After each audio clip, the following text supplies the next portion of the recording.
Alrighty. I didn't turn on streamer mode, but I don't think anyone got pinged anyway. How's it going, Santo? Ragnar, Vince? Assemble! Hope you're all doing well. Dota 2 TI is live. Road to TI 2024 group stage. Oh, I didn't realize that was underway. I guess I've got something to watch later then. Should you starve today? Well, 8-Ball isn't even beating around the bush this time. He wants you to starve.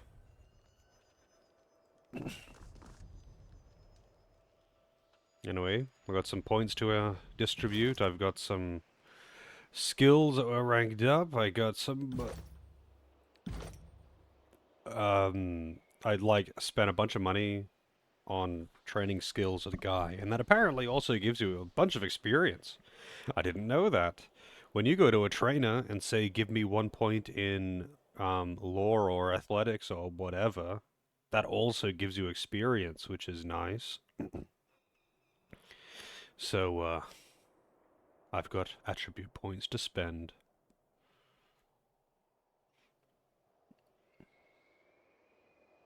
So I don't really know how much accuracy matters for spells. It says physical and mental precision. Finesse is used to determine accuracy of attacks and spells, as well as increasing worn armor's chances to reduce a hit type.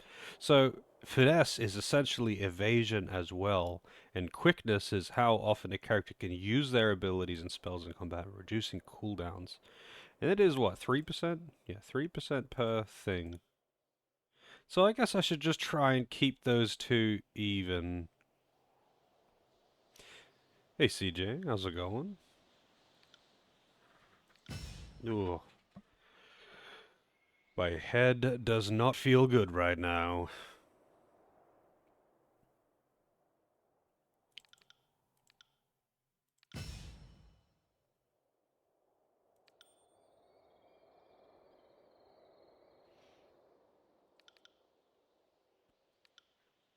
So I guess everyone wants some finesse.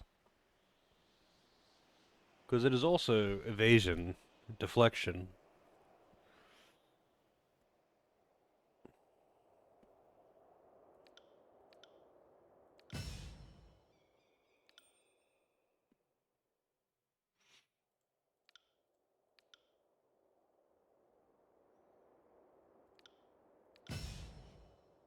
Feel like I'm gonna have a bit of a jump in power.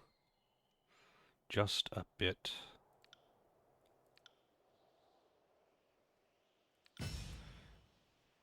Ooh, what is this? Adds fire damage to weapon attacks. Interesting. Powered Chaos. Chaos Blast to knock back enemies and afflict them with random powerful effects. Chaos Blast. What is Chaos Blast? Oh, that's Chaos Blast. 1 meter, 1 minute cooldown. Random damage, magic, 5 meter radius.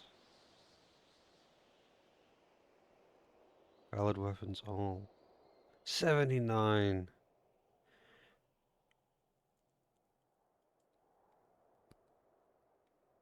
Hmm.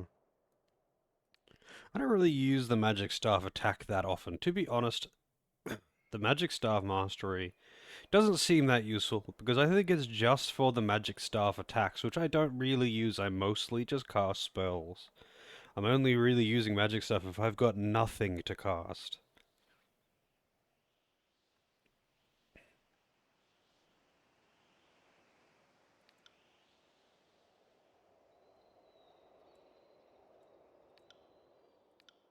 I guess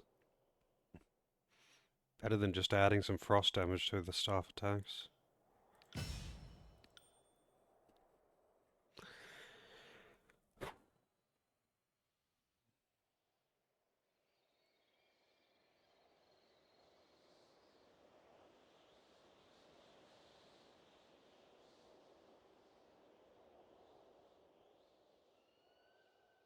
Does it just do a bunch of damage and bleeding? I guess it is.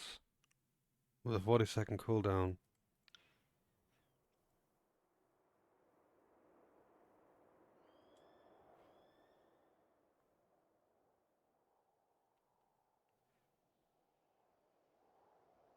Hmm.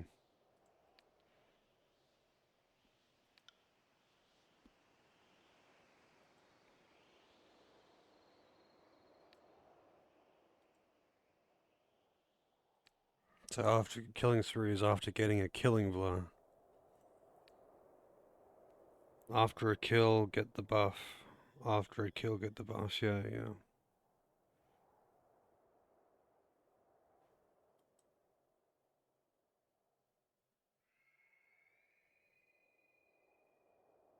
Steals armor. I should have done this stuff offline, but I didn't quite have the time to do all this.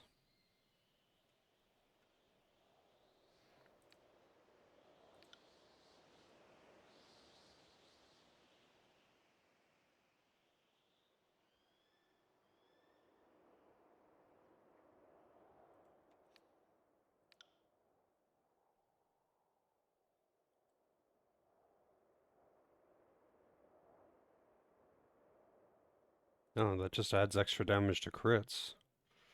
Melee critical hits damage enemies near their target. Oh, might get that instead.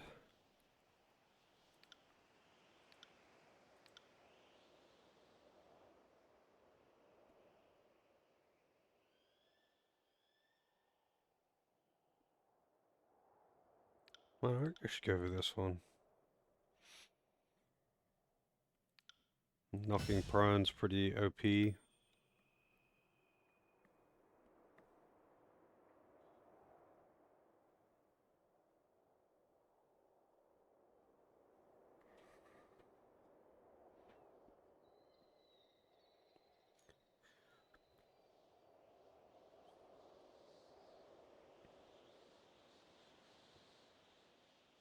passive damage increase.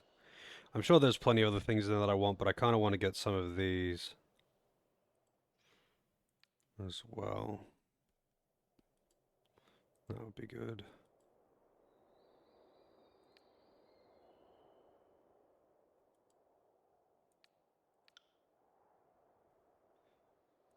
Also, hang on. How many stances does she have? Because I'm sure she has stances, but they don't seem to actually be like talent things. She just has them?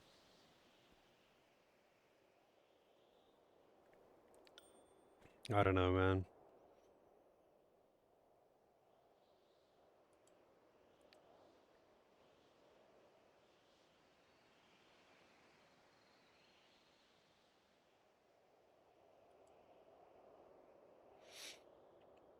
Hey, Lozo.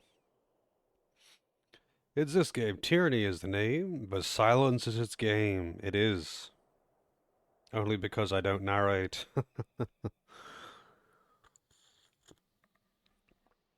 I really do wish it had more music. Because the music has been pretty good. It's just that it's infrequent.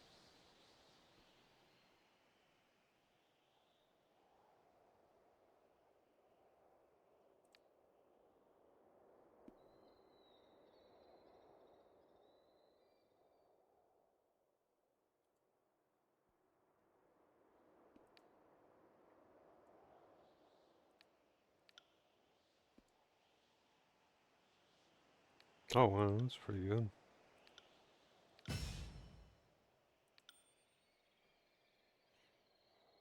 My game of the year? I mean, I'm enjoying the game. I'm just saying, like, it's kind of a tough stream game. The accuracy memes were very brief. I don't think I'm dealing with accuracy memes anymore. Like, at this point, that part's just gone. So I'm just enjoying the writing, the interactions, the exploration, figuring out what I want to do, and all of that kind of stuff. I quite enjoy that aspect of CRPGs a lot. It's just that as a stream game, it's kind of rough because like there's no music most of the time, and most of the dialogue isn't voiced, and I don't narrate. I'm not gonna narrate. My throat would kill me.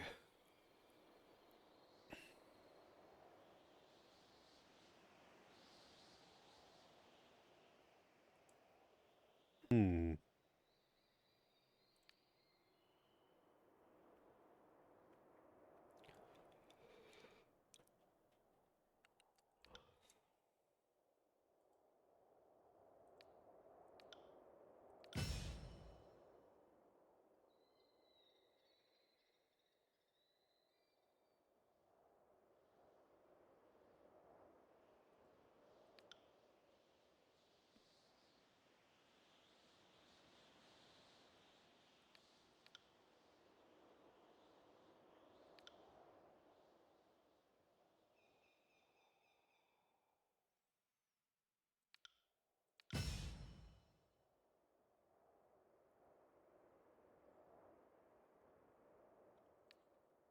Should get that lore master shit, but whatever. No missives. No missives. I've got nearly maxed out Scarlet Chorus Favor. Still no Tyrannosaurs. Terrible game. 1 out of 10. And you know, who knows? Maybe there will be some later.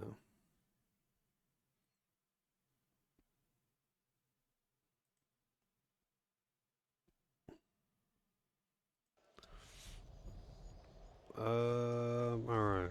Will do. Oh, that's Kills in Shadow. This is the Merchant.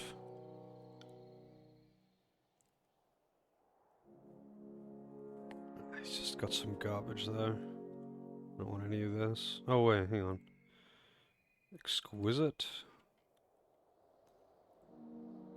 Superior. There was some good gear. Oh, that's right. I think I already bought shit from him. Pretty sure I hired another person. Yeah, this would be this guy. Might run into a Sheila. I've never met someone named Sheila, actually.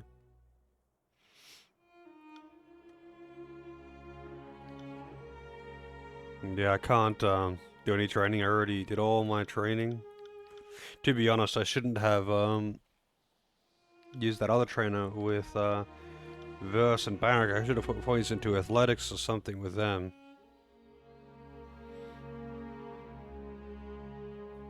There, Cup Noodles. Wenduhog, where are you?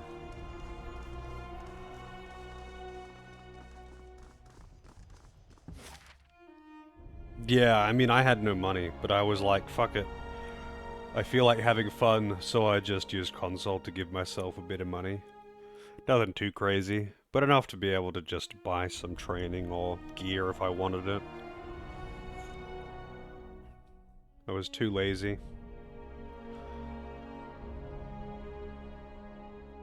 I am not in the mood to,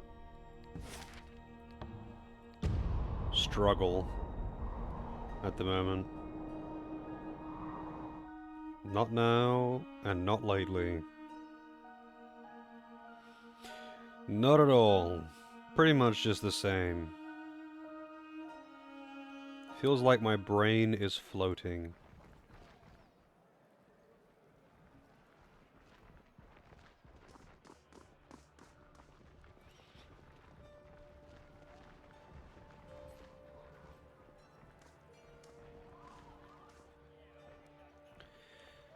Merchant Praxis. Exquisite. Spear. Superior Vile Tongue. Look at that accuracy, yeah. So this is why I gave myself some money. So I haven't got a crazy amount of money. I couldn't buy out this entire stock or something. But I was like, yeah, I'll give myself a bit of money just so I can at least fuck around and have a bit of fun. But like, I could buy, you know, I could buy a weapon for everyone maybe, and then I would be broke. That's about how much money I got. So I was like, you know, it just gives me something to play with. I feel better soon. No, it's not the plague. It's something else. I don't want to go into detail, to be honest. The TLDR is that this medication that I'm on uh, makes me very tired.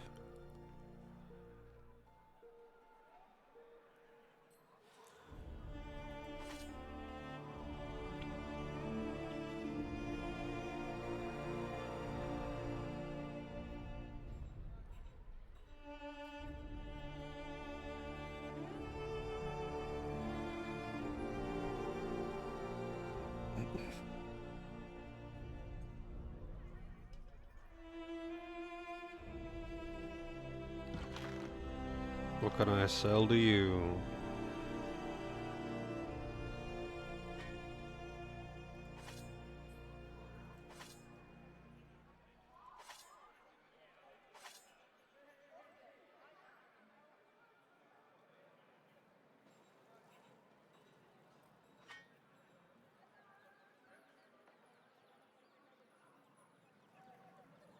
Hmm.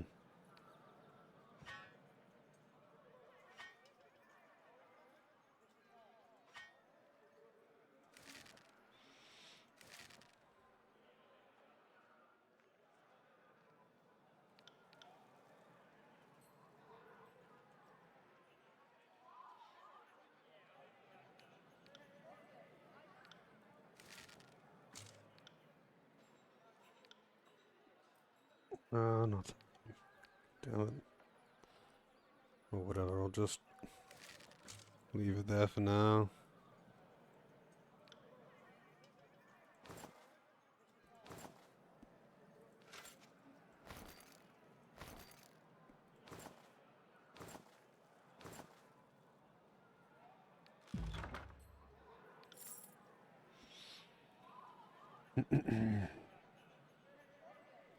Yeah, I guess so. That's how it works. Alright, yeah, let's see. It's better, it's got less range, better damage, better accuracy. Yeah, sure, why not? Less armor penetration.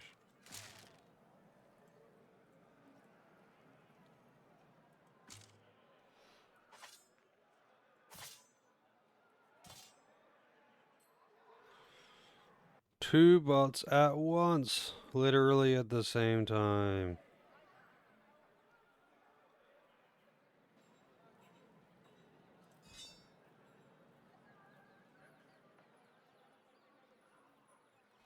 Finally got rid of her dagger.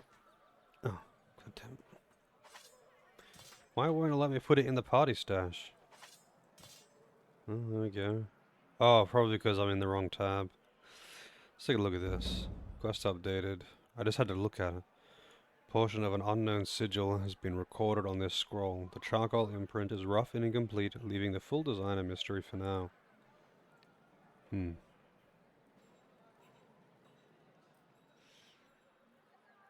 Selling expensive viewers and make up a link.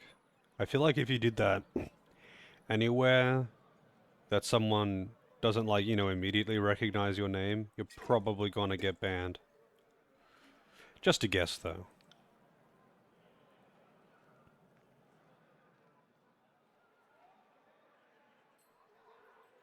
We're getting all of these unique two-handed weapons.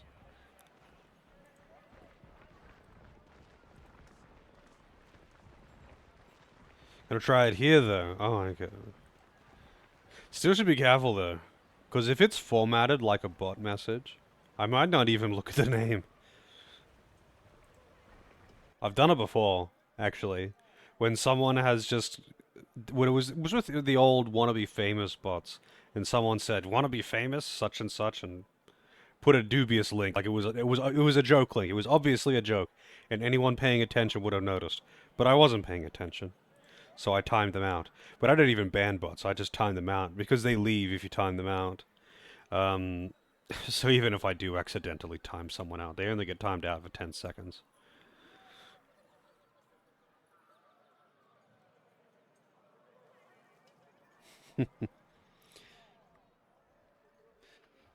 Selling medium quality viewers for $2. Mercy, two-handed dagger. That's a lot of accuracy. Hell yeah, let's get it. What's this? 4 precision.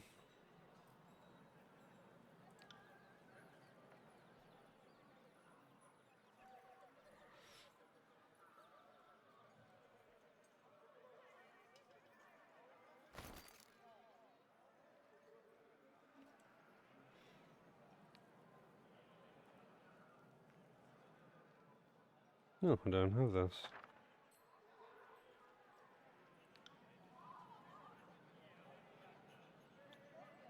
Bleeding.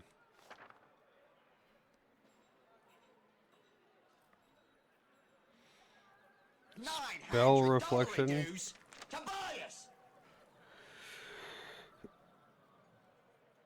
Do you think Barrack poops in there? I thought the bits had text to speech. Maybe it's only like 100 bits or something. I'll have to check my settings.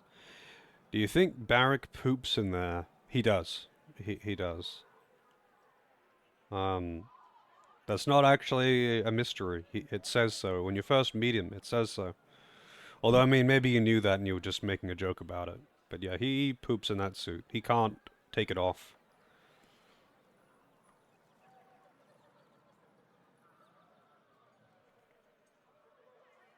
In fact, enemies bring it up, do they? Reflect 20% of incoming hostile spells back at their casters. That could be good, I'm sure. Yeah, when you're introduced to him, it mentions how he stinks, and why. It says that he reeks of shit, piss, and blood because he can't take it off. He's fused to that armor. Someone needs an ankle grinder or something.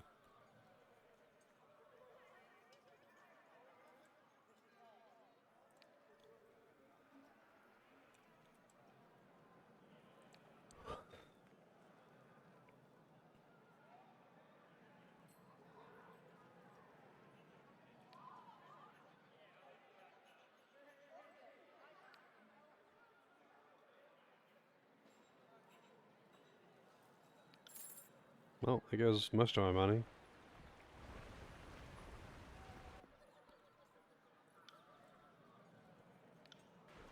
Alright, let's learn these. Learn these.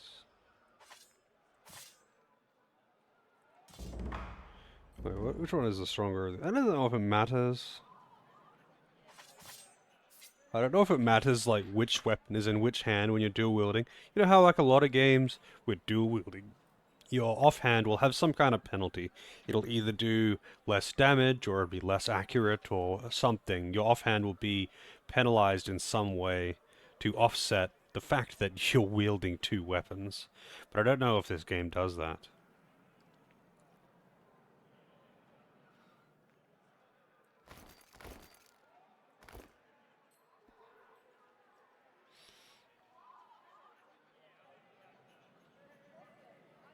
The stench of arse, yeah. But when he sneaks, sometimes, you know how when you activate stealth, how one of the characters will say something? When you activate stealth with him, sometimes he says, I'll stay downwind of my enemies.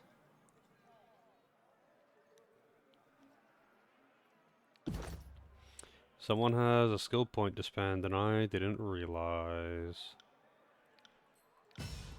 I don't want to go past 19, because once you get past 19, it takes, I believe, 2 points per, so I'd rather get the main ones up to 19, and then I'll start looking at the others. Tuesday no more. How's it going, You learn something every day.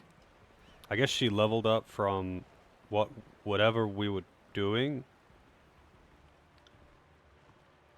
I don't know how. I don't know how she leveled up. Oh, because I did a quest objective. I read that thing. That was a quest objective, so I guess she got some experience.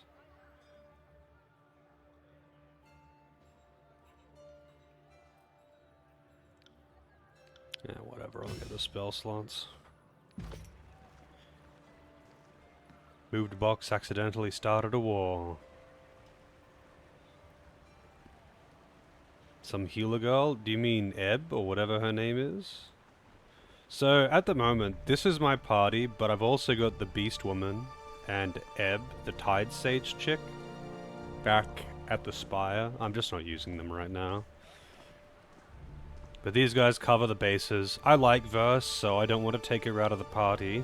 And as it seems, Barrack is the de facto tank. The others, I don't think they could do his job. So, like, I don't think I can replace him. I don't want to replace her. Lantry is my healer, and obviously I'm not replacing the main character. So it's like, I don't. I'm sure I could replace Lantry with Ebb. She can probably do the same job, but I don't know if she can. And I kind of like Lantry, to be honest. Frost Lightning, got both. So does anyone know where I can get the healing sigil?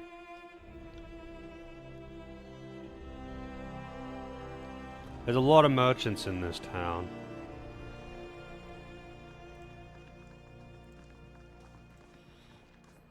Because, like, okay, Lantry does have the healing sigil, but I can't do anything with it. Oh, wow, there's good shit here, too. Not that I have the money now. No, I don't have any. Lantry has the healing spell, but I don't have the sigil. So, like, I can't enhance it, I can't modify it, I can't give it to anyone else. I mean, maybe I can get it from just talking to him. At least in theory, I'm supposed to be observing history and not getting myself wrapped into it. All the same, this is the thrill of a lifetime. Rarely does one stand so close to monumental moments in the making. For the moment, the Scarlet Chorus could be considered an ally. Let us hope the Archon of Secrets continues to find you entertaining enough to remain friends. The Disfavored, on the other hand, will be a certain threat. The Civil War has removed Ash's pretense to play well with others. So, I must ask, are you planning on taking sides in the Civil War? Or do you have other plans?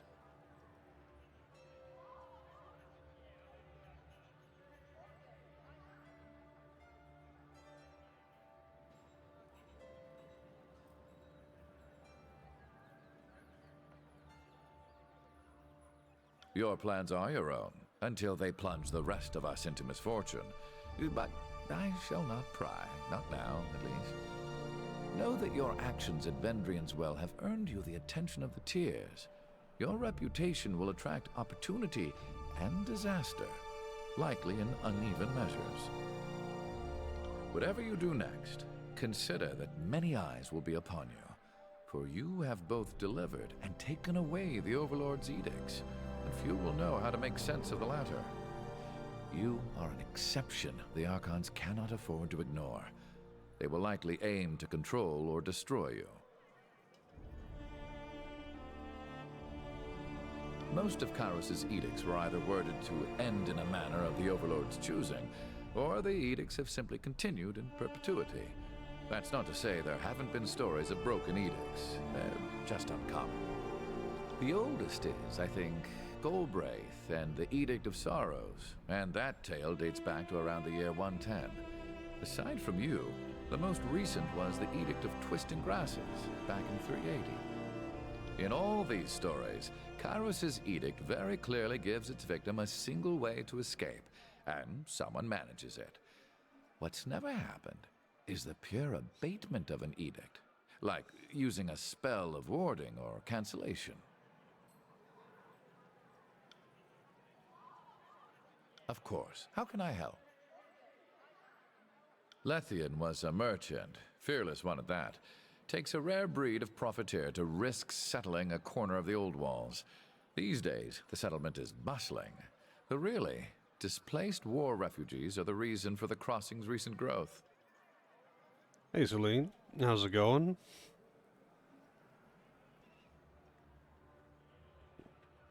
You were the governor of this place for a time, right? That must have been an interesting experience. Care to discuss it?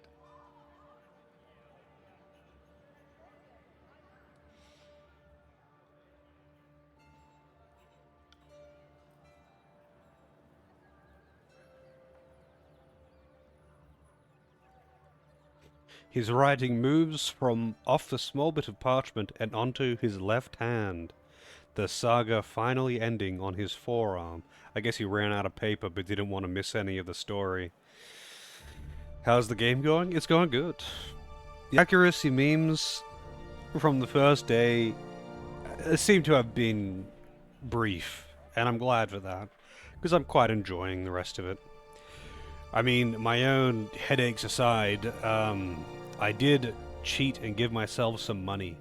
Not an exorbitant amount of money, though. I don't have infinite money. I just gave myself enough money to be able to buy some gear in town, so I don't have to fuck around, because I'd rather just chill.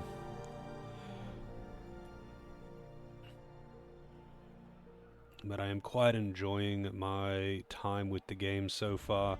I just really wish there was more voice acting. I appreciate the exposition. Future generations will enjoy the nuances of your life. It will matter far more to them than it ever will to you. Such is the madness of fame. You're allowed to be mad if you like, Ragnar. But it's alright, because I don't care. Yeah, the accuracy memes from like the start of the game died off pretty fucking fast as soon as I actually just put some points into accuracy and got some gear with accuracy on it. It's just that you start off with none and you need just a little bit. You don't need a lot. And I appreciate that. You don't min-maxing isn't just dumping every single thing that you can possibly get into accuracy. It's just like getting a little bit. You need a little bit of accuracy. You can't dump literally everything into strength. You do need a little bit of accuracy as well. And I think that's fine. That's good even, because that means that you don't just dump all things into one stat, and which is kind of dull as well. It's just that sometimes, D&D, usually there is no offset, there's no balancing act, it's just accuracy. If you want to hit, it's accuracy only. It's all accuracy, or you get nothing and you hit nothing, and you can go fuck yourself.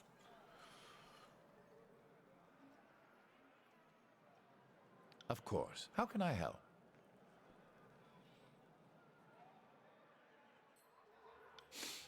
All kinds of things. My mind is old, memory's a sieve. Keeping track of you, noting what I hear of the war, scribbling down reminders to myself, that sort of thing. Well, yes. If I'm worth my weight in tin as a craftsman of record, future generations will know of you.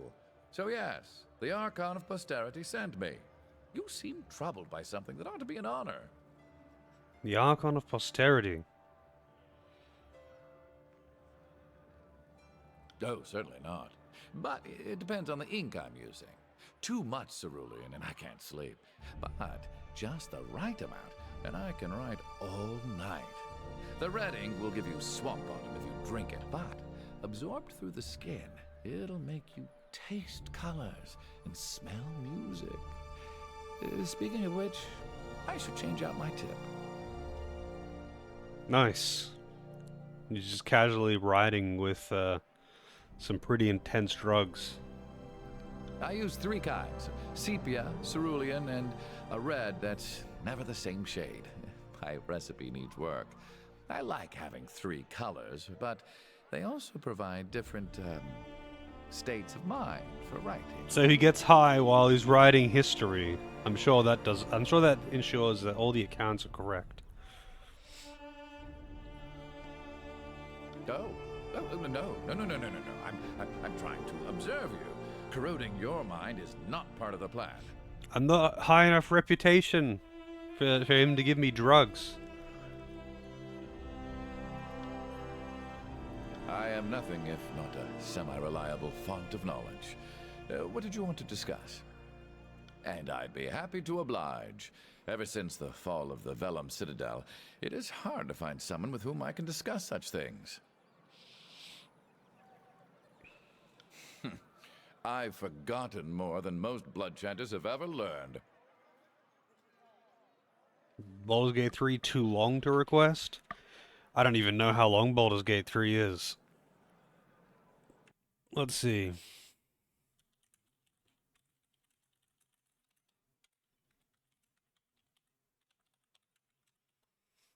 How long to beat Baldur's Gate 3? Main story, 71 hours. Main and extras, 115 hours. I would say that is a bit long to request. Um, no, Baldur's Gate 3 wasn't banned or something. I just said, I think, so it's been asked a few times when people have offered to request Baldur's Gate 3. And I mean, I guess it still stands. I would play Baldur's Gate 3 if it was requested, but like, it is an expensive game, and you can pretty well expect that I won't like it. Like, it's D&D. I'm not interested in D&D. It's really, really long. It's extremely, extremely RNG heavy. Everything is RNG. The dialogue is even more RNG. So, like, I would play it if someone really wanted me to play it. But, like, it's an expensive request for a game that you can pretty well guarantee that I'm not going to like. Even if the writing is great.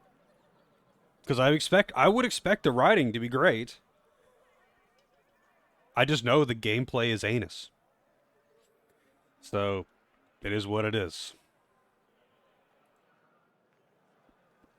What do you want to know? Most certainly. I probably should have shown you how to mend wounds sooner.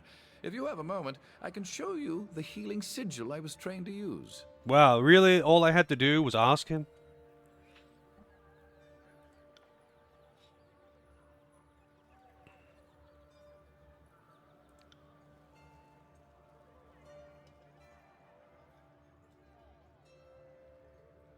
Minor loyalty and minor fear. That's kind of weird.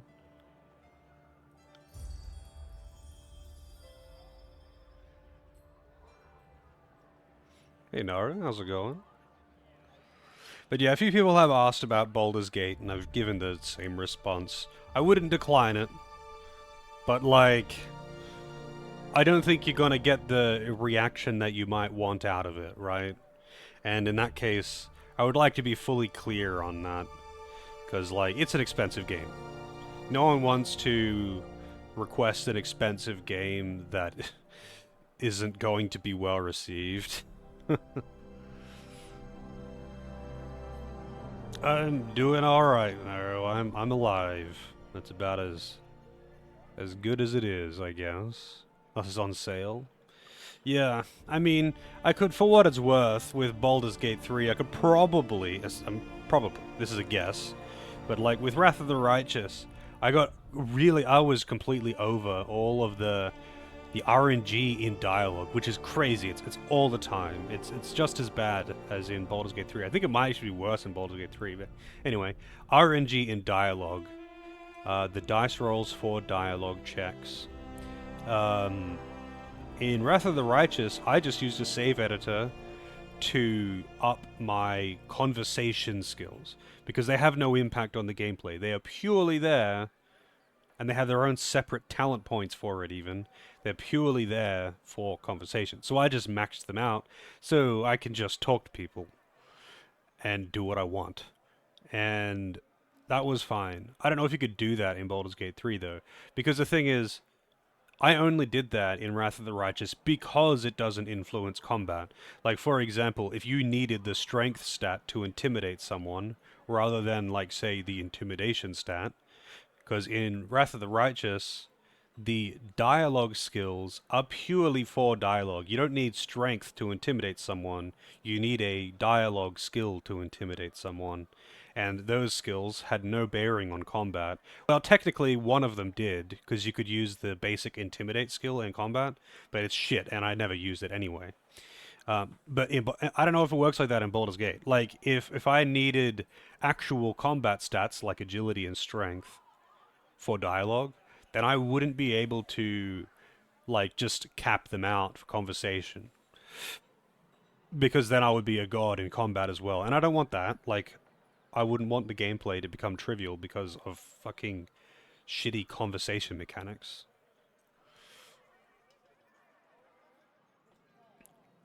Whoops, I was just having a conversation, but then suddenly I developed Tourette's syndrome and started yelling out terrible racial slurs in the middle of a conversation. For some reason, I just couldn't control it because I rolled a 1 and, it's just, whoops.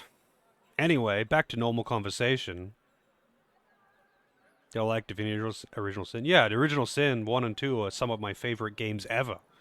The only thing is, the dialogue checks in that game, or in those games.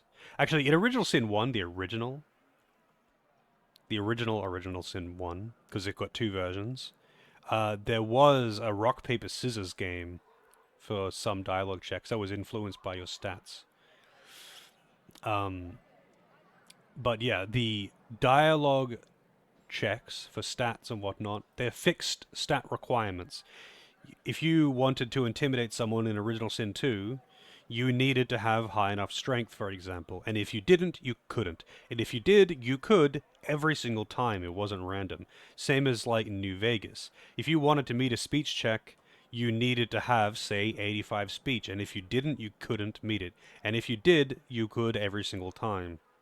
Yeah, I know it's by Larian. And Larian is an amazing developer. And that's great. But I just don't like D&D. And unfortunately, Baldur's Gate is D&D, and it has all of the things that I hate about D&D in spades.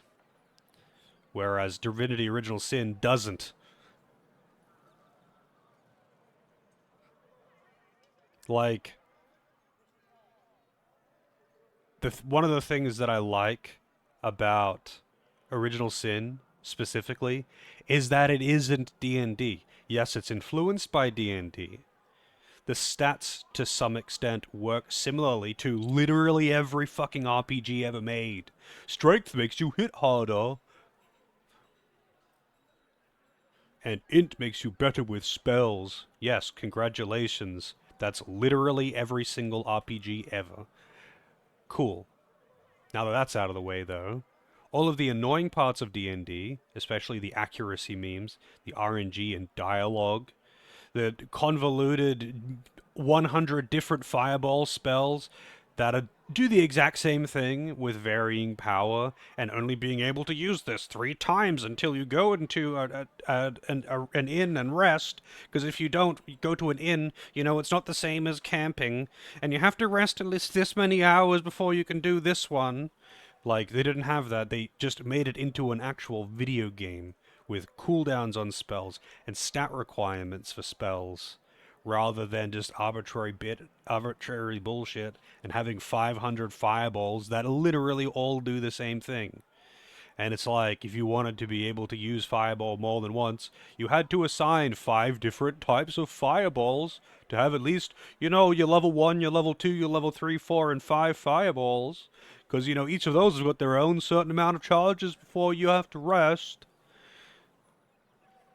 Instead, you've got 1 or 2 different variations of Fireball that do different things, that have cooldown, and are just powered by your stats. They're influenced by your stats. They have cooldowns and they're influenced by your stats with their power. Technically, you could teach a Fireball to a knight that doesn't have any int, and he could technically use it. It would just be really shit, because he hasn't invested into the things that would make it good. I think D&D is fine as a tabletop with people, as an actual tabletop, just not as a video game. I think it's shit for video games. And while I love Larian, I think they're great. I just really hope that they make Original Sin 3 rather than another Baldur's Gate game. Because I have no doubt that the writing quality in Baldur's Gate is amazing. I have no doubt that the writing quality is off the charts, so fucking good. But it's still D&D. It's still D&D. It still has all of the D&D mechanics.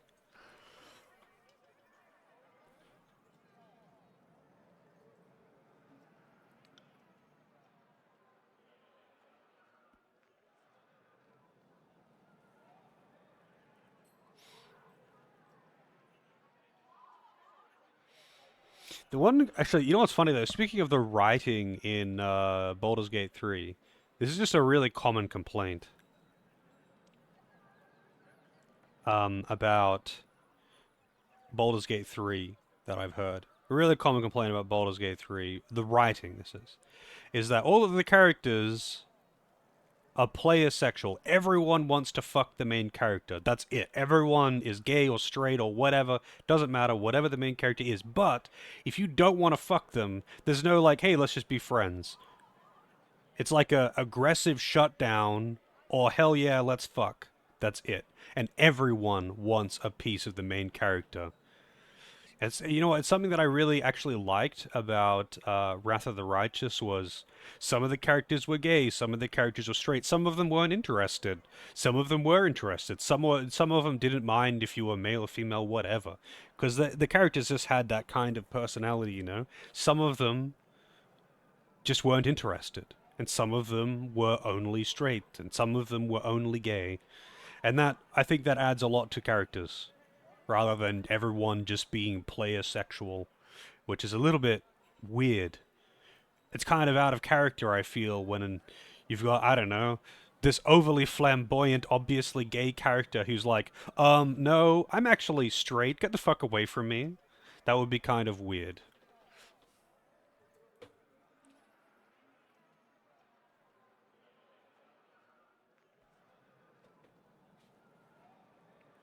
Don't see why they wouldn't make another Baldur's Gate. Well, I think they are not making another Baldur's Gate. I don't remember why. I think it's something to do with like wait, who owns Baldur's Gate again? Like D&D, sorry. Like I think it's something to do with the owners of D&D because I mean, Larian just made enough money to be able to pay for the rights to be able to make a game under that IP. And I don't think much was expected of it. But anyway, I think it was like, yeah, Wizards. I think Wizards of the Coasts were going to demand far more money if they were to make another Baldur's Gate. I think there was that, but I think there was also just them saying they wanted to do another project. I'm not sure what it was because this is all quite a ways back now, but I remember reading something about it, and something is like they don't want Larian isn't doing another Baldur's Gate game, as far as I know.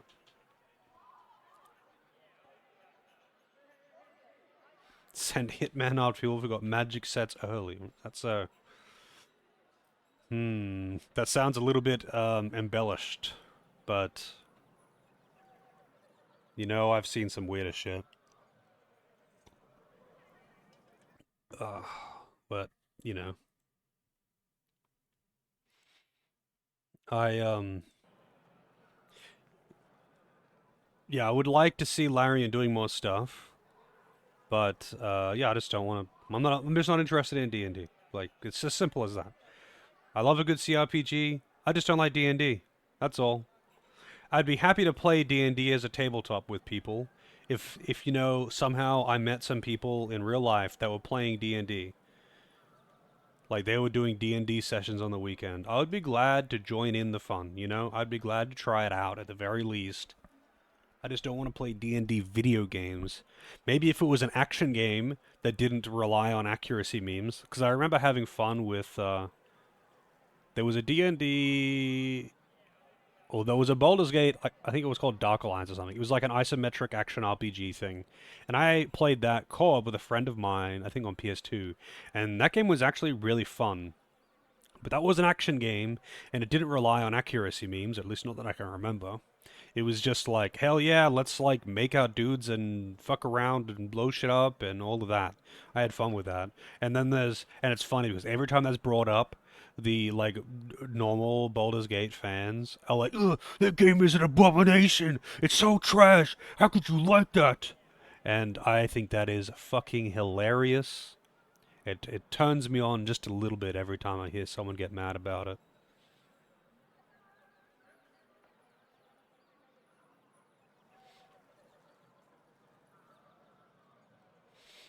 actually hired Pinkertons to intimidate, probably murder if they didn't cave. I don't think they would have murdered them, but they definitely would have made it feel like that they would.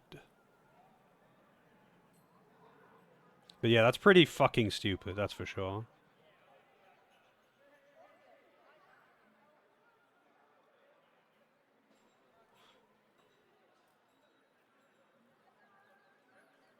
They would probably get a bit heavy-handed though, that's for sure. Hired goons beating someone up. It's one of those things where killing someone is hard to wash clean.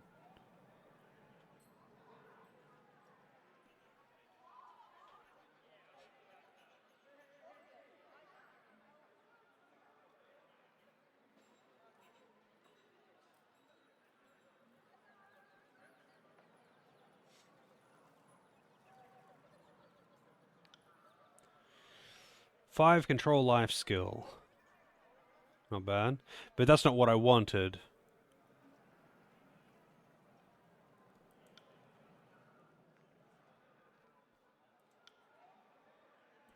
I want the sigil.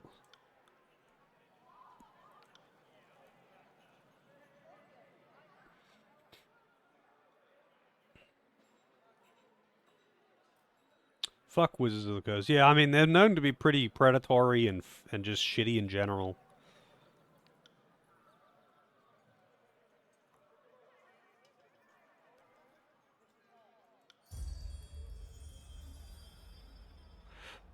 And I'd be happy to oblige. Ever since the fall of the Vellum Citadel, it is.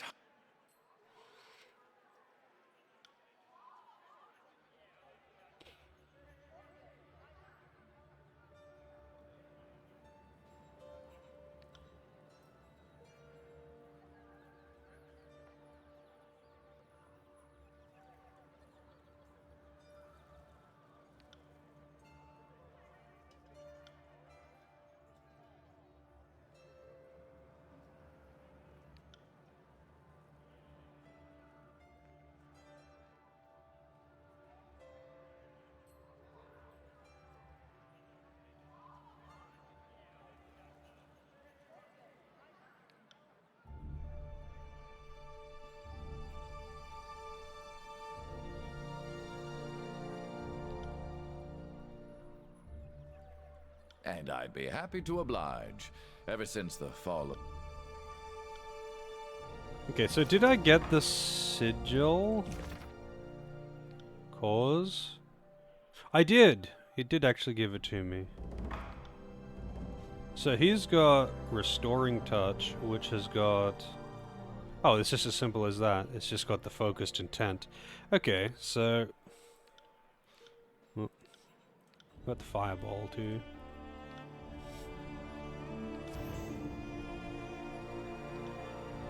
Intensity... Or range for sure, if I can. Recovery would be good, but it's too much.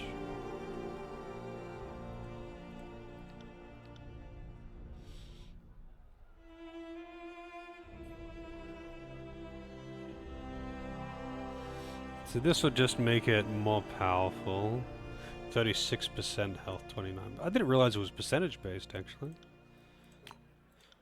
But this means that I could give him another spell.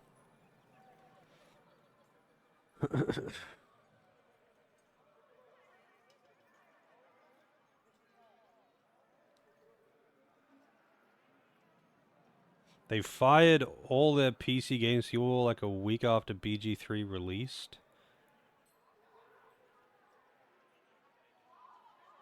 Wow.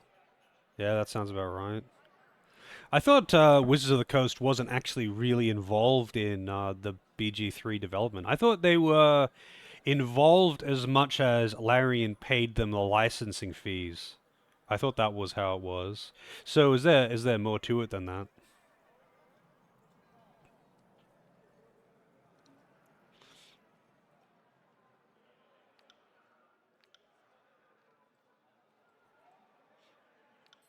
Yeah, I don't have the Sigil of Vigor yet.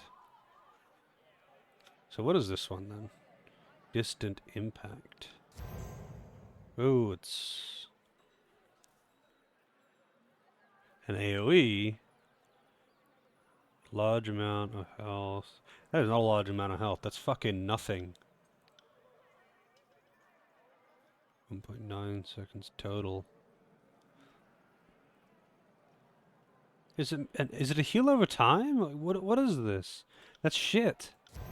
29%, 5%. It's trash. It's fucking nothing, and it's got a long cooldown. I mean,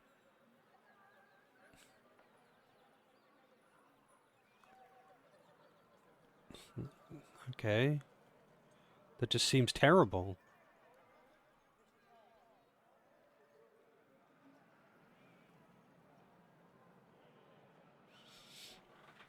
Oh, okay. I thought the characters were just new. But yeah, I'm not surprised that they would tell him to fuck off after that. That's pretty dirty.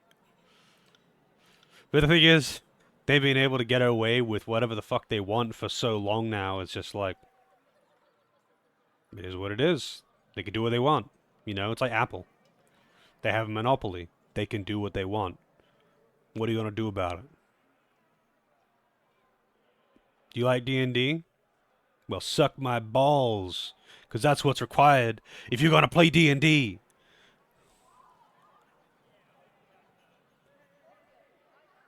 And you better thank for that privilege to suck those Wizard of the Coast balls too, because no one else is providing D&D.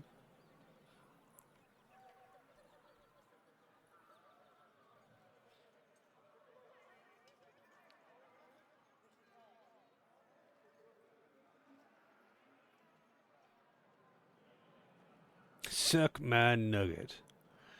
I mean, that's just how it is, though. When someone gets a monopoly like that, D&D is so well established they can, they're like Nintendo. They can go and murder people in the street, but then what are you gonna do about it? Like, what are you gonna do about it?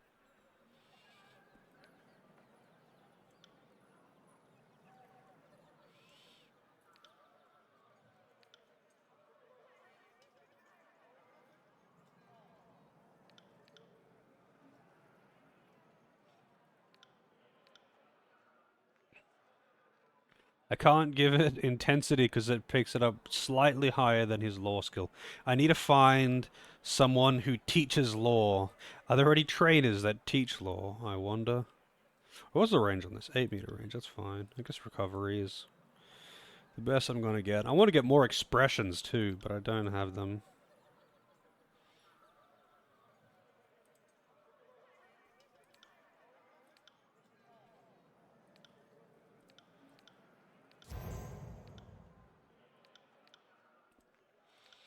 Sign. I guess I can put it over Titan's Touch. I don't really care that much about that one.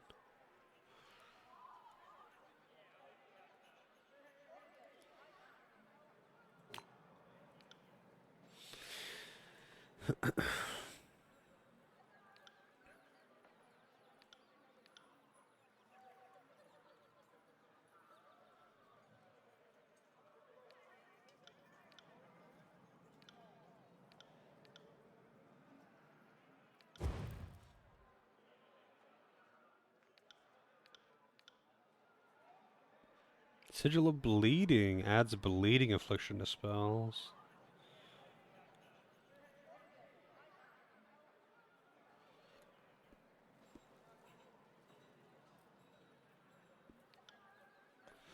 $50.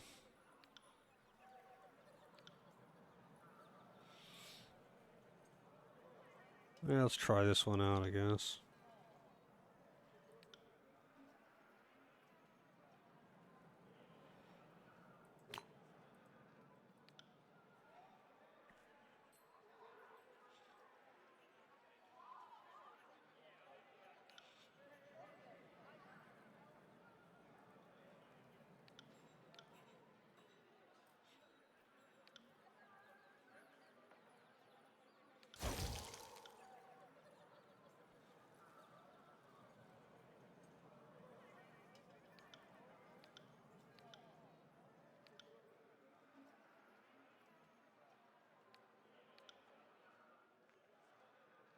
Range or recovery? I'll go with range.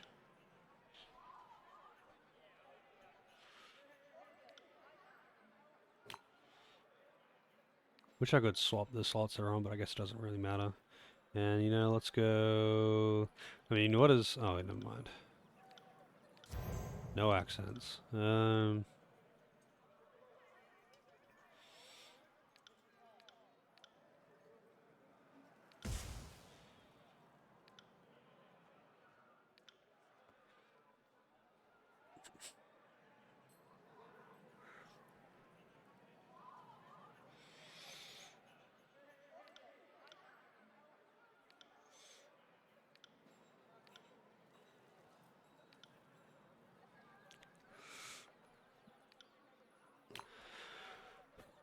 Alright.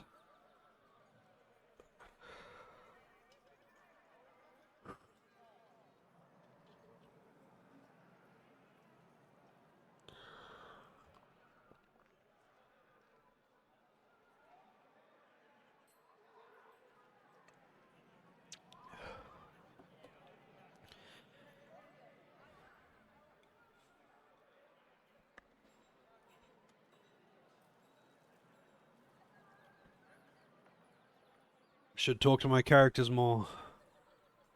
But I don't want to right now.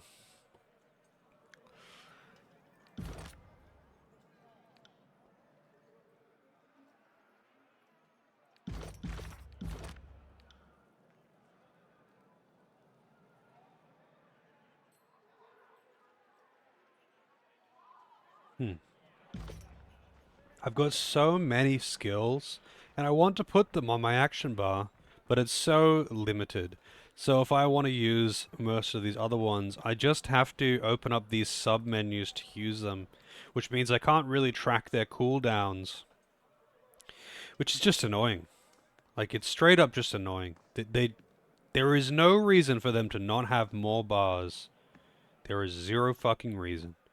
And it is every single time in every CRPG you ever play. The number one thing that people are asking for. Hey, can I have some more action bars, please? I don't care if I can't hotkey them.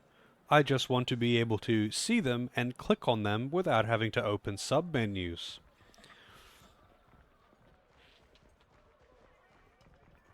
I never use that one. Can't do that. Yeah, you can't do that indeed. That one's one per rest, so it's kind of pointless. Let's see. Let's go ice, ice, fire.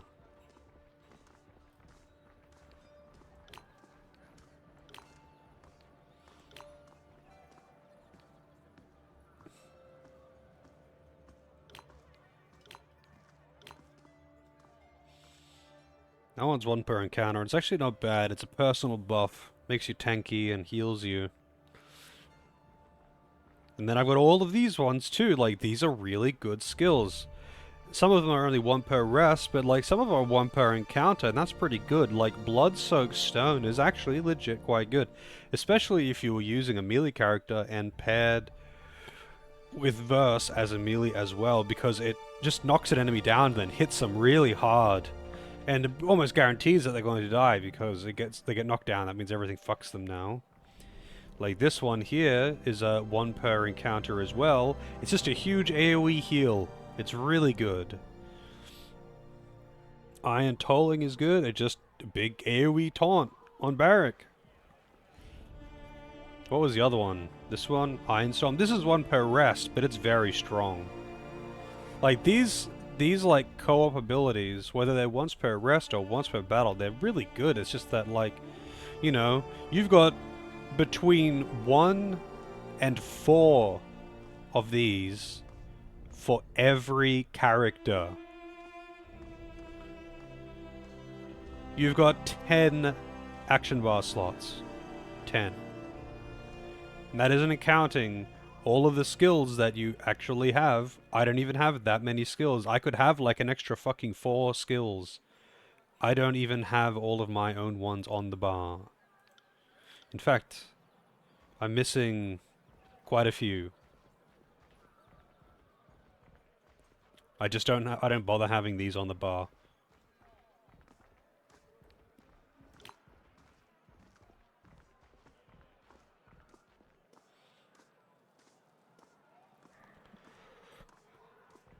It's just silly.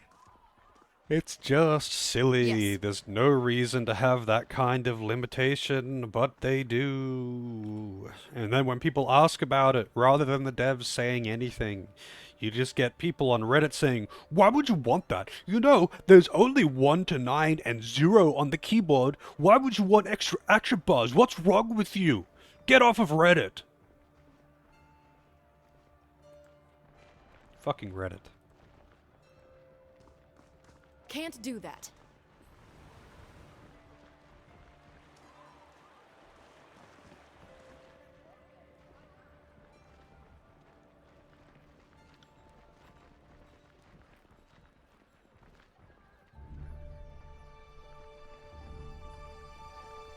And the best part is when people are like, Reddit isn't a shithole, I go on there all the time. And then it's like, what do you go on Reddit? It's like, I go on the cute cats board. And it's like, yeah, that's why. That's why. But you know what? I bet you I could go onto the cute cats board and I would be able to find people talking shit and arguing over, this cat isn't actually cute enough to be on the cute cats board. You see, it's got asymmetrical spots on it, and that means it's not actually cute by this definition. And you're on the wrong board. Banned.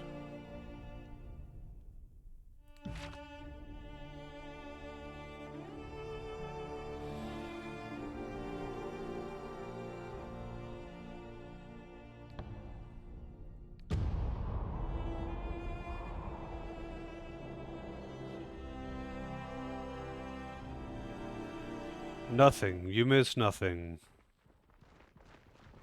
There's a lot of pigs around here, and a dog.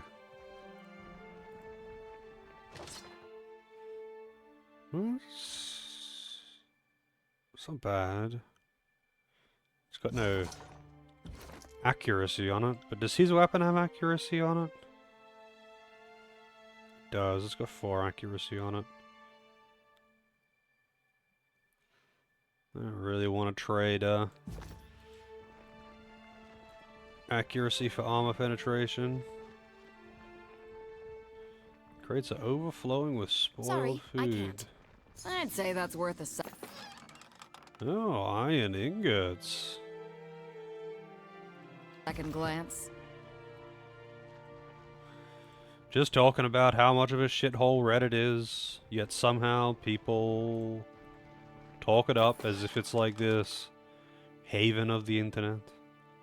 Wow, oh, it's a throwing dagger. I was gonna say, damn, that's really good, but it's a thrown weapon. Can't do that. Oh shit. Sorry, I can't.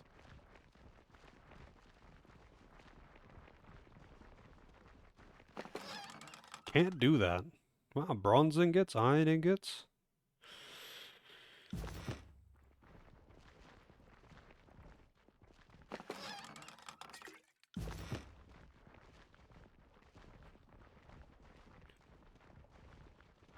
You know, I don't really know the benefit of iron weapons over bronze weapons. Like, I know iron is considerably heavier. Sorry, Is it I just better can't. at holding an edge? Like, is bronze more brittle? I would think that bronze would be kind of harder to work with, right? Because it's not just a single material. Like, it's a combination, right?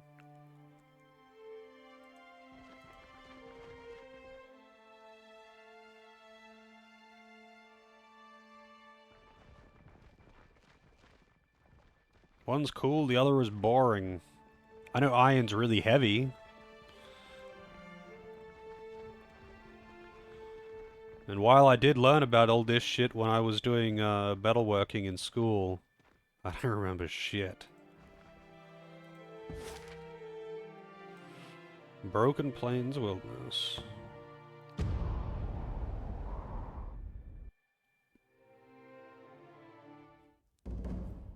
Oh, that guy's dying. Let me loot your corpse first, though. Swiving done for. Good for you, buddy. This is a bruiser for the Bronze Brotherhood.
Alright, he can't change his gear. I always go to compare gear for Barrack, and I just remember that he can't. He can't change his gear.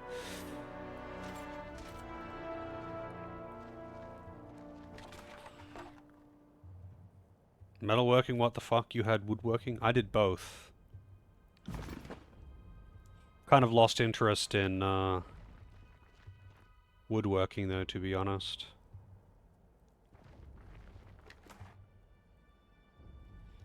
Where did I go to school?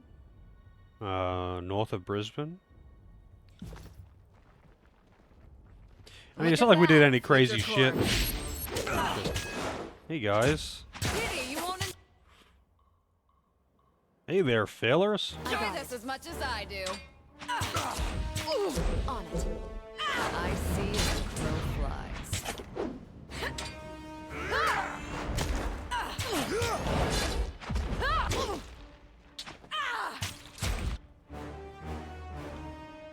Right.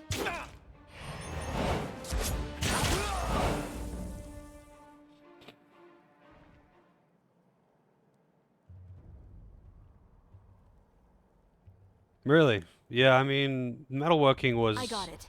I mean, it was kind of neat, I guess, but it wasn't anything crazy, you know.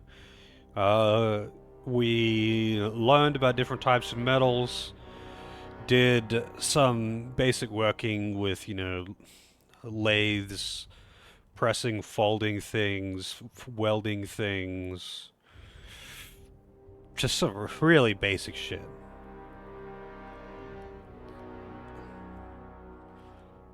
Like the forging process and how different types of metal are made.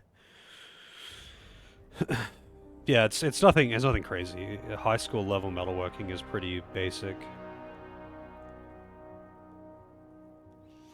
Plastic molding as well. We did that in woodworking actually.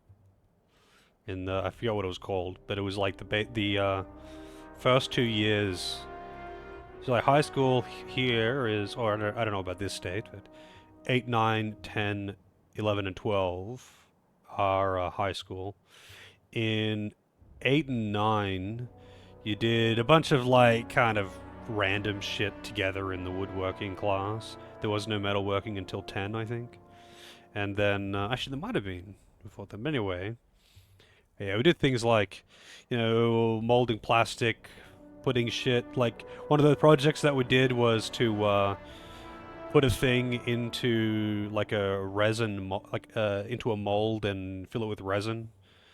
So we had a clear resin thing. It was such a dumb project, honestly. Because realistically, all we did was get a mold, pick a mold, get a thing that we wanted to preserve in resin, and then dump resin in there, and then we just, like, you know, sanded it back and polished it and whatever. Like, it's such a dumb project. but it is what it is.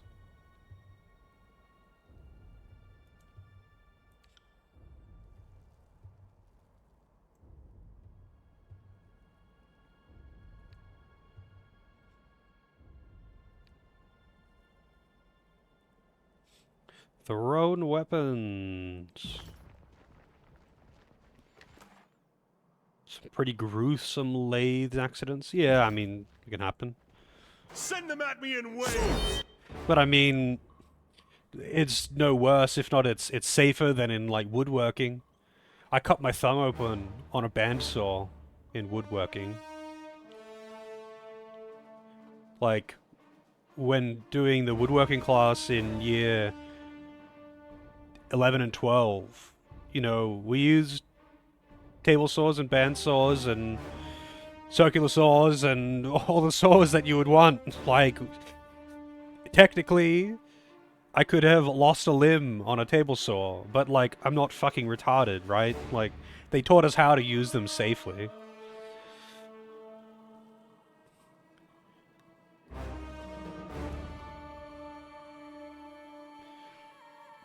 Yeah, it's easy to lose a thumb, that's for sure. But like, you know, they made a point, like, they were pretty heavy-handed with teaching you the safety precautions of using these things. Like, it's like, this isn't a toy. This is a saw that is meant to cut lumber open like butter. If your body goes anywhere near that blade, you're losing it. So like, I hope you like your thumbs, and if you do, don't put them anywhere near it. This is why we have things like guards, and this is why we don't hold the wood in place to cut it. We put it in the thing that locks it in place and measures it, so not only do you get a more accurate cut, but your hand goes absolutely fucking nowhere near the blade. And it's like, safety measures exist for a reason, and they hammered that home. Yeah. The most dangerous one was probably actually the bandsaw. Just because on a bandsaw, like, whether you like it or not, you're doing small cuts. So, like, you are using your hands to put that wood through the blade. And, I was dumb with the positioning of my thumb when putting something through. And now I have a nice scar on my thumb for it. I could have been worse. A friend of mine did the same, except he cut himself worse. It's pure just being a fucking idiot. But it is what it is. The thing is, at the end of the day, like, if you want to teach these teenagers how to use these things as a part of their curriculum so they can take that and get an apprenticeship through school, they need to learn how to use these things. Like, it's a matter of life. If you wanted to be a carpenter, you need to know how to use these things. What are you gonna do? Just like dump them out there with no experience whatsoever? Or would you rather teach them in a controlled environment with an instructor? Got your hand in an angle grinder. Oh, that would have felt nice. Yeah, the one on my thumb. The one on my thumb, like, it bled a fucking lot. There's a lot of nerve endings in your fingers, in your fingertips, or in your fingers and hands in general. So, like, if you cut even a little cut on your hands, it's gonna bleed quite a lot, especially on your fingertips. But once it was cleaned up, it wasn't that bad. It healed up pretty quickly. I didn't even need stitches.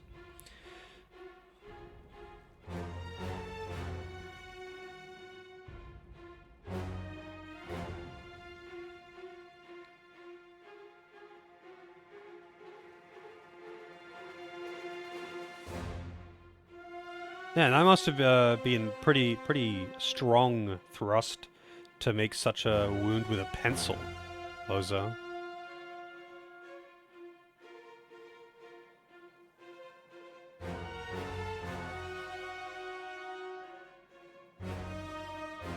Yeah, that's rough.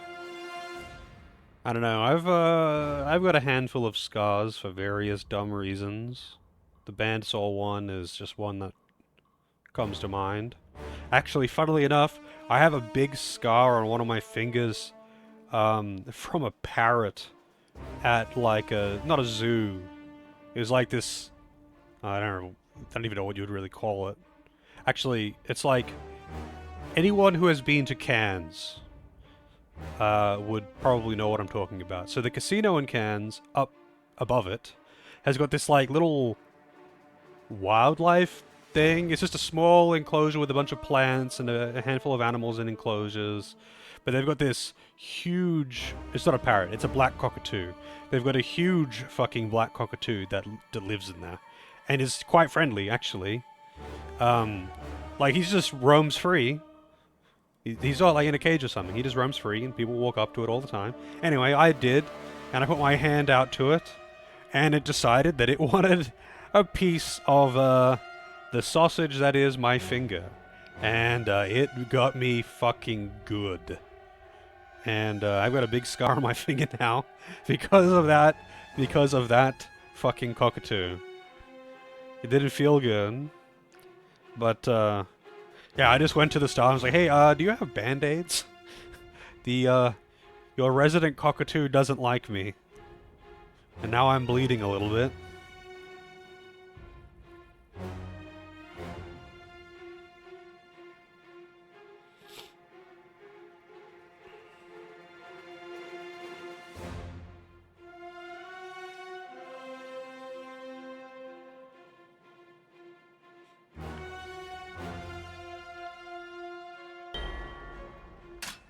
Harsh words cause more harm than this useless weapon.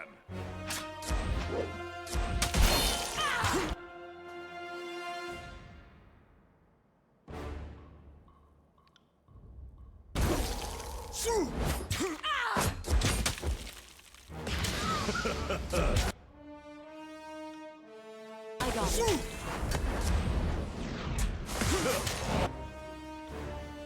I got it. This isn't working. Will do. Are these guys healing?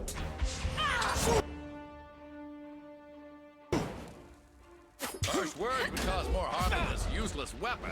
They are healing. How are they healing?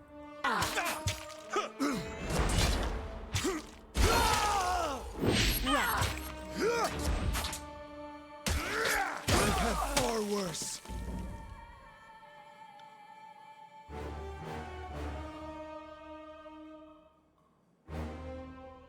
I don't know, dude. When I was in school, people would call each other retard all the time. Like, this just it is what it is. I don't see why people care so much. I honestly don't see why people care so much. It Will seems do. like just some kind of people on a high horse trying to make something out of nothing.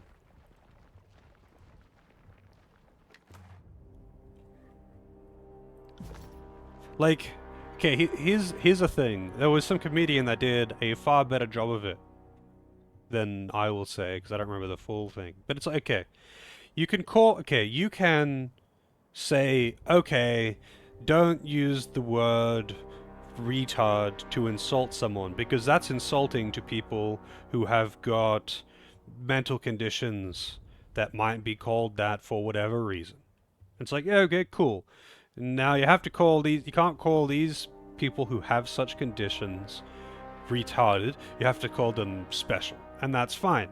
And that means, though, that you've just created another hurdle. Because the thing is, when someone is trying to insult someone, they're trying to insult them and actually insult them, right? If you say you can't call people with these conditions retarded, and I agree, you shouldn't insult someone who has got, say, Down syndrome. That's fucked up. Why would you do that? But the thing is, when someone is insulting someone else who does not have a mental condition, then if the term has been changed from retard to special, they're gonna be like, "Are you fucking special, mate? Are you special?" And then you can change it to, no, you have to call them this. They're going to call them that instead. It's like, you can change the word all you want. People are going to just use the new word. That's the point. They're comparing them to someone who is mentally handicapped as an insult. Is that a nice thing to do? Of course it's not a nice thing to do. It's an insult. But you can't it's an unwinnable battle. Like, you can change the word all you want. You could change it to, like, the most long, technical, convoluted name ever. And that's what people will use to insult each other because they're trying to insult each other. It's just, it's baffling to me. They're not doing it to be polite or politically correct. They're doing it to insult each other. Hey, Strax, how's it going?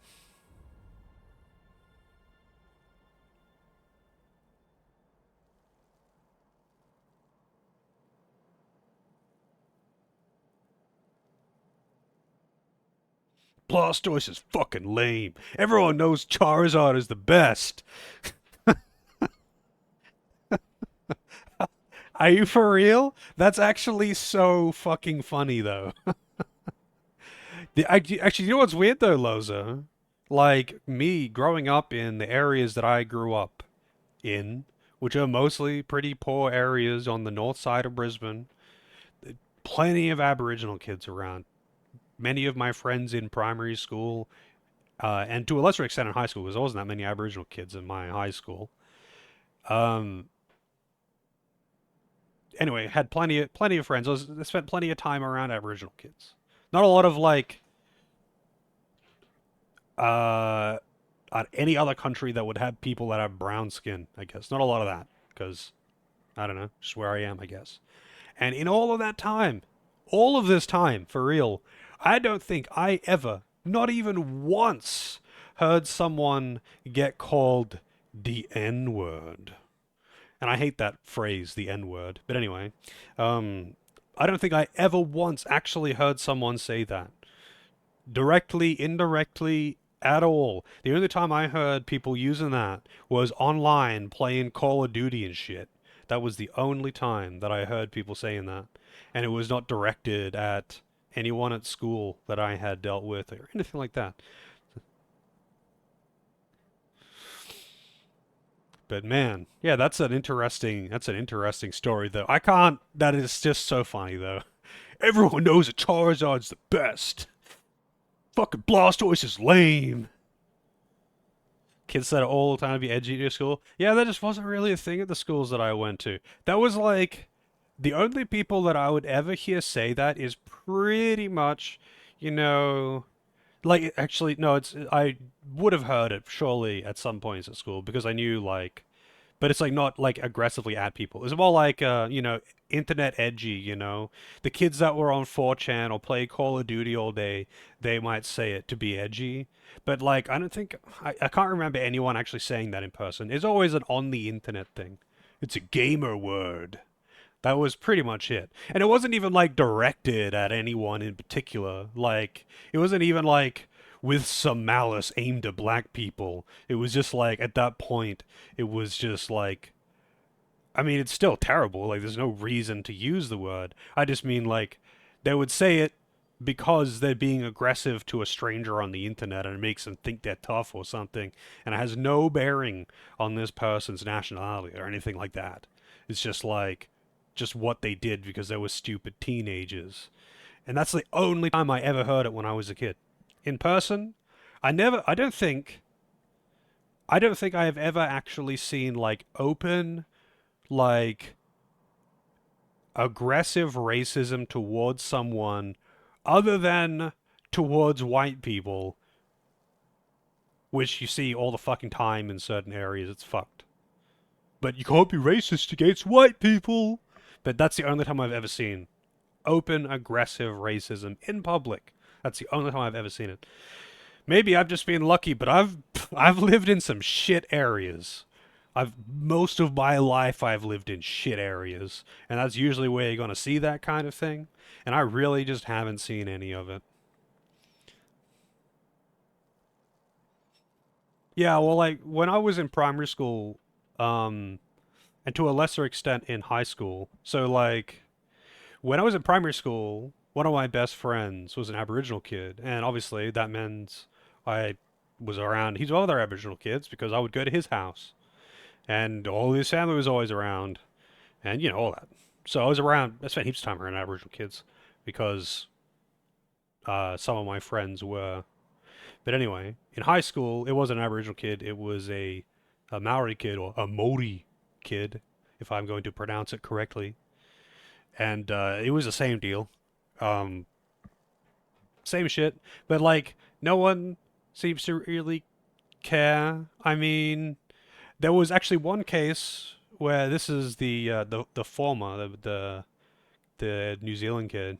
He apparently encountered a pretty bad racist escapade, I guess, but I wasn't around for that. And he got into a fight over a kid over it, and the principal was like, you know, on his side. It was pretty bullshit. They both got in trouble because they did fight, but the principal was like, that's kind of justified, but still can't fight. So he was suspended for like a week or something. And his mom was 100% like, you were in the right. You can do whatever the fuck you want this week, and I'm getting you ice cream. So anyway, I ended up just spending a heap of time over there playing video games while he was suspended.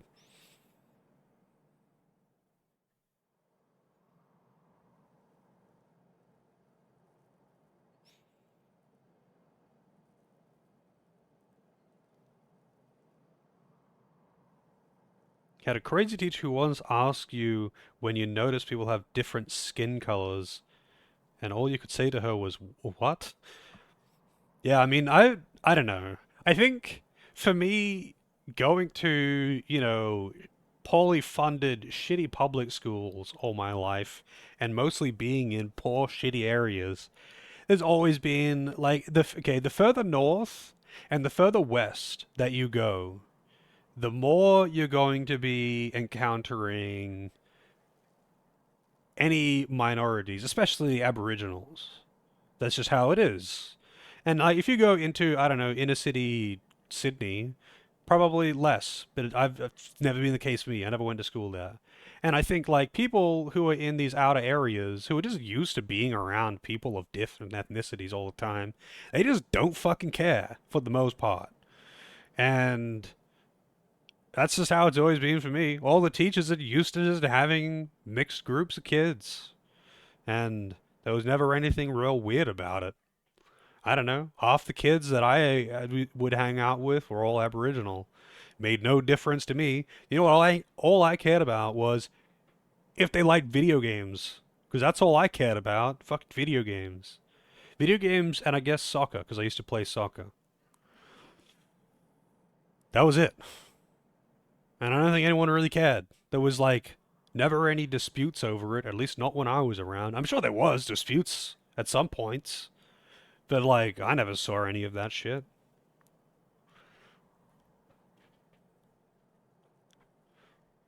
Maybe I was just lucky. I don't know, man. There's, like, heaps of, like, over here, especially in Queensland. I don't know about the other states. But, like, there is heaps of Kiwis here, too. Because New Zealand's close by. There's heaps of Kiwis, and that means you're gonna get heaps of Islander kids from any of the Pacific Islands, actually. And that's just how it is. In high school, we had heaps, and that was just cool. Okay. They were good at football because there's like those Pacific Islander kids are huge. They're fucking gigantic. They're like bigger than some of the teachers. So yeah, they tend to dominate in football. But I didn't play football, so I didn't care.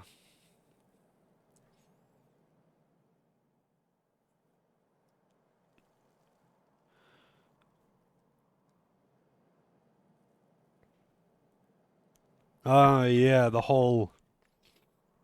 I don't even know what you'd call that. Positive racism. Racism is racism. But like the whole. Oh yes, you're underrepresented. You should be pushed to the front. And it's like, dude, I don't want to be at the front. I just want to be in the group with everyone else. That was basically the sentiment of one of my friends, like one of my best friends in primary school. He's like, I don't I don't want to be treated different.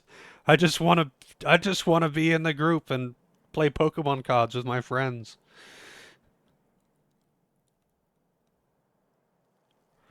That kind of thing actually really creeps me out. The whole like trying to push over representation thing. It's like if you don't want to be racist, you should treat them like you treat anyone else. Don't like give them special treatment because that's just as bad. It's kind of weird, right? Like maybe I'm just crazy, but like isn't not being racist just treating everyone the same? I mean, sometimes people are going to get treated like shit, but that's not because of race.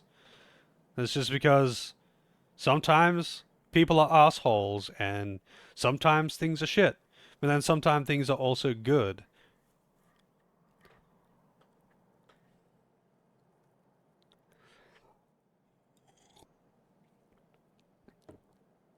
Yeah, that's basically the same sentiment that my friend had, Loza. It's like he hated being singled out. Apparently, it's much worse for it now.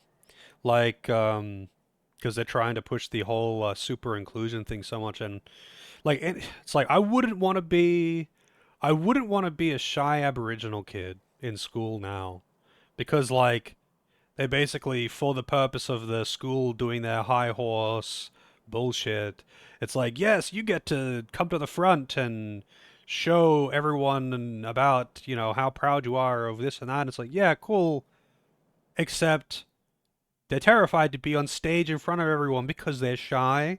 It has nothing to do with anything other than that. You're just like basically bullying a little kid who did nothing wrong, and you're just kind of being a dick about it. Even if you think you're doing something good, you're kind of just humiliating someone. But whatever. I mean, a million people have had this exact same argument, and no one's gonna listen to it. Because you don't get a high and mighty. You don't get to preach that from your high horse. You don't get the good boy points. You don't get Right. good boy points for Sorry, I can't. treating people equally. And that means you don't get put on the news for being super cool.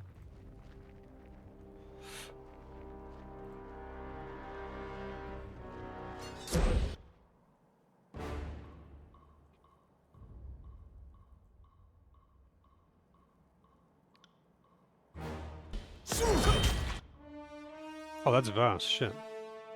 I have my characters mixed up. It is definitely a personal irk of mine. Too old for this.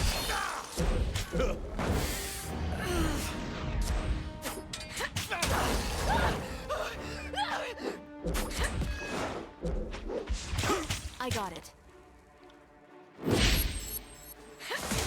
Harsh words would cause more harm than this useless weapon.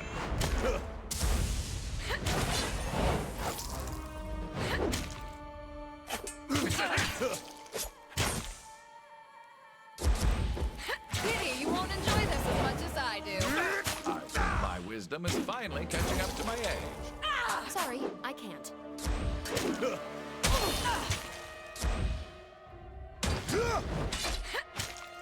Come and face my iron! Wait, why aren't you using that spell that I told you to use? Oh, I see. Okay, so the other heal that he's got, healing wisps, it is 5% per wisp, but he fires out several. That makes sense. It just doesn't say that in the fucking tooltip. On it. Sorry, I can't.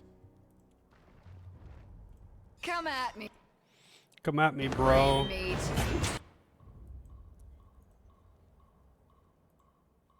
Damn thing couldn't pierce cloth.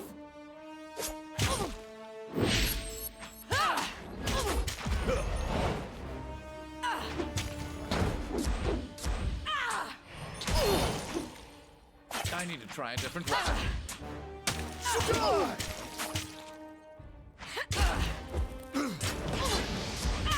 This isn't working.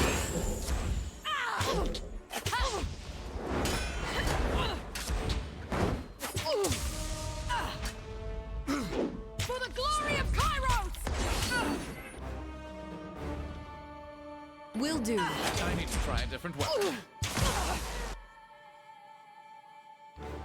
I really wish I didn't have to manually erase the record.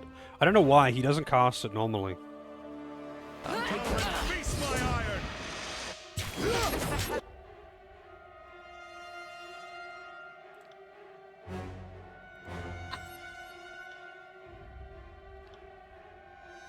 How could I miss?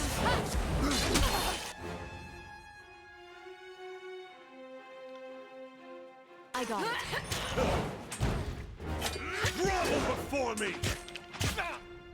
I need to try a different weapon.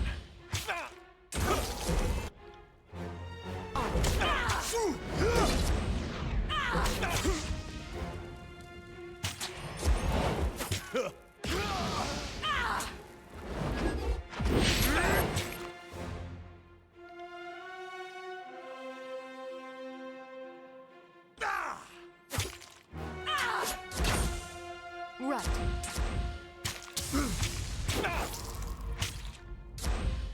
This weapon is entirely worthless. Dude, stop healing yourself. This is ridiculous. How much can you heal? God damn.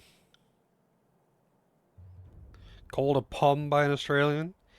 Never been the same since. Man, I haven't heard that in a long time. That's like something that's like something, I don't know, my grandfather would have said.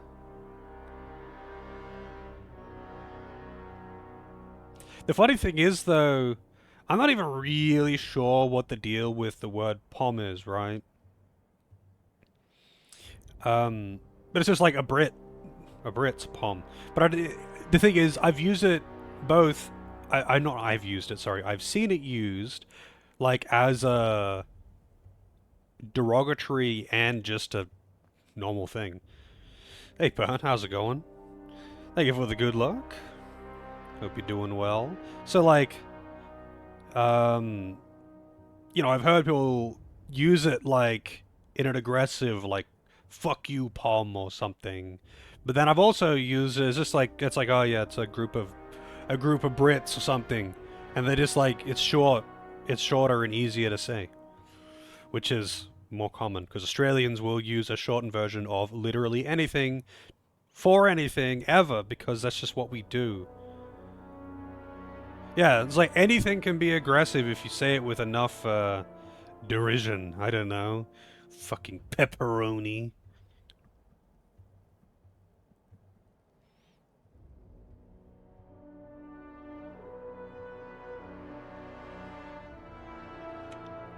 How dare you call me a pepperoni? Uncultured swine. Fuck is the greatest word. It is. So much versatility. Truly.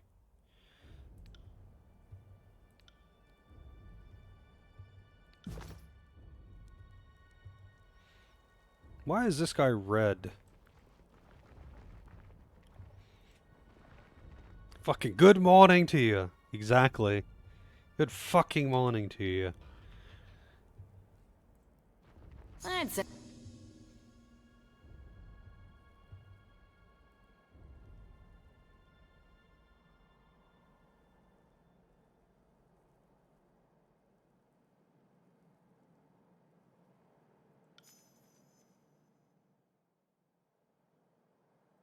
Say that's worth a second glance.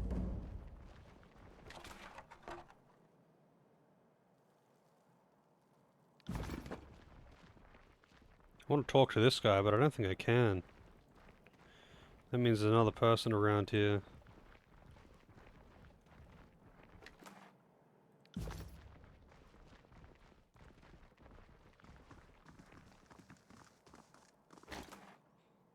The funny thing about fuck is that 90% of the time it's just simply used for emphasis.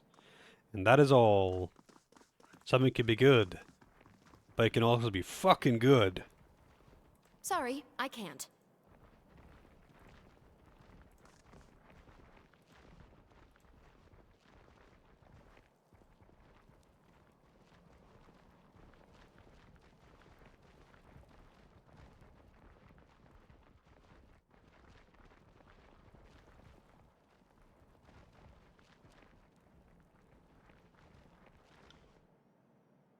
Iron More Walker. tallies to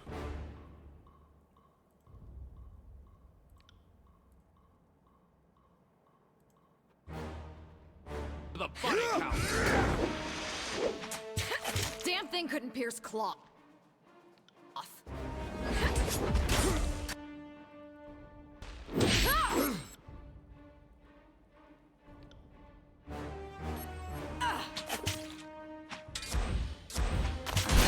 An awful lot of bread. Better, faster, and stronger. Damn thing couldn't pierce cloth. Oh, that one fucking hurt. Petrified. Face That one fucking hurt. my iron.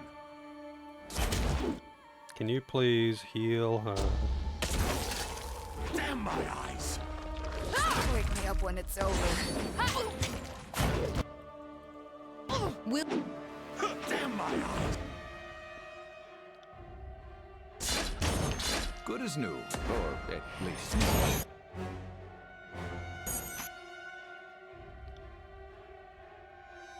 There's a lot of dudes here, man. There's a lot of dudes here. That one. How could I miss?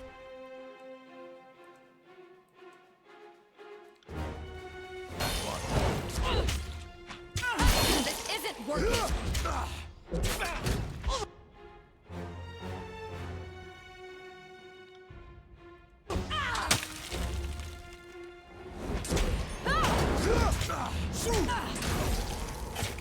I guess that just missed. That was.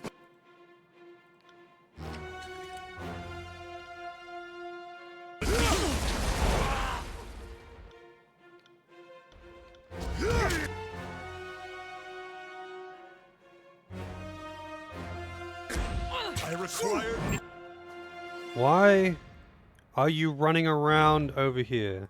threat. I'm gonna have to reload this fight because of all of this potato movement that my dudes have been doing here. It's ridiculous. Like, do your moves and stand still and cast a spell. It's like, Wake me up when it's over.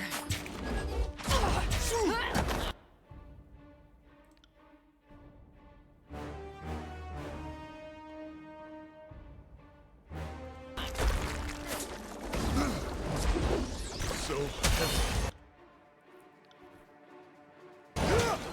can't move. they're all healing like fucking crazy too.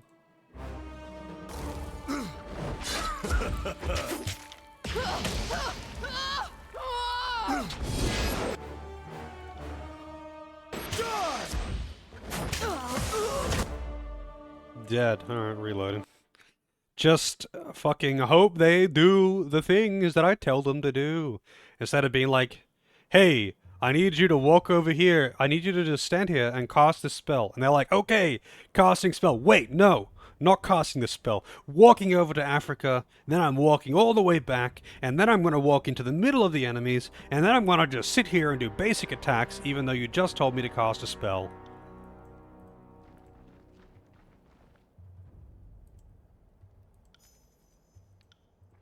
What have we here?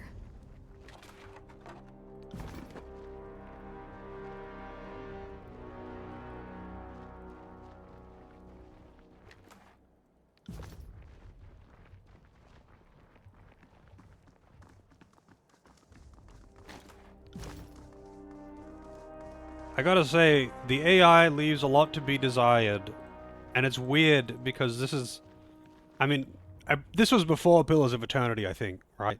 Pillars of Eternity did not have these issues with the AI. AI sometimes did some dumb shit. That was not on this level.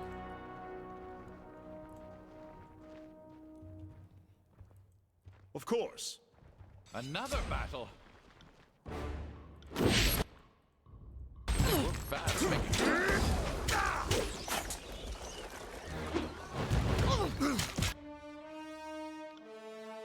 Alright, I'm gonna get that Earth Shaker, I think.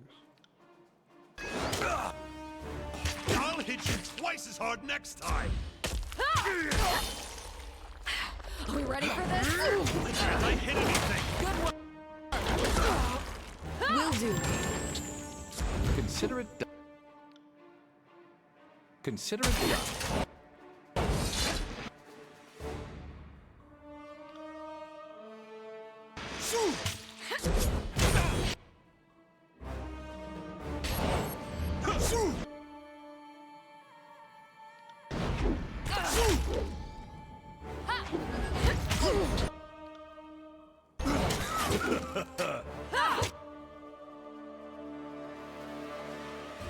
At once.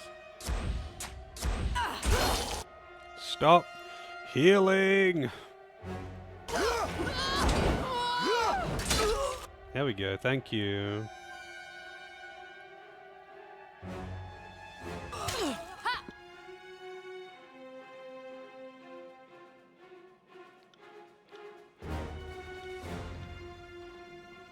At once. That was beneath me. Right. Stand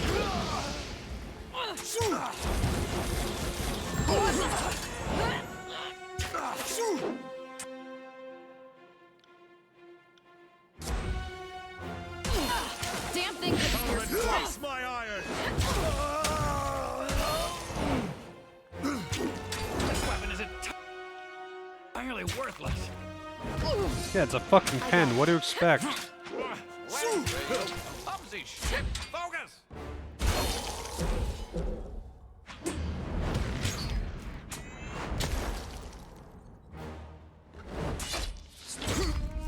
Flawless. Think Fall before me. That was beneath me. I need to try a different weapon.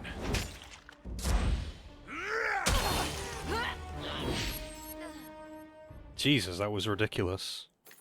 Those guys were healing like crazy.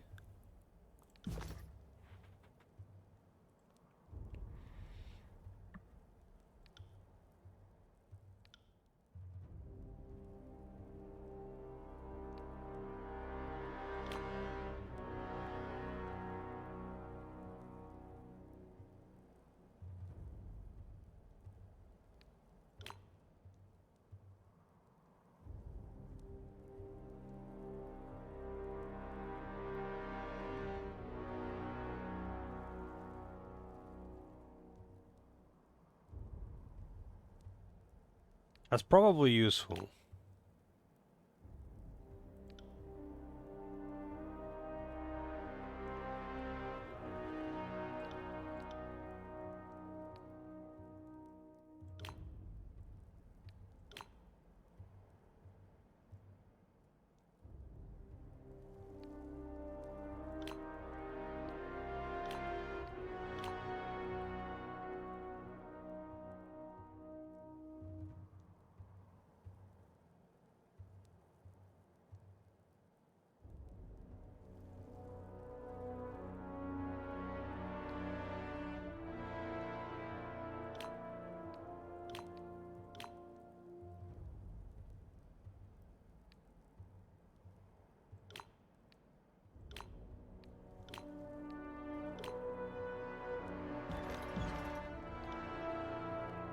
Alright, they're all dead.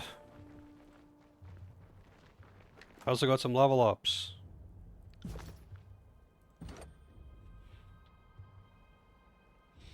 I don't know how important it is to get might for her. I don't know if it really does anything.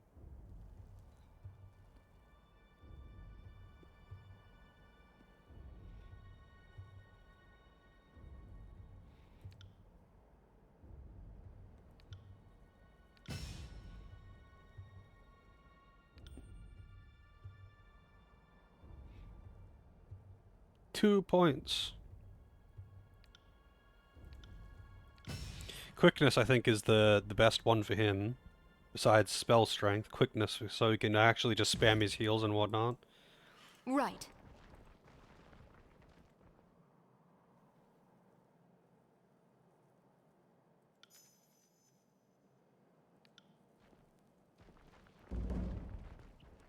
Alright.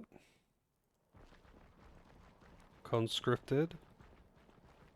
Now what?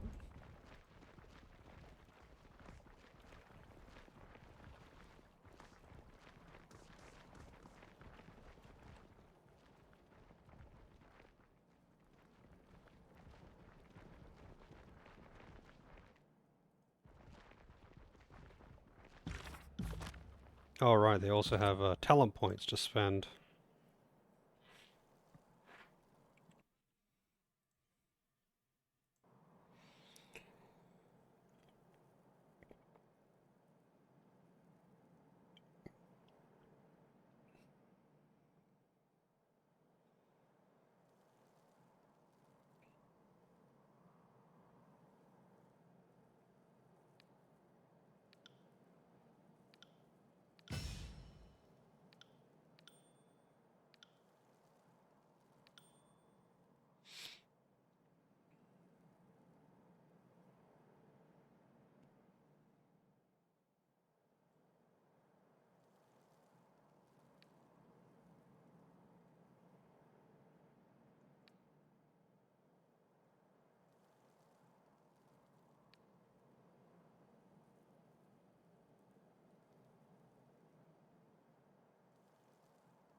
Oh, that's pretty good.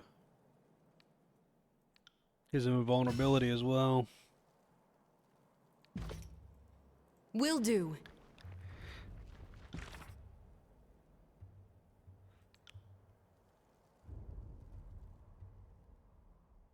Ah, gotta get cacophony in. Hey, feels like a very Yes. silent game. Yeah, there's not a lot of voice acting in it.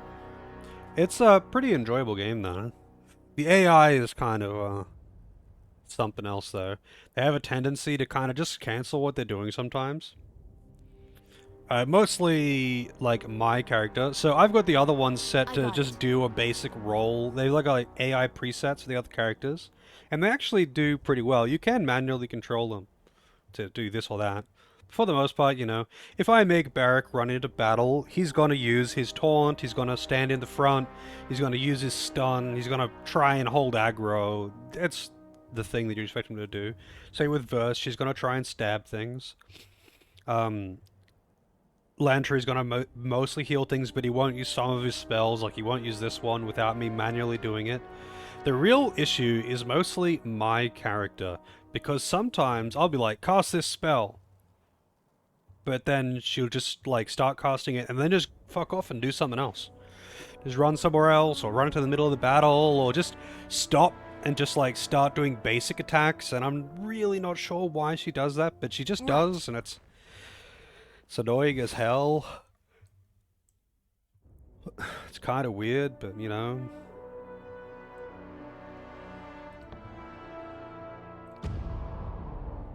I'm glad to be doing a bit more combat focused stuff though.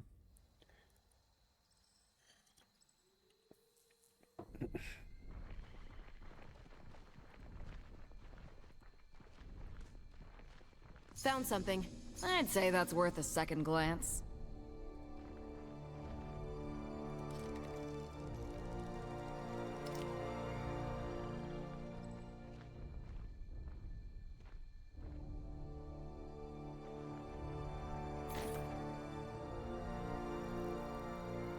Mysterious missive.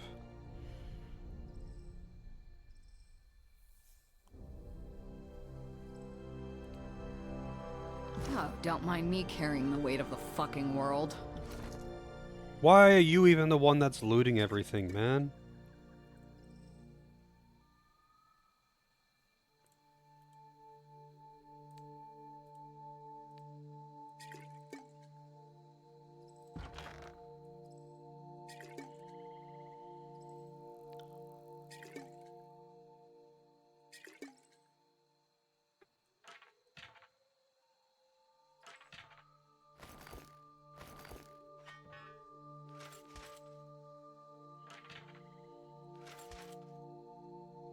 I appreciate that they say fuck, you know? It's always super weird to me when characters just never curse. +3 to all magic skills. Ooh, that's nice.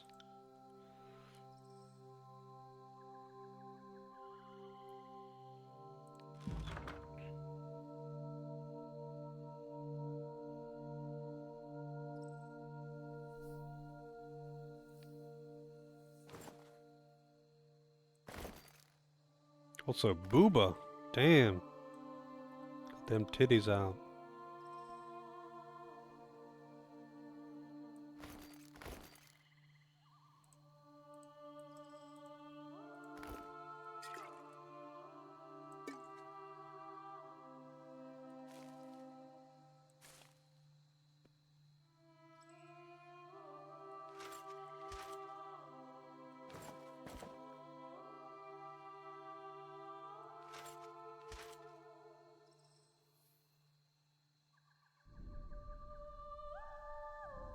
I think you're weird for it? I don't think it's weird.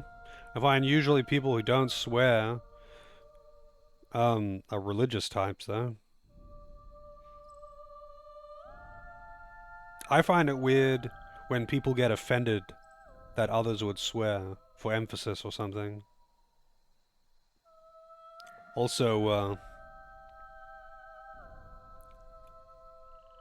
isn't it like statistically people who swear a lot tend to be more honest because they just immediately speak their mind rather than having to calculate what they have to say?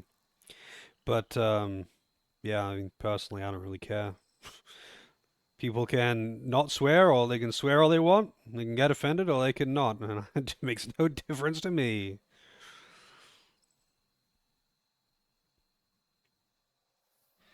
Although, actually, you know what? You know what, though?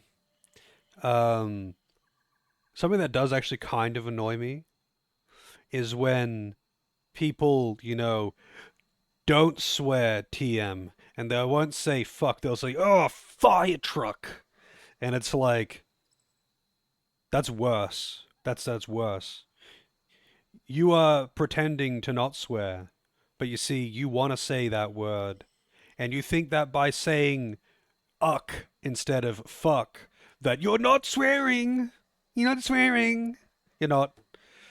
It's just some mental gymnastics, and that kind of bothers me because of how dumb it is.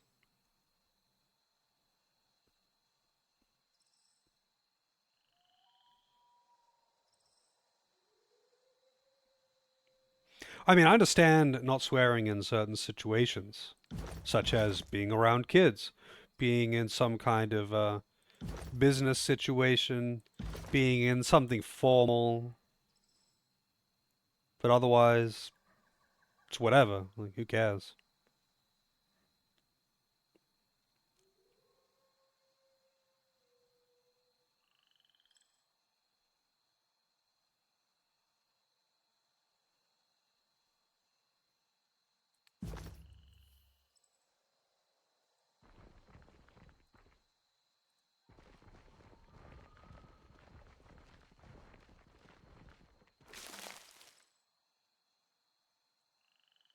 50% move speed while has wounds. Interesting.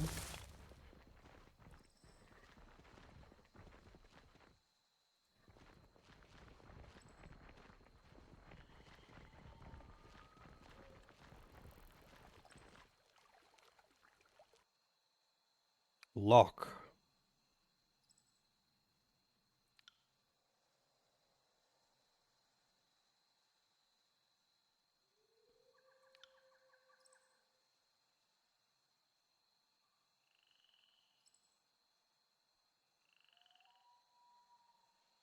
How's it going, Kwasi?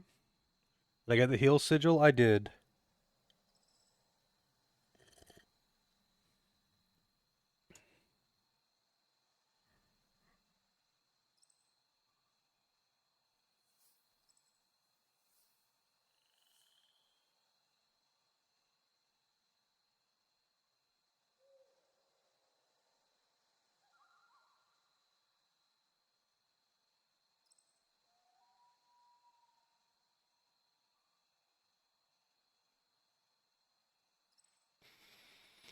Justification to not do it around kids if it's fine? Well, because some people find it offensive, and if they're not my kids, it's, I'm not going to do shit around them that their parents might not like. Same reason I wouldn't want to drink around kids, because it's kind of an adult thing. Like, it's not really for kids. There's nothing wrong with sex. Doesn't mean you should be doing it in the street.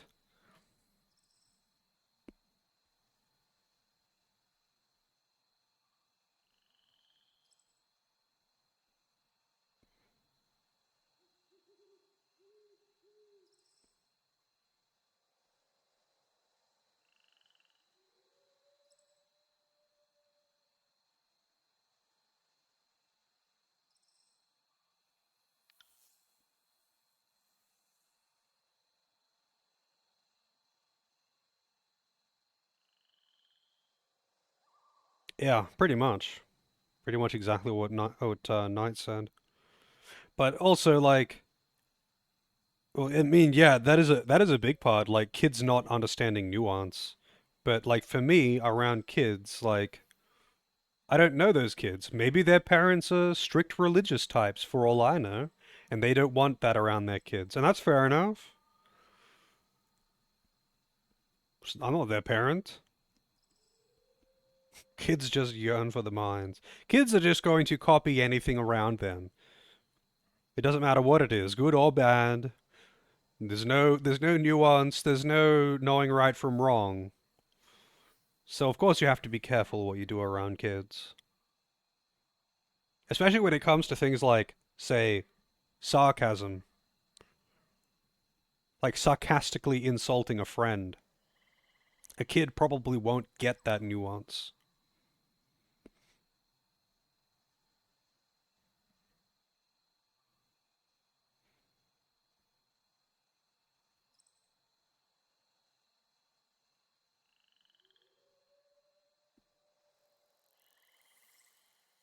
You should settle this by fighting each other.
This zoomed in. I think I've zoomed out most of the way that I can, but I haven't paid attention. I can probably zoom in or out a little bit further.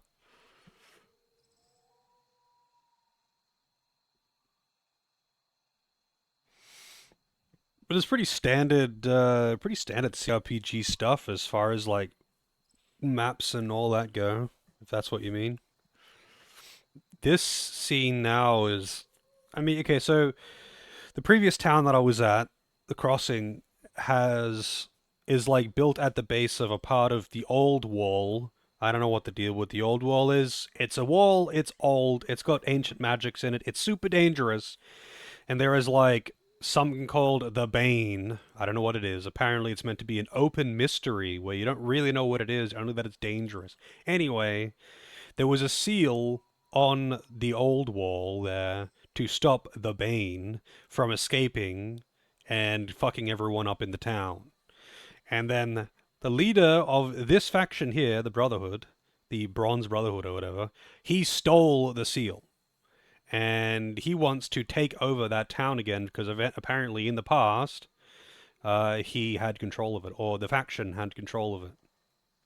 And he's doing some pretty bad shit. He's slaughtering civilians and doing whatever it takes to gain control of the region.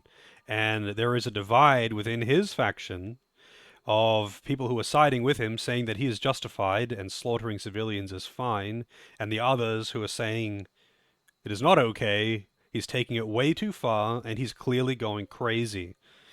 And I'm intervening with it right here. Oh, it's like I mean, I can show you the world map. It's I mean, I don't know what CRPGs you played. Have you played Pillars of Eternity? I mean, it's not. It's pretty much the same as like Baldur's Gate or Pillars of Eternity or anything like that, where it's not like Divinity: Original Sin, where you just have one huge open map. I mean, technically, you have like three huge open maps in Divinity. It's like a handful of small areas, and you have an overall world map, and you've just got like paths between open areas that you can visit, if that's what you mean.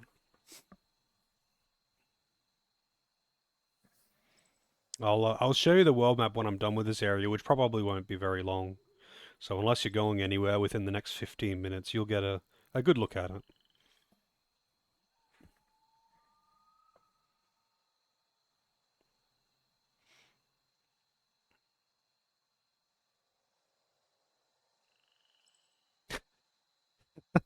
I like this. Athletics 46, attack. Ratamon isn't the most unstable person here. Come here, come and dance with me. And you just fight him. That's actually kind of funny. I'm the most unstable person here.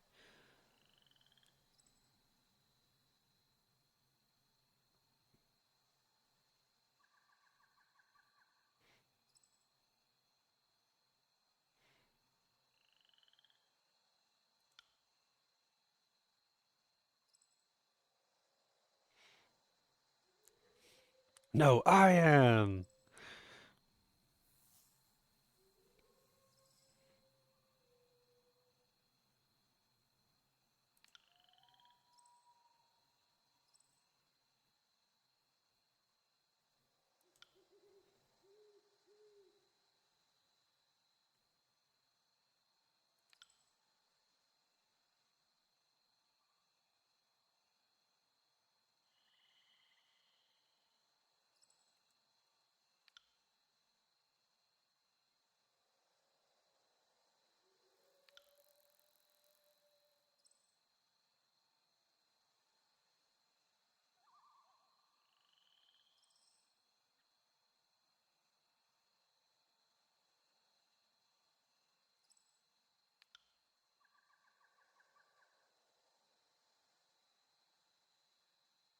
Hmm.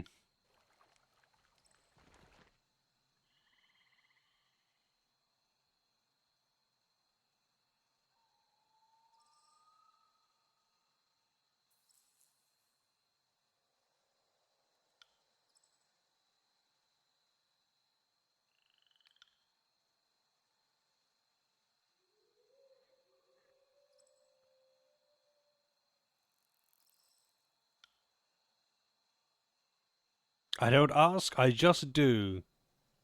Hmm.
I like that the dialogue, like the stat-based dialogue stuff, isn't actually RNG. They're just straight up stat requirements. I really wish more CRPGs did this, but to be fair, it is actually most of them that do. The only one that doesn't really is basically D&D, and it's just so much. It's so much better, I think, to do it that way. Not because it isn't RNG, but because like The example I usually use is Fallout New Vegas. Like, if you want to be able to convince someone to do something with speech, you actually have to invest into speech. You can't just keep reloading until you roll a 20. You have to invest into speech. You just have to have that stat. If you want to be able to do it, you need to invest into it. You can't just keep saving and reloading until you get lucky and never have to invest into it and put all your points into strength. If you want to be good at talking, you need to actually invest into being good at talking. Simple as that. I think that is so much fucking better.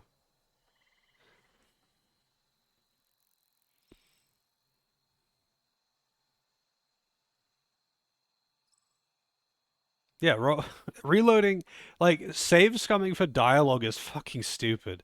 I understand, like, having crits and accuracy and stuff like that in combat, because, combat's chaotic and stuff like that, and failing an encounter and reloading to try again, that's whatever. Obviously, I'd rather it not be hinging entirely on accuracy memes, but that is very different. You don't stumble over your words when you're talking and fail a conversation entirely because you accidentally develop Tourette's syndrome in the middle of a conversation. It doesn't work like that.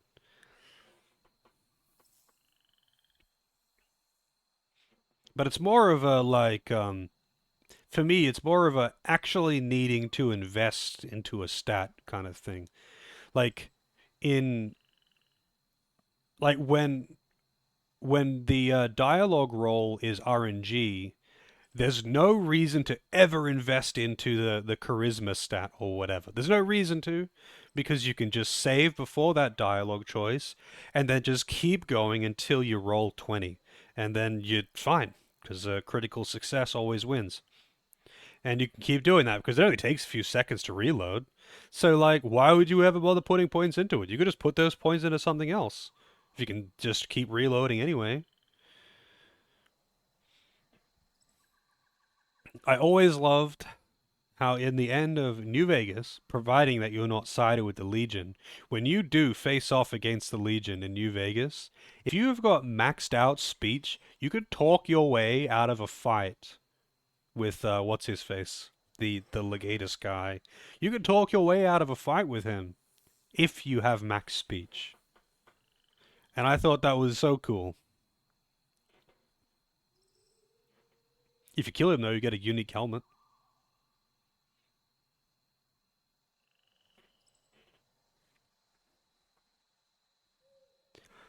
I really like it when like speech based, like, being able to invest into speech and talk your way around things is actually like a totally viable and effective thing to do, where it like really opens a lot of paths and stuff like that. New Vegas was really good for that. I would say that speech in New Vegas is so good that it's almost mandatory, because it pops up everywhere, talking to people all the time. There's something or another where you can get away with something, walk, talk away out of something, get a discount, do whatever, get some help, not have to fight someone because of speech. When you meet a stat check but still need a roll, that's annoying. Yeah, that would be pretty arse. What's an example of that that one though, Pepe? Actually, I'd be curious. Yeah, in Fallout 1 and 2, int determines how intelligent you are in conversation too, right? If you have one int, you just like, oh, hmm, every time you try to talk to someone.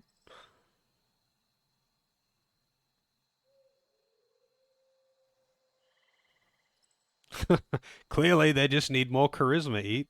Because if they had a high charisma, they would have been able to convince you. That's a pretty steep gap, though. God damn.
Hmm.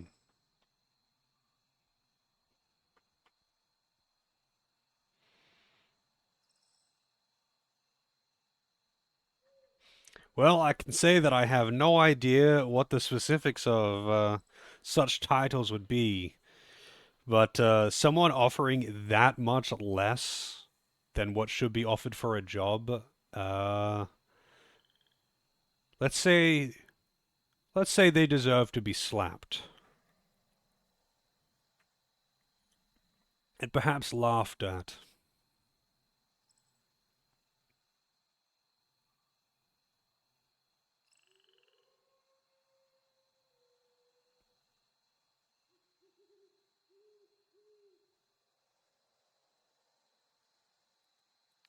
I'm not here to make friends.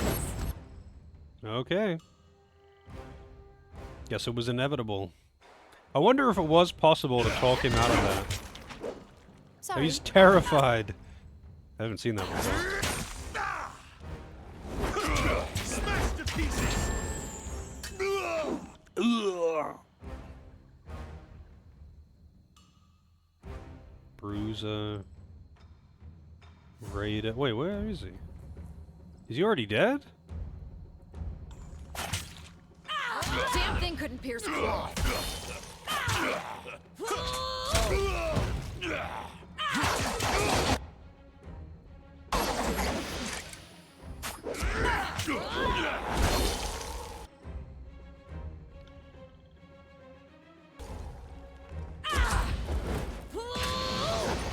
Damn thing could.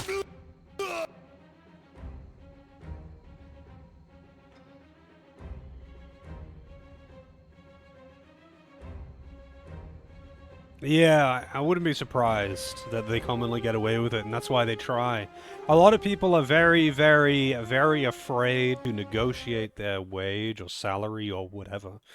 Um, Especially people from like certain countries, because like, I mean, take for example, the common one is Korea, where people are really, really unwilling to, most of the time anyway, really unwilling to negotiate their salary because the competition is really fierce. Like, if you decline what they offer, they could easily just say, well, no, fuck you, I'm just gonna hire someone else. Because someone else will do it for this amount. But then, you know, they go to another country where negotiating your wage is standard. They're kind of afraid to do it.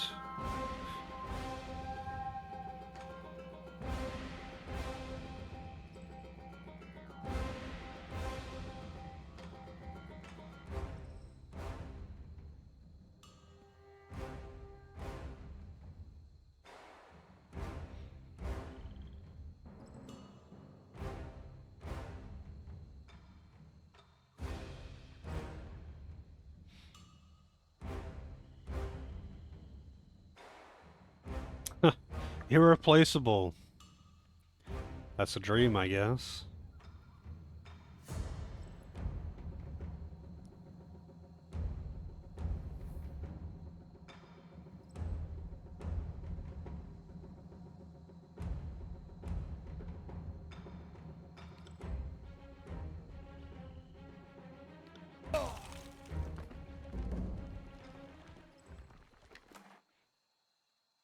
Oh, he has the keystone.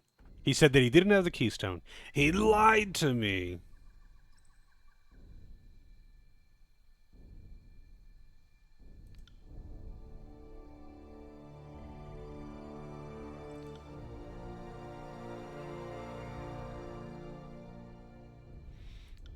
I wish I could give him new armor.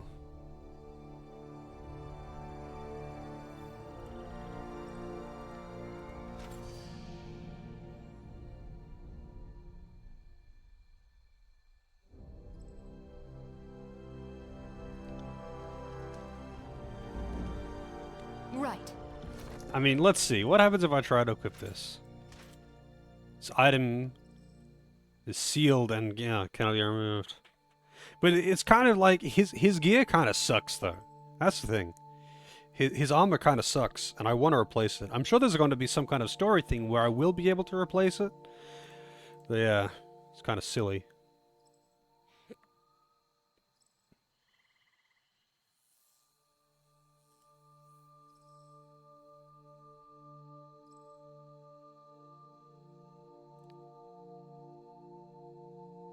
Potion of invisibility, huh?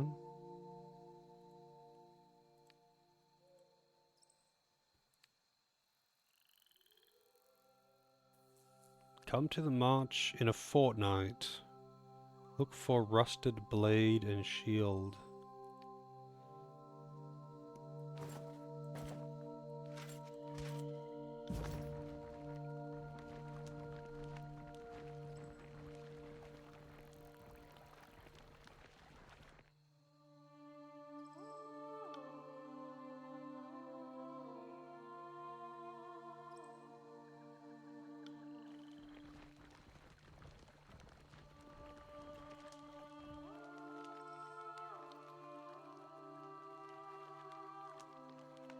Can't do that. Hey, over there. God damn it, man. I wanted to disarm that trap. I hate when I hate when they discover a trap or something and then they just keep walking and I they got just it. touch it. Ain't that odd?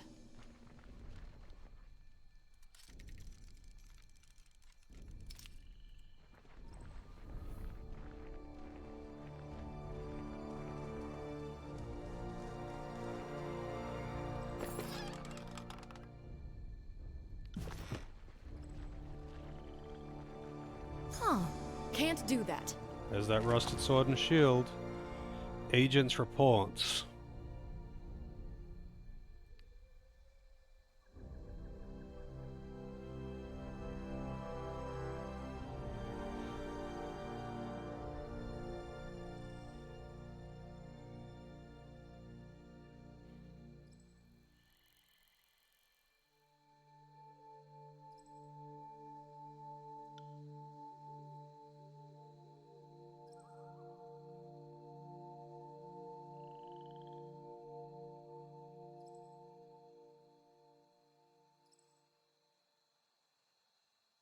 So it seems that Radamon has been, like, corrupted by the old wall somehow.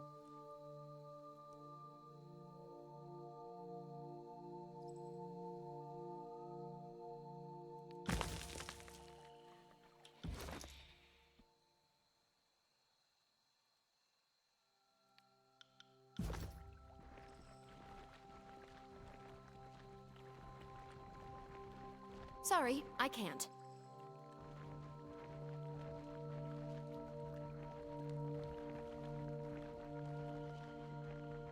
Just walking around to see what's going on here. Who are you? Kalea. What in Kairos' bloated bladder do you want?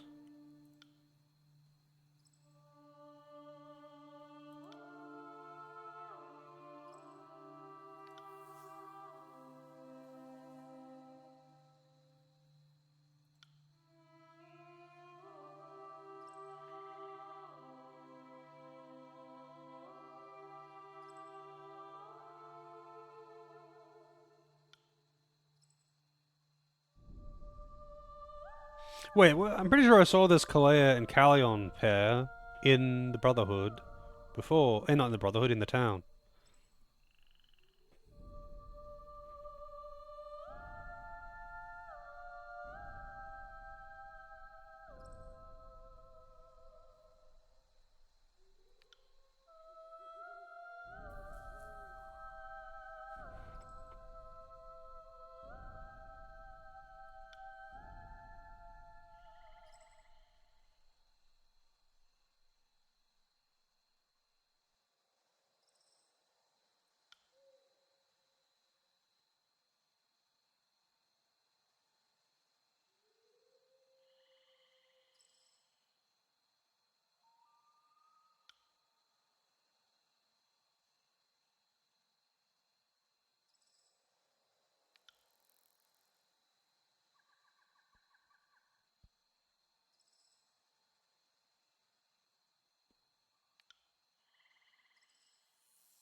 I thought that was a merchant.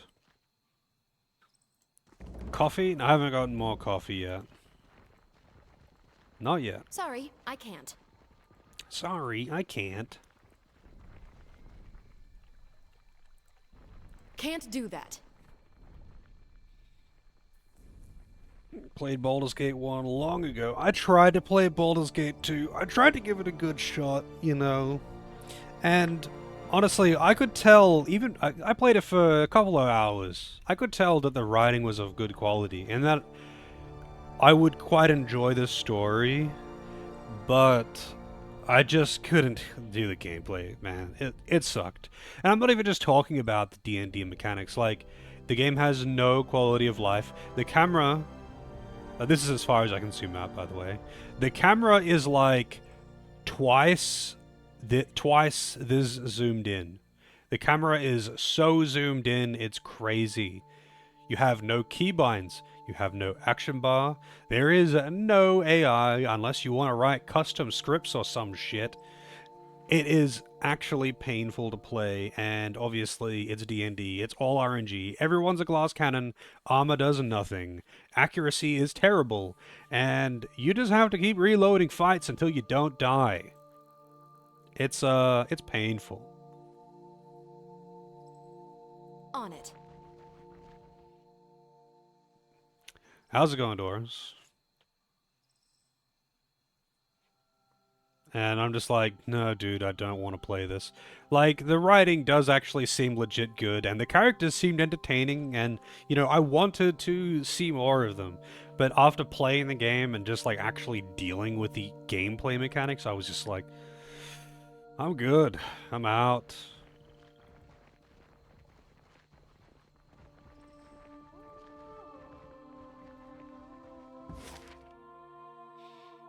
Iron Hall Trail, Twin Rivers. That's where I'll be going next. I am curious though. Wait. Oh yeah, so I forgot to mention this. Eat. So eat.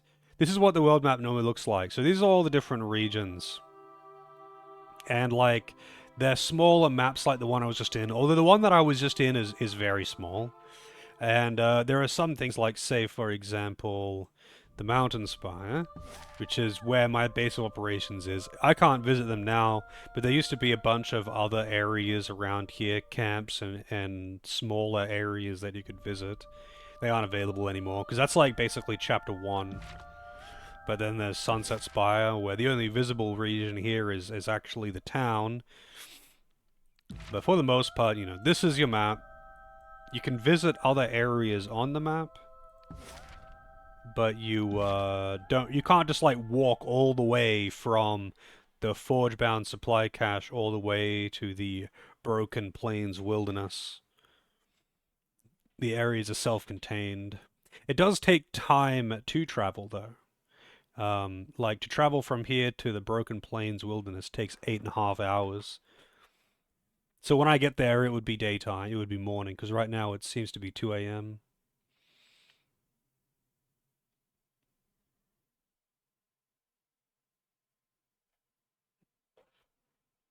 Got soft-locked your save after getting ambushed by a beholder in the sewers. That sounds about right.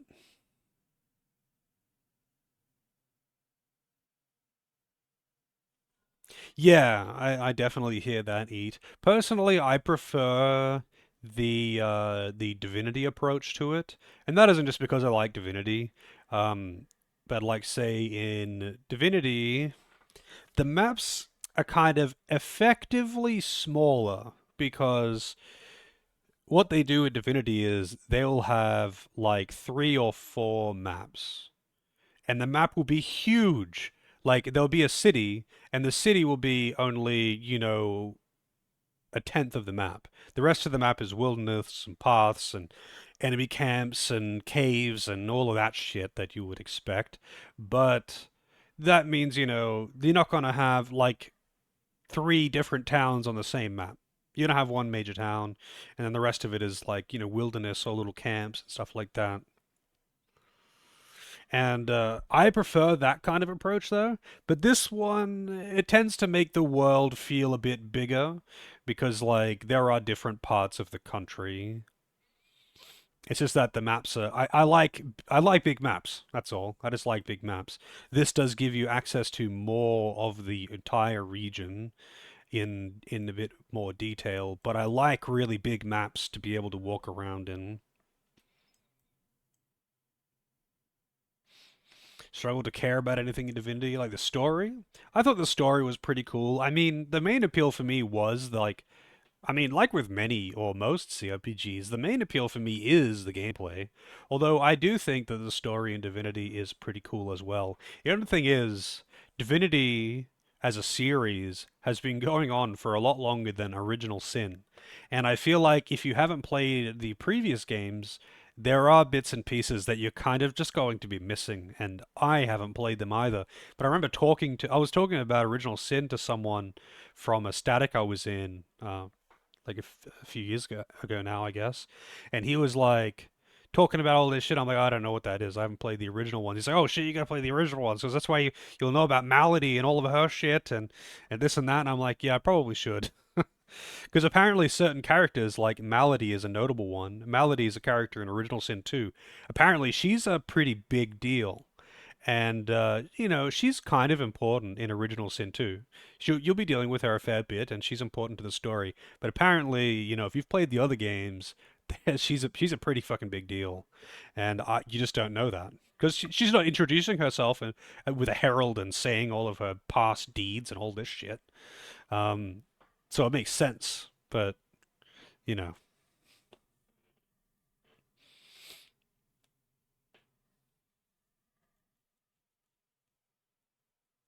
Yeah, I have never played any of the other Divinity games. The only knowledge I have about the other Divinity games is that I think the original ones were like third person hack and slash things, and they did the other one that was brought to my attention before I even played Original Sin was Dragon Commander, only because there is one of the like romance options in that game is like a huge titty dwarf girl. That's it. And it was brought to my attention because of memes. Because someone was like, hey, here you go. This game is for you. It's got dwarf women in it. And that was the only reason I learned about the game. And I never looked into it. I haven't played it.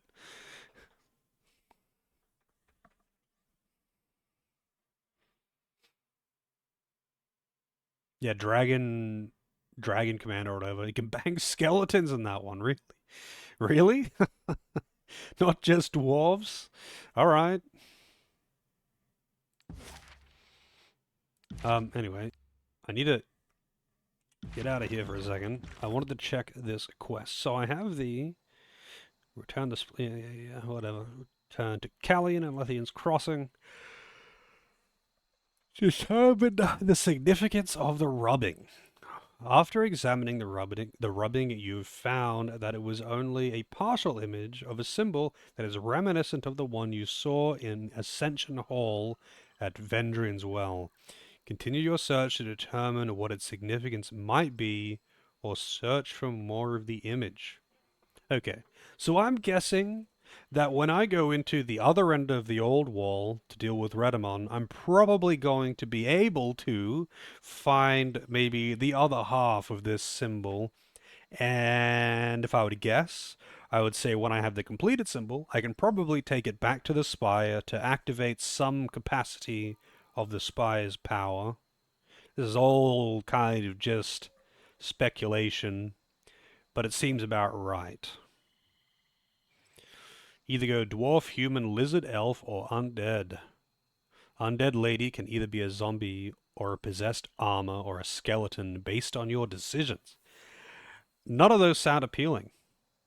I do not want to put my dick in any of those things, especially the possessed armor. And you know what? I'm not really about that lizard either. I think a lizard probably wouldn't be very fun. I could deal with human, elf, and dwarf. I'll pass on the other ones.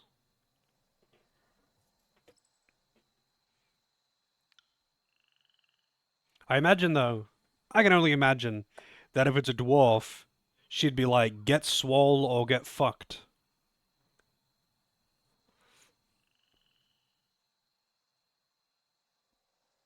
Probably has a long list of shit she hates.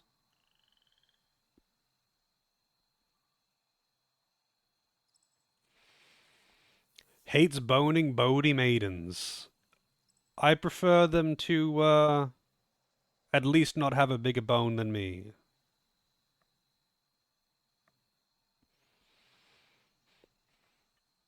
Taking both the Magebane Helm and Forge Master Zedenya. The voices of Narat wants you to bring Zedenya to him. So I don't want to bring Zedenya to the voices of Narat. I want to free the Forge Master and give them independence so I can control them later. Because I don't plan on staying with the chorus.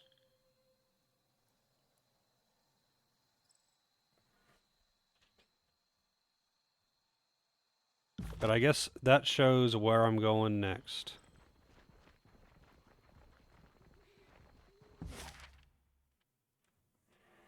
I'm with the chorus for now, but I'm not staying with them.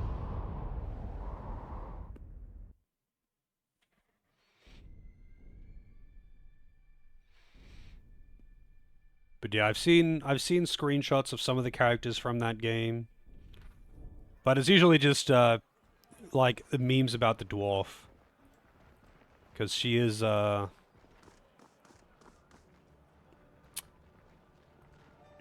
voluptuous, and she is not shy about that. Alright, I don't know where this Callion and whatever live. I need to find where they live, though.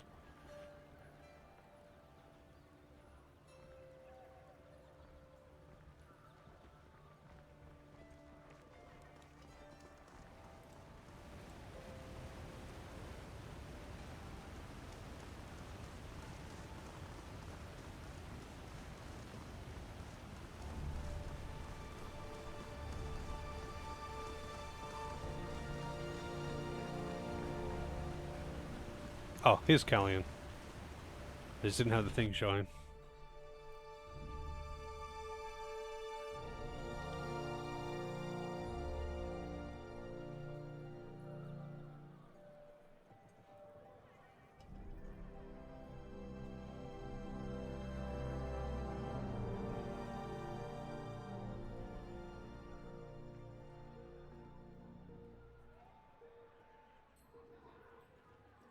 Our time together has not gone to waste.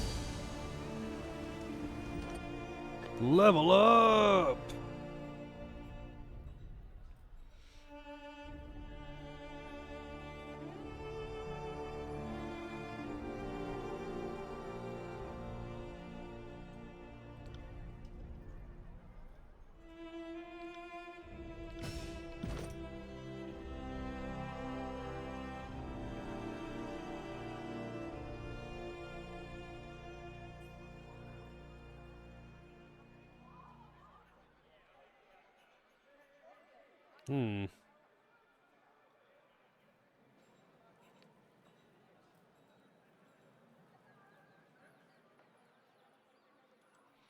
Just a passive AoE, negative 5% damage taken for all allies.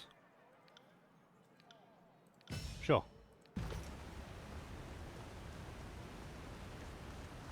Will do. Sorry, I can't. Sorry. Sorry, I can't. You know what I realized, though?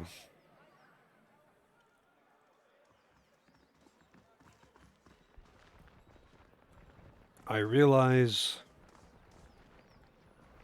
that it's 8:43. It's 8:43, That wasn't so hard. and I haven't made a coffee yet. So I guess I'm gonna do that. And I'm looking forward to getting up because this is gonna be a head spin. I'll be back in a few minutes. Don't have too much fun without me.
Alrighty.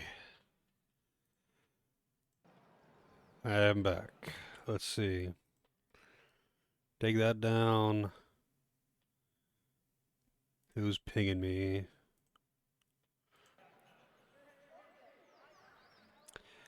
Alrighty.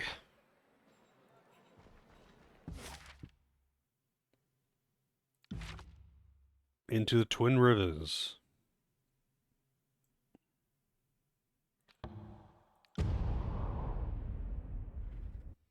That was a 6-hour journey from those two places. Look how close together they were. Brother Kalis.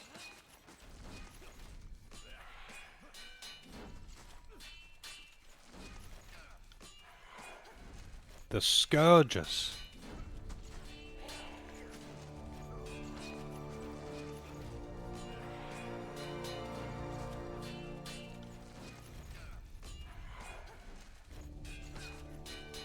So it seems like Redabon has obviously been corrupted by whatever the Bane is, and he seems to want to take control of the wall and just say fuck it to everyone else and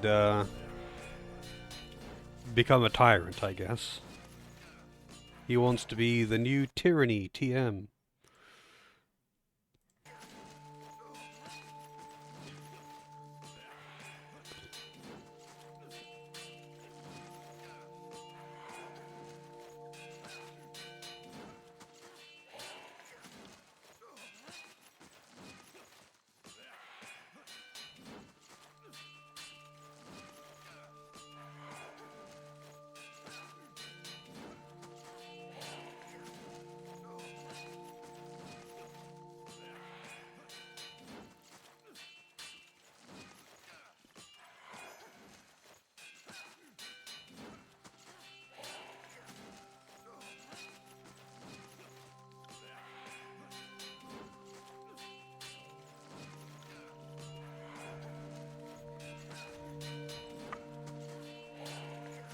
Hey Shimura, how's it going?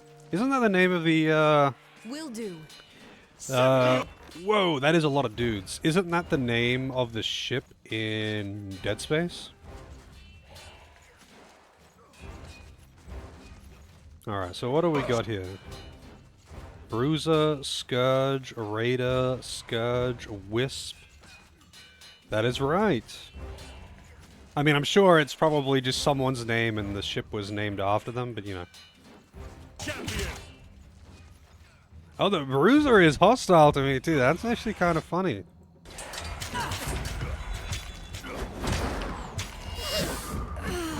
Oh, that did a fair amount of damage.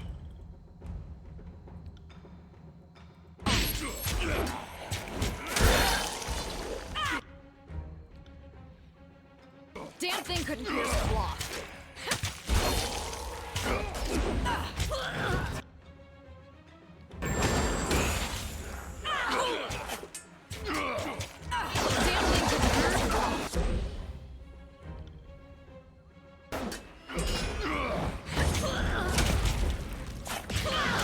Immune to bleeding. Not surprising.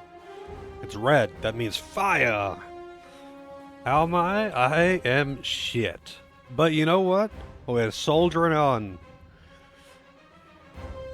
And that's what matters. Game's good though. Satisfying. Will do.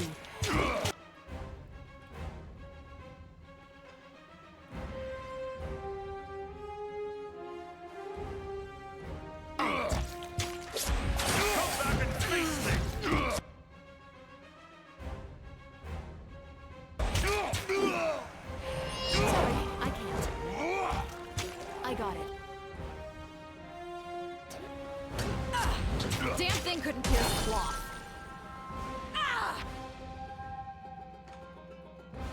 This weapon is entirely worthless.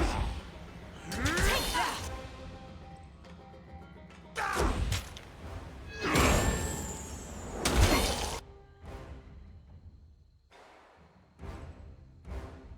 Will do. Fuck is wrong with my weapon?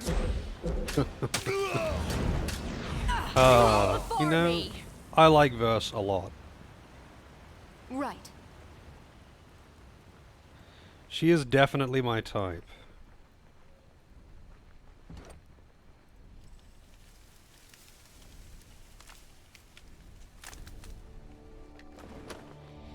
What do we got here?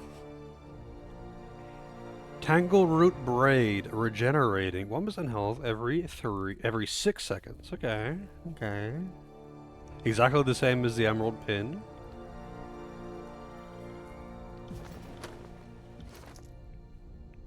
What was this one? Plus 10 parrying. You know what? You can have this. You can have double regeneration. Double regeneration? Gee, Bill.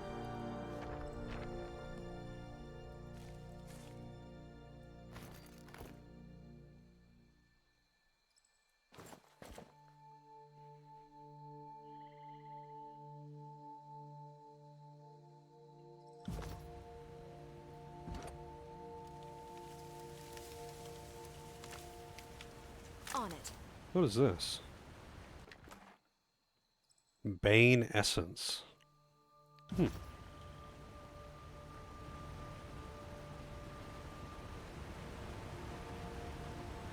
That was looking a bit rough. Can't do that. I don't think I'd want to walk through it. Sorry, I can't.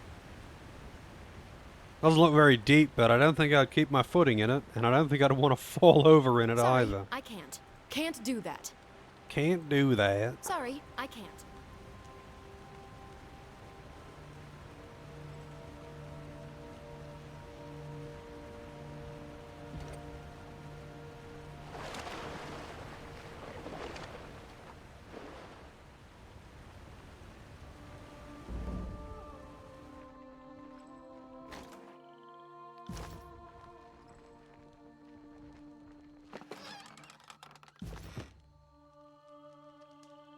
Bits of metal flakes surrounding the campfire and a pair of forge-bound tongs.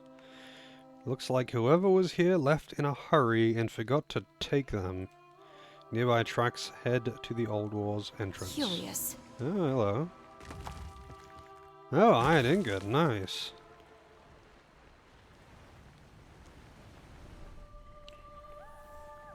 So, you know, there are those elixirs that give you +1 permanent stats and all that shit. Are there ones that give you, like, plus permanent skills, like, you know, one-handed weapons and stuff like that?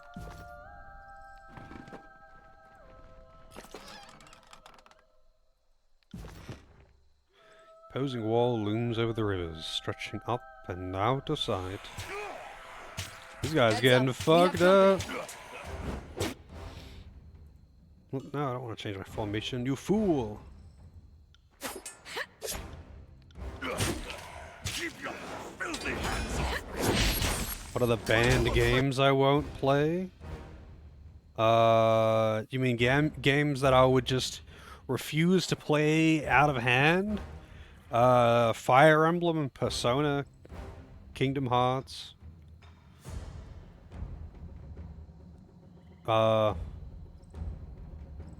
Also, RTS games and rhythm games. I love RTS games, but I don't like streaming them. Rhythm games I'm just not into.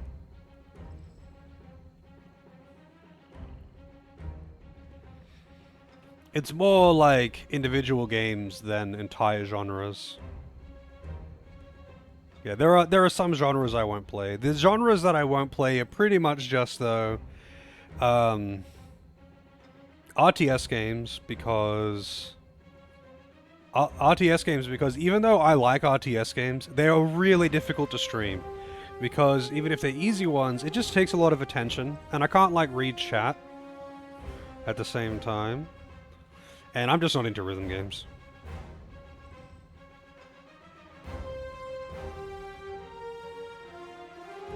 It's really hard to read chat while I'm playing RTS games. End up pausing them constantly and never actually playing the game. Worm, that one ran behind. You won't enjoy this as much as I do.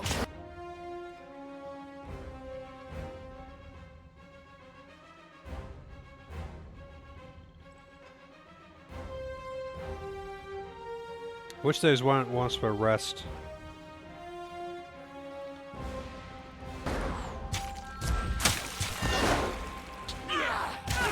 Wow, wait, that attack caused a wound.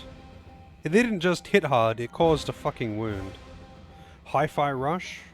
I don't know that game.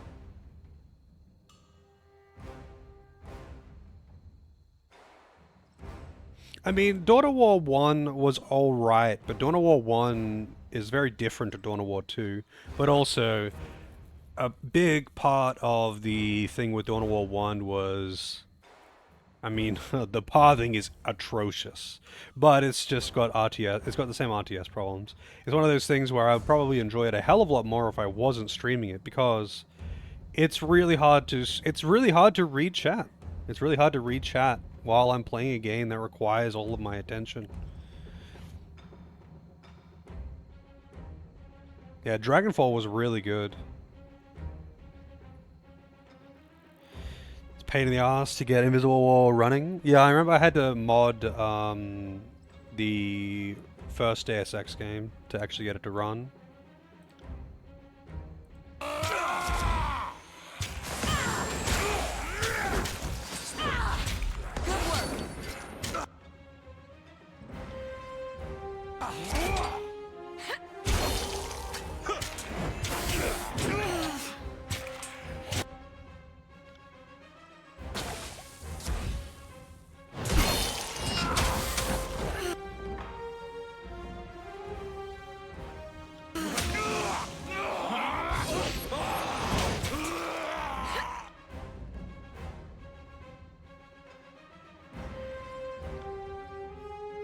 I got it.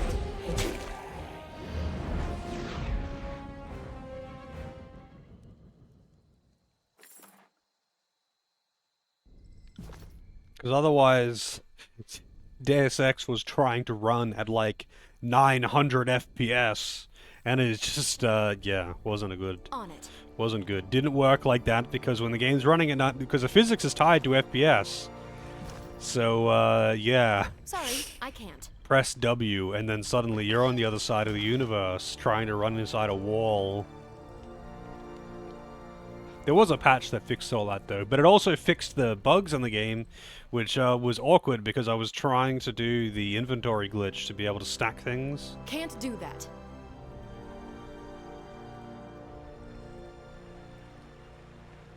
What do we have here?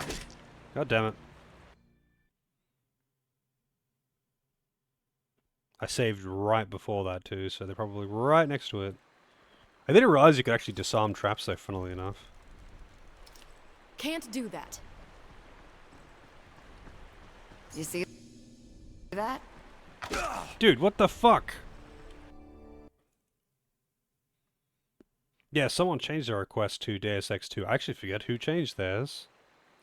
But someone did. Just point me in the right direction. Is I'd say that's worth a second glance. Is Deus Ex 1 on YouTube? I don't remember if that was before or after I started doing my VODs on YouTube. Can't do that.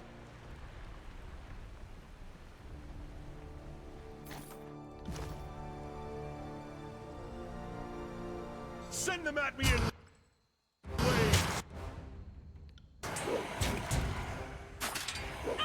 Hey Fox, how's it going? Sorry.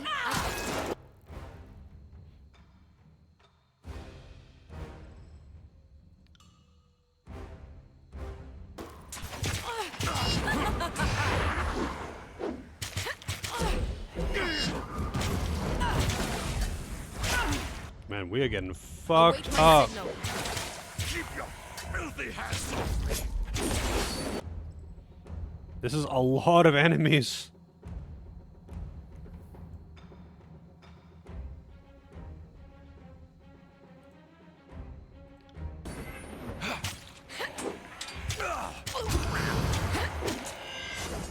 That one rattled me hard.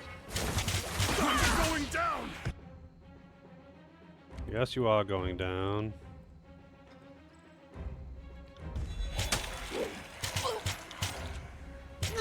Here's the thing. Nope, you can just die instead because you're refusing to use the skill that I'm telling you to use. would be easier as you not getting hurt in the first place. Crazy kids. Fall before me! Pull yourself together!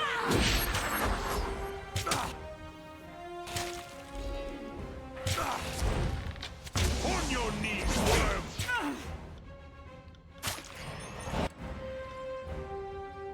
You got it. Fall before me! I'm on it.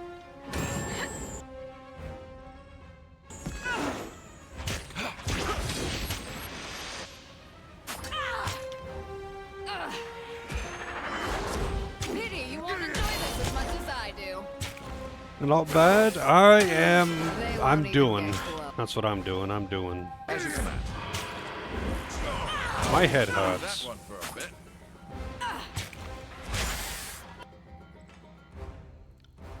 Eyes.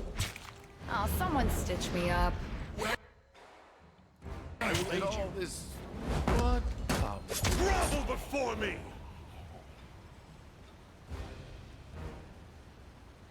It does have it, and it's got the FPS part, so you can see that, like, oh, I press W, whoops, and then I have to take 200 steps forward.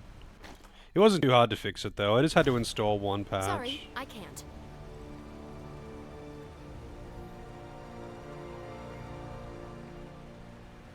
Can't do that.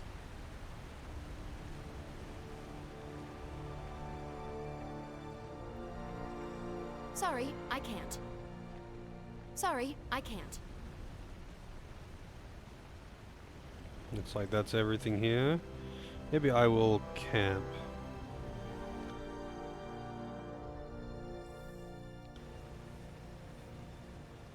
Sorry, I can't.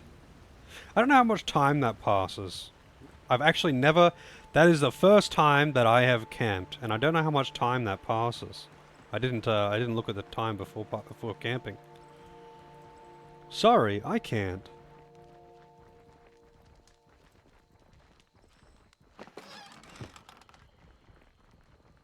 Sorry, I can't.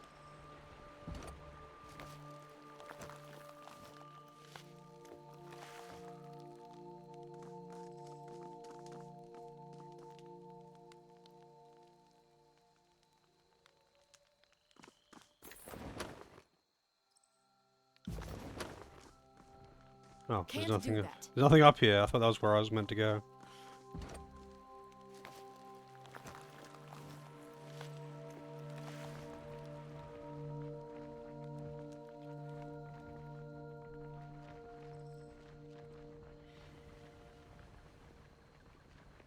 This is where I need to go.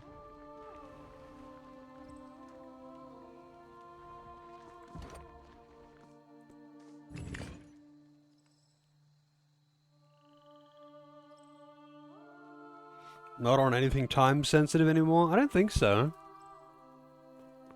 Is there any other time sensitive sections in the game? Like, I don't know, sometimes there are things that are not like explicitly time sensitive, but it might be like this character is only here during these days, and you know, that kind of thing, and that's what I'd be missing out on. But I'm not min-maxing this game, so like, it's whatever, I guess. You know, if I miss something like that, then it obviously doesn't matter. Flatfoot Ferris.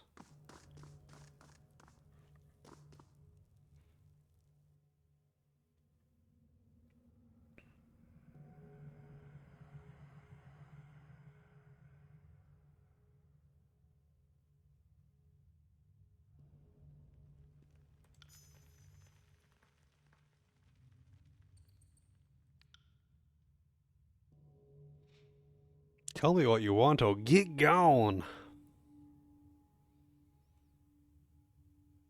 Langrisa 2 YouTube vids got some decent views, did they? I think with YouTube it's like if something starts getting a few views, it starts getting pushed into recommendations rather than people looking it up. So if they get none and like so I think it's like if a handful of people from stream look at the VOD, it then just pushes it to everyone else because it gets put into the recommendations because it got a few views, but then otherwise it gets nothing. I mean, for me, I don't really mind, obviously, because I put my videos on YouTube just for archival purposes. I actually do really appreciate it if people go in and like have a look at the videos, at least give it some views because it does push it forward. But I also don't put in any effort to fuck with the algorithm myself, so it is what it is, I guess. The only reason being, sometimes there's been one or two people who have seen the VODs on YouTube and they've been like, they've said something, and I'm like, oh, said something in comments, and I'm like, yeah, I stream on Twitch. They're like, oh, I'll check you out. Because they didn't realize, somehow, that these are Twitch VODs that I'm uploading to YouTube. These aren't just me doing Let's Plays on YouTube, these are Twitch VODs. We can do it, chat. Hit the golden algorithm. Yeah, I think it's like, so my videos tend to either get like nothing, one or two views, or they get like 100 or something. And not like, and 100 YouTube views is nothing, obviously, there's nothing. But I think what happens is, if a few people look at it, if it gets like 5 or 10 views or something, then it gets put into recommended for something relevant. It has to be a slightly more obscure game that doesn't have 5 billion. Like, if it was an Elden Ring, it would never get put into recommended. But it has to be a slightly obscure game, and if it gets a handful of views, then it gets put into recommended. I think that's how it works, as much as I could guess anyway. Yeah, like Quake 2, for example, got a whole bunch of views. And I'm guessing that's because there's probably not a lot of Quake 2 videos on YouTube, and also it just got a handful of views at first, so then it just got pushed into the recommended. So now when you search for Quake 2, maybe that video shows up. But I don't know. I don't pretend to know how the YouTube algorithm works. But I do know if something gets a handful of views, then it starts getting put into recommended. And most of my VODs, obviously, people don't watch because they watch me live, or they watch the VODs on Twitch because I have the VODs on here as well. My VODs on Twitch get a fair amount of views. Not my VODs on YouTube though, because most people know me through Twitch, so obviously they use Twitch as a platform.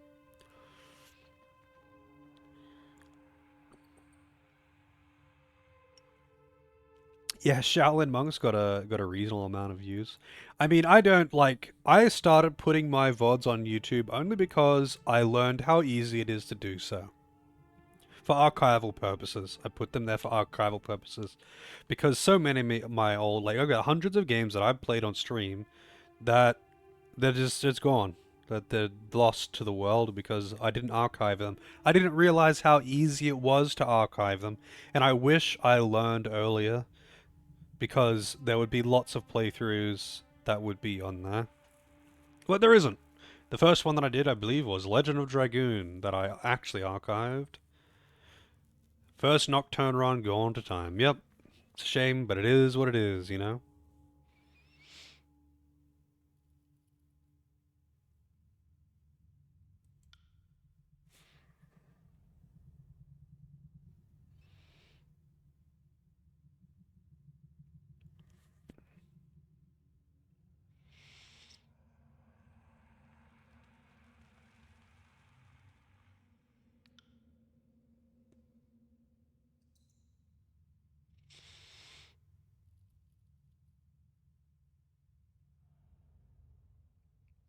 Shadow Hearts, the end.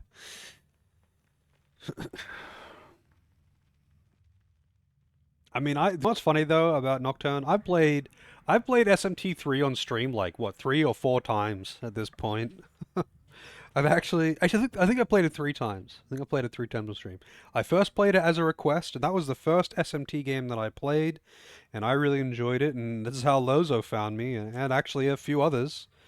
They found me through my first SMT3 playthrough. Obviously, I really enjoyed SMT3.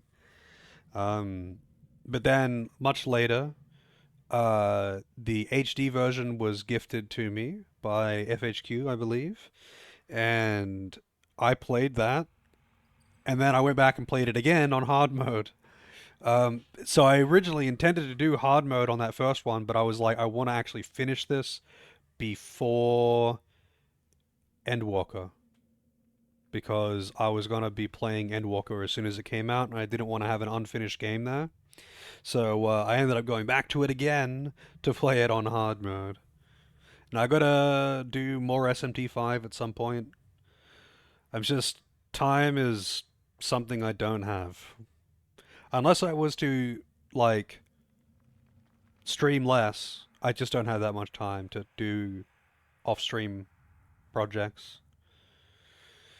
Might request the hard type mod one day of SMT3. I know there's a few interesting mods for SMT3, like the quality of death mod, which I think would be neat. Hey Helico, or stream my project. Yeah, I mean, of course, I could also just stream games of my choice more often, but I feel like, my stream at this point is it's pretty much the whole game request thing.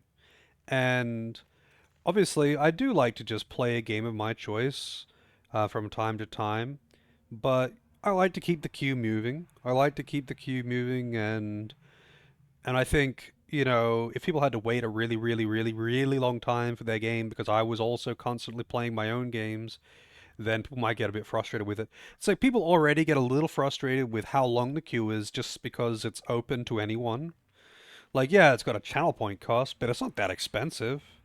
I have considered making the request to be for subs only, which I'm sure some people would complain about too, but like at the end of the day, I started doing game requests when I had an average view count of like 8. And now at that point the queue was never really longer than 5 or 6 games. But at this point, even if like a third of my average view base was constantly requesting games, the queue's always going to be long. And that's just how it is, I'm afraid. But if I do other things like slipping in, every third game is my game, then the queue is going to be insane.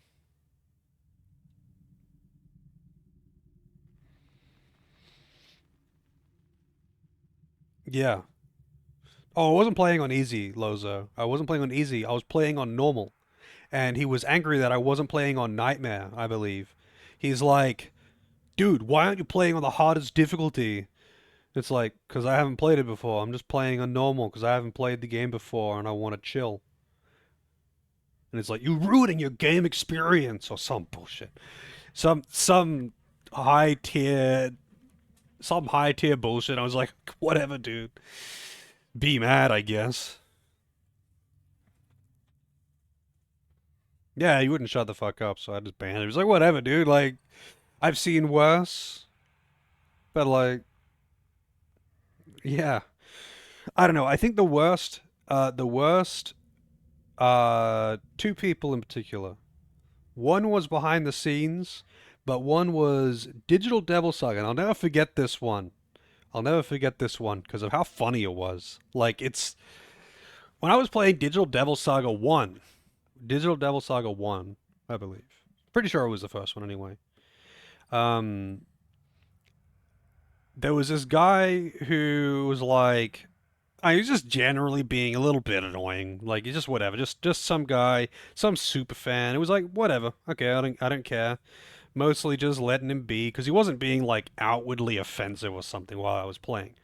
But like, I put a save state outside the save point because, like, in Digital Devil Saga, how to save, you have to go into the save room and then open the save menu and then save and then leave the room. It's kind of like in SMT3, except there was an extra menu. So, like, I put a save state outside the save room door.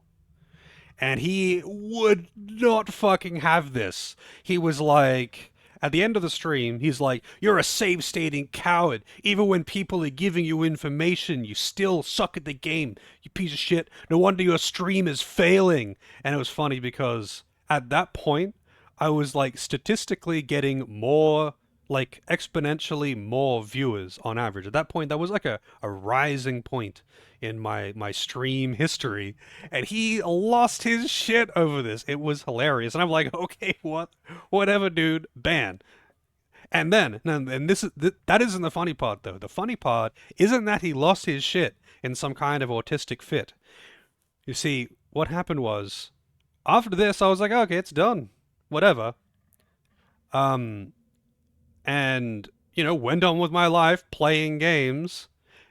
And then, like, 2 weeks later, I got a private message from him talking shit about my playthrough because he went through and he watched every VOD of Digital Devil Saga so he could talk shit about my playthrough of Digital Devil Saga. And I'm just like, holy shit, what is wrong with you? Ignore. Unfortunately, though, when you ignore someone on Twitch, it deletes all of your conversation with them. So I couldn't even screenshot it. If I knew, I would have just screenshotted it all. But I was just like, baffled how someone could be that mad, that like someone would dare to put a save state outside of a save point instead of spending 30 seconds menuing to save. And oh, sorry, I also was accepting information from chat as to gameplay advice and what a boss is weak to. Yeah, like, I think I just said, lol, okay, whatever, dude, and ignored him. And it's like, dude, you spent actually days of your time hate watching something so you could complain to a stranger on the internet that you were never going to meet and you're never going to talk to. And it took me literally 10 seconds to read his post and ignore him. But props to him. Props to him. But yeah, that's funny. That's funny drama right there. I was just shocked. But that is all. I'm always going to remember that. I'm always going to remember that. Ruining the Tyranny experience by not being evil enough. But you know what? Another one is. This one's also pretty funny. Not as funny, though. But this one was all behind the scenes. So there was a guy who. Okay, some people. I'll explain the story. I'm not going to say his name. Some people might know who this is. Don't call out a name. I'm not like trying to start a witch hunt or something. Some people might know who this is.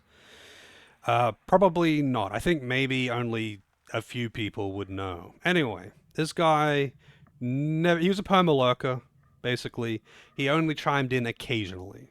He boosted someone. The first time he mentioned anything in chat was that he boosted someone's game to have me play it sooner. And he was very active in chat while I was playing this game. And then, usually he went back to his usual lurking. Didn't say anything. I mean, the game was Metal Max. And that's why some people might know who it is. And anyway, the game was Metal Max. And during this, I talked a lot of shit about that game when I was playing that game. Obviously, he didn't like this, but he didn't complain about that. He didn't complain about the Metal Max hate. Also, AJ with the resub, or the thanks to it debuff bluff for my sub gift. The continued sub gift from debuff. How's it going, AJ? Anyway, before I lose my train of thought, thanks debuff. No, this is old shit. Just recounting the tales of old AJ. Anyway, he didn't seem to care that I was talking a lot of shit about Metal Max. I think he had a request. His request was another Metal Max game, and before I got to it, he's like, "I want to change my request," and I was like, "Okay, sure." And then he's like, picks a game that like he knows that I won't play, like things that are automatically on the ban list. Like he wanted me to play a Switch game. I was like, I don't have a Switch and I'm not going to emulate a current gen console because I could get in trouble for that kind of thing. I don't want to do it. And he's like, okay then. And then he would like get slightly more combative about this. And then he would pick something that he knows I would hate. I was like, no, I don't want to play that. Like, I don't want to play that game. That's fucking awful. And then he's like, no, okay, then play this. But only play 5 hours of it and then flush it. And it's like, why would I want to play a game that like I know I'm going to flush or that you want me to flush? Just pick a game that isn't shit. Like, what? And then he would get more and more combative about this, picking worse things and arguing about it until I'm like, I'm trying to be patient.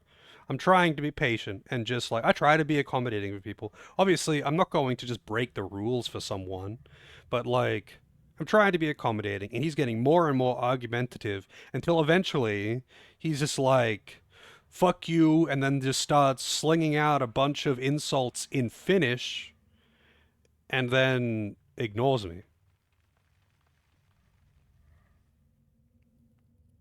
I didn't know he was Finnish, but apparently he is. Yes, he is. So, Era, I think you know exactly who I'm talking about, Era. And he is requesting games for a mutual friend of ours and increasingly worse games. Um, Obviously, that's none of my business. I don't want to like witch hunt someone. I definitely don't want to cause drama. And if you do know who I'm talking about, I would say there's probably only 3 people that know who he is. And that's here.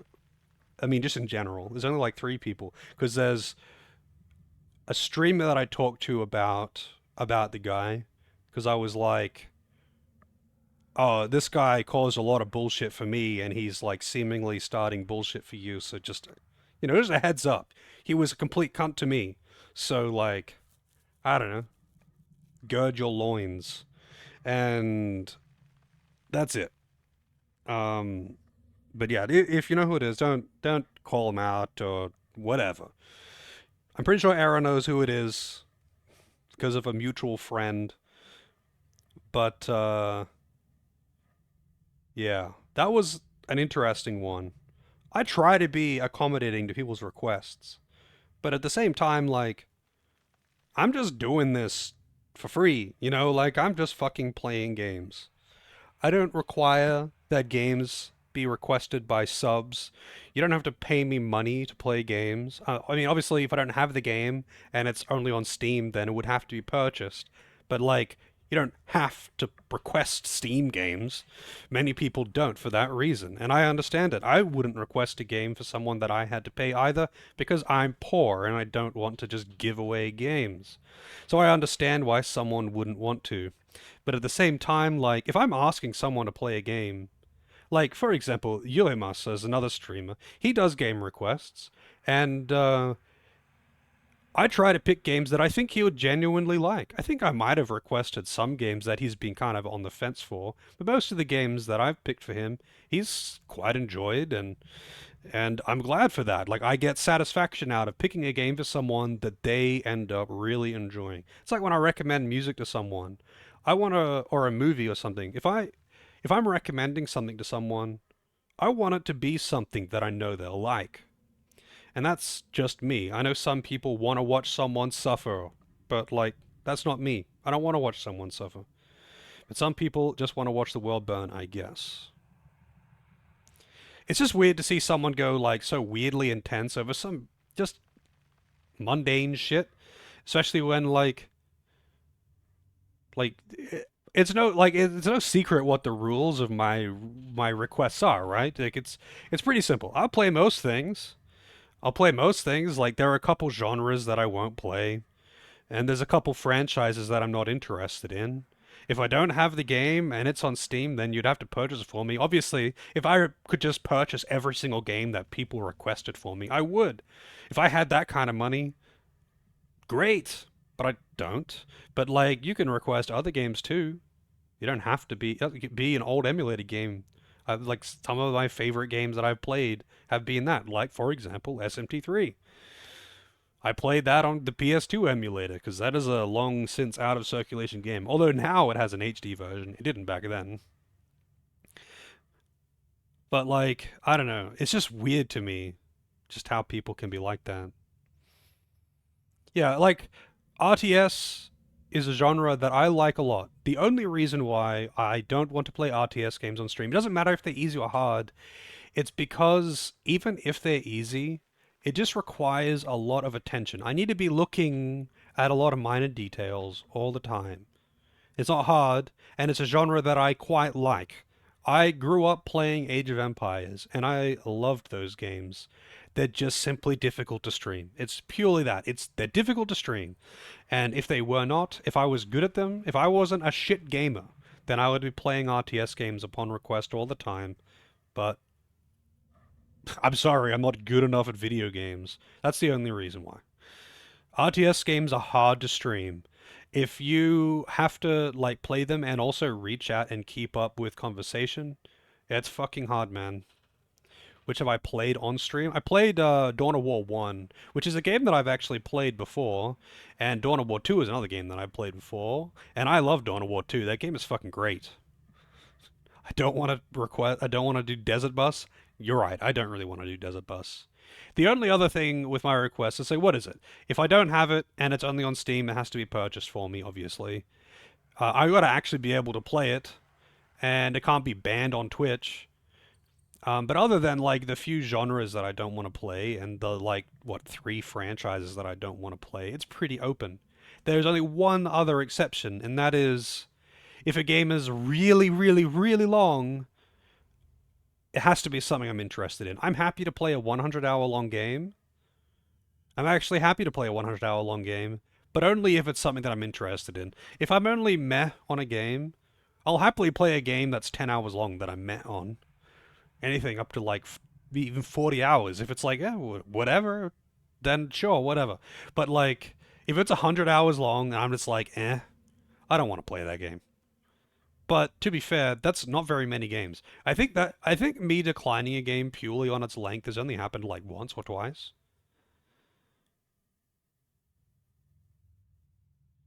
Yeah, Dawn of War 2 was like a very different game to Dawn of War 1.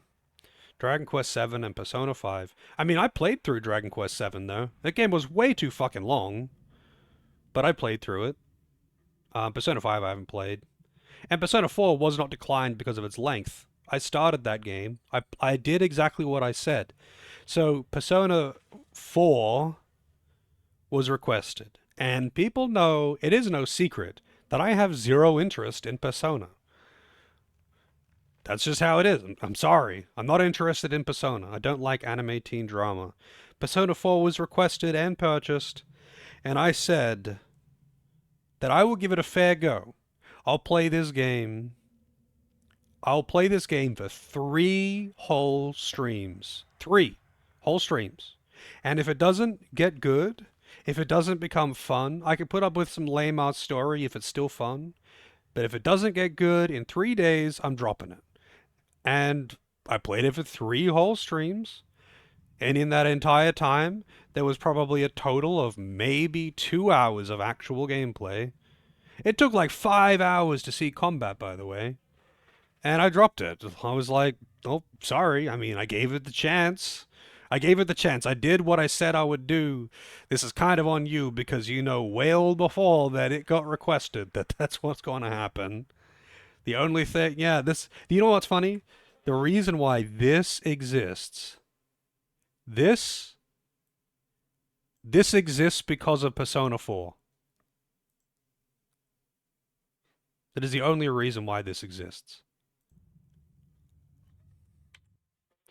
And what I was doing was, during cutscenes, hang on a second, gotta shrink it down a bit there. During cutscenes, it was like this, you know, it would start down here. The cat would appear. And as the cutscene went on, as the stupid teenage bullshit drama escalated, oh my god, how could Stacy say that about me? You know, it's really mean. Like, you know, I'm going through so much stuff at home, and I'm struggling with my grades, and now there's this stuff at the hot spring, and the cat would just get bigger every single time. Until eventually it took up the whole screen.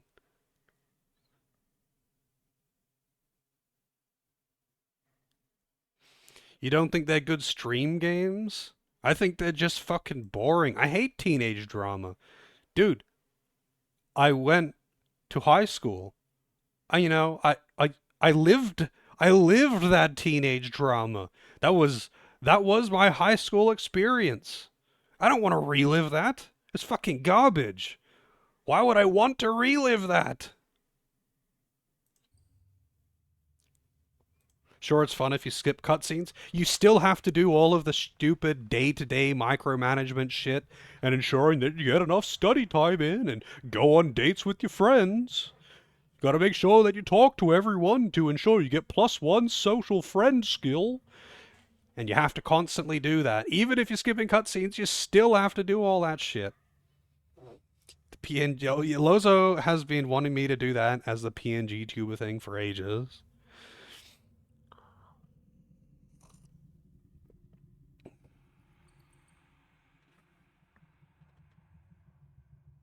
I love capturing demons back in high school. You know what? Do you know what's extra sad about it though?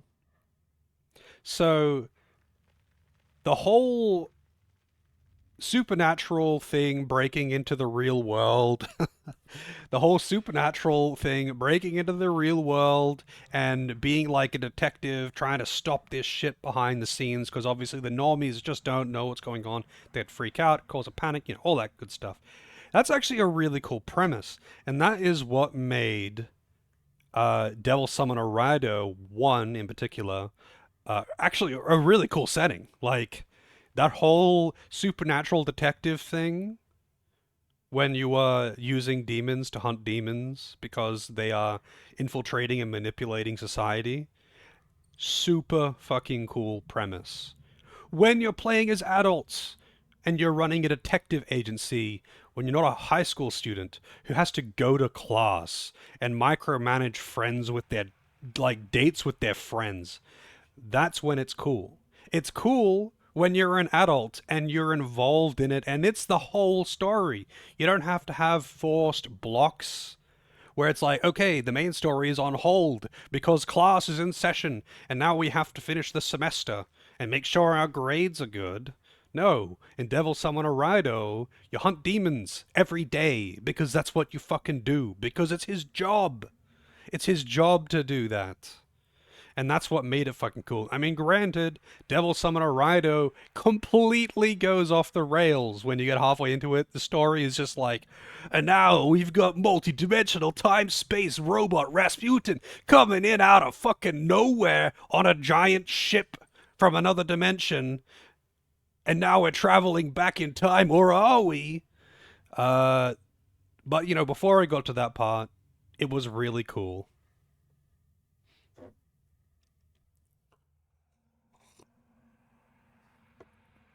Making it sound so cool.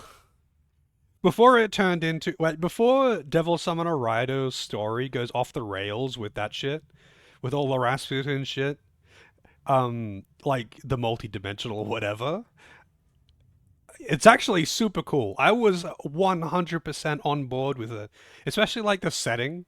Like, it was just cool. Like, everything about it was super cool. They handled it really well. It's just that the story went off the chain. I mean, it was still entertaining for its own reason. I just mean it was kind of a wasted potential.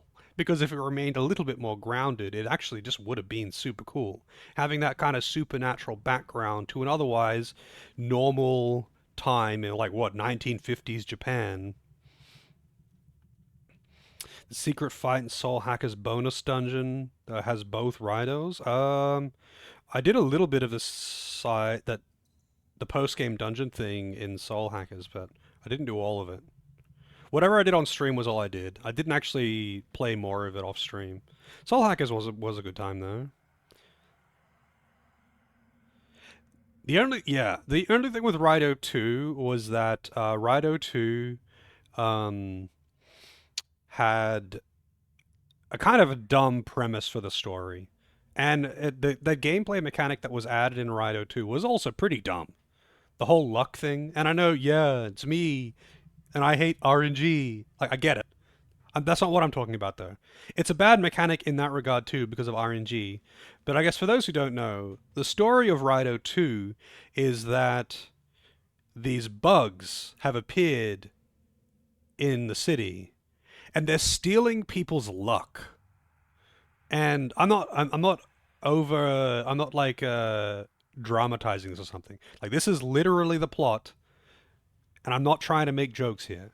So these bugs have appeared in the city, and they're stealing people's luck. So everyone's getting really bad luck.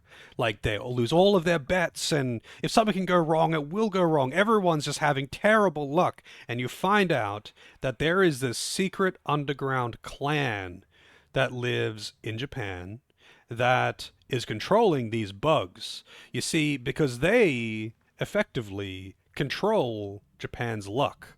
And they only do this because normally the village nearby sacrifices hot girls to them. And that keeps them at bay, and they keep giving good luck out. And, you know, the girl that was demanded for sacrifice was from an influential person who didn't want to sacrifice his hot daughter to the bug people.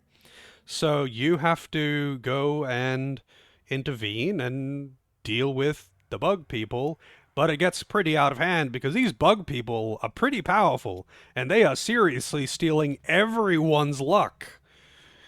And like bad luck is turning into like natural disaster tiers of bad luck. And that's basically the premise of the story. That's actually pretty much the whole story. But they also introduced a new mechanic to the game that wasn't in the first game, which is luck. So the luck stat that you have is influenced by these bugs that you can capture. How's it going, Marlo? You gotta like capture the bugs, the luck bugs, and eat the luck bugs to give yourself more luck.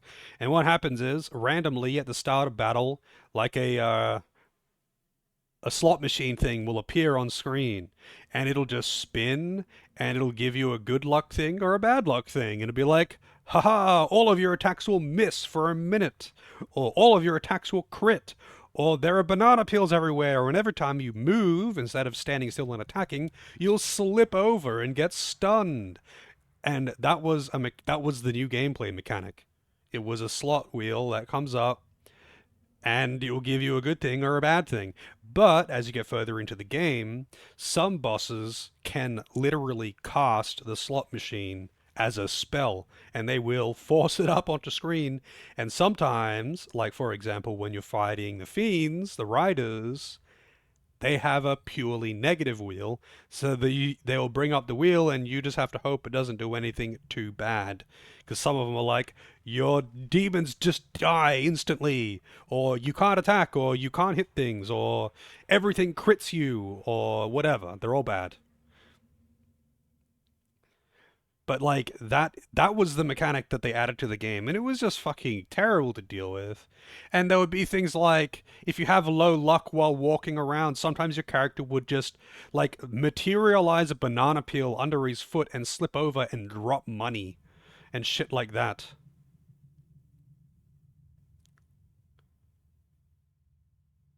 Like there's RNG and there's like just garbage.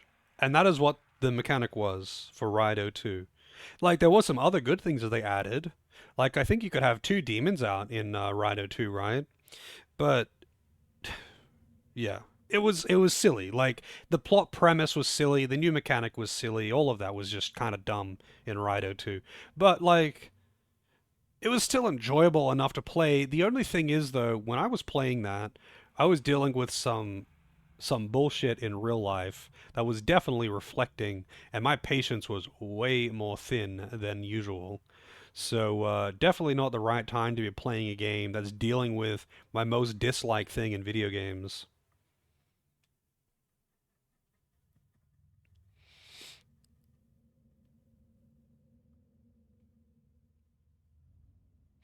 Tactics A2, man, that's a game I should probably play again. I played Tactics A2 only once. I played Tactics Advance many times. I loved that game as a kid. I mean, I still love it. It's a great game. I people are gonna fucking seethe over this, I'm sure. I think Tactics Advance is more fun than Tactics. I think Tactics has a far better story, like not even a fucking competition. The story in Final Fantasy Tactics is amazing. But the gameplay in Final Fantasy Tactics and the classes are way more fun to play with. You do a lot less just basic attacks. There's way more active abilities. Unlocking classes is more interesting and transparent. And also there's less just shit classes. The judge system isn't good, no. The judge system is kind of stupid, although it's at worst kind of annoying, and at best not even present. I think they're both fun. I just mean, like, I think the class system in Final Fantasy Tactics Advance is more fun.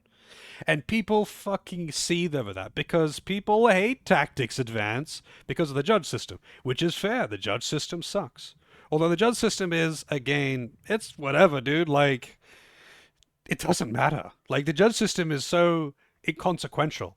If you got bad judge, like, if you got bad laws for the day that you need to do a story battle, just take a few steps on the world map and then start the battle again with different laws, or just bring anti-laws. Like, shit, if you really rely on black magic, just carry a couple black magic anti-law cards.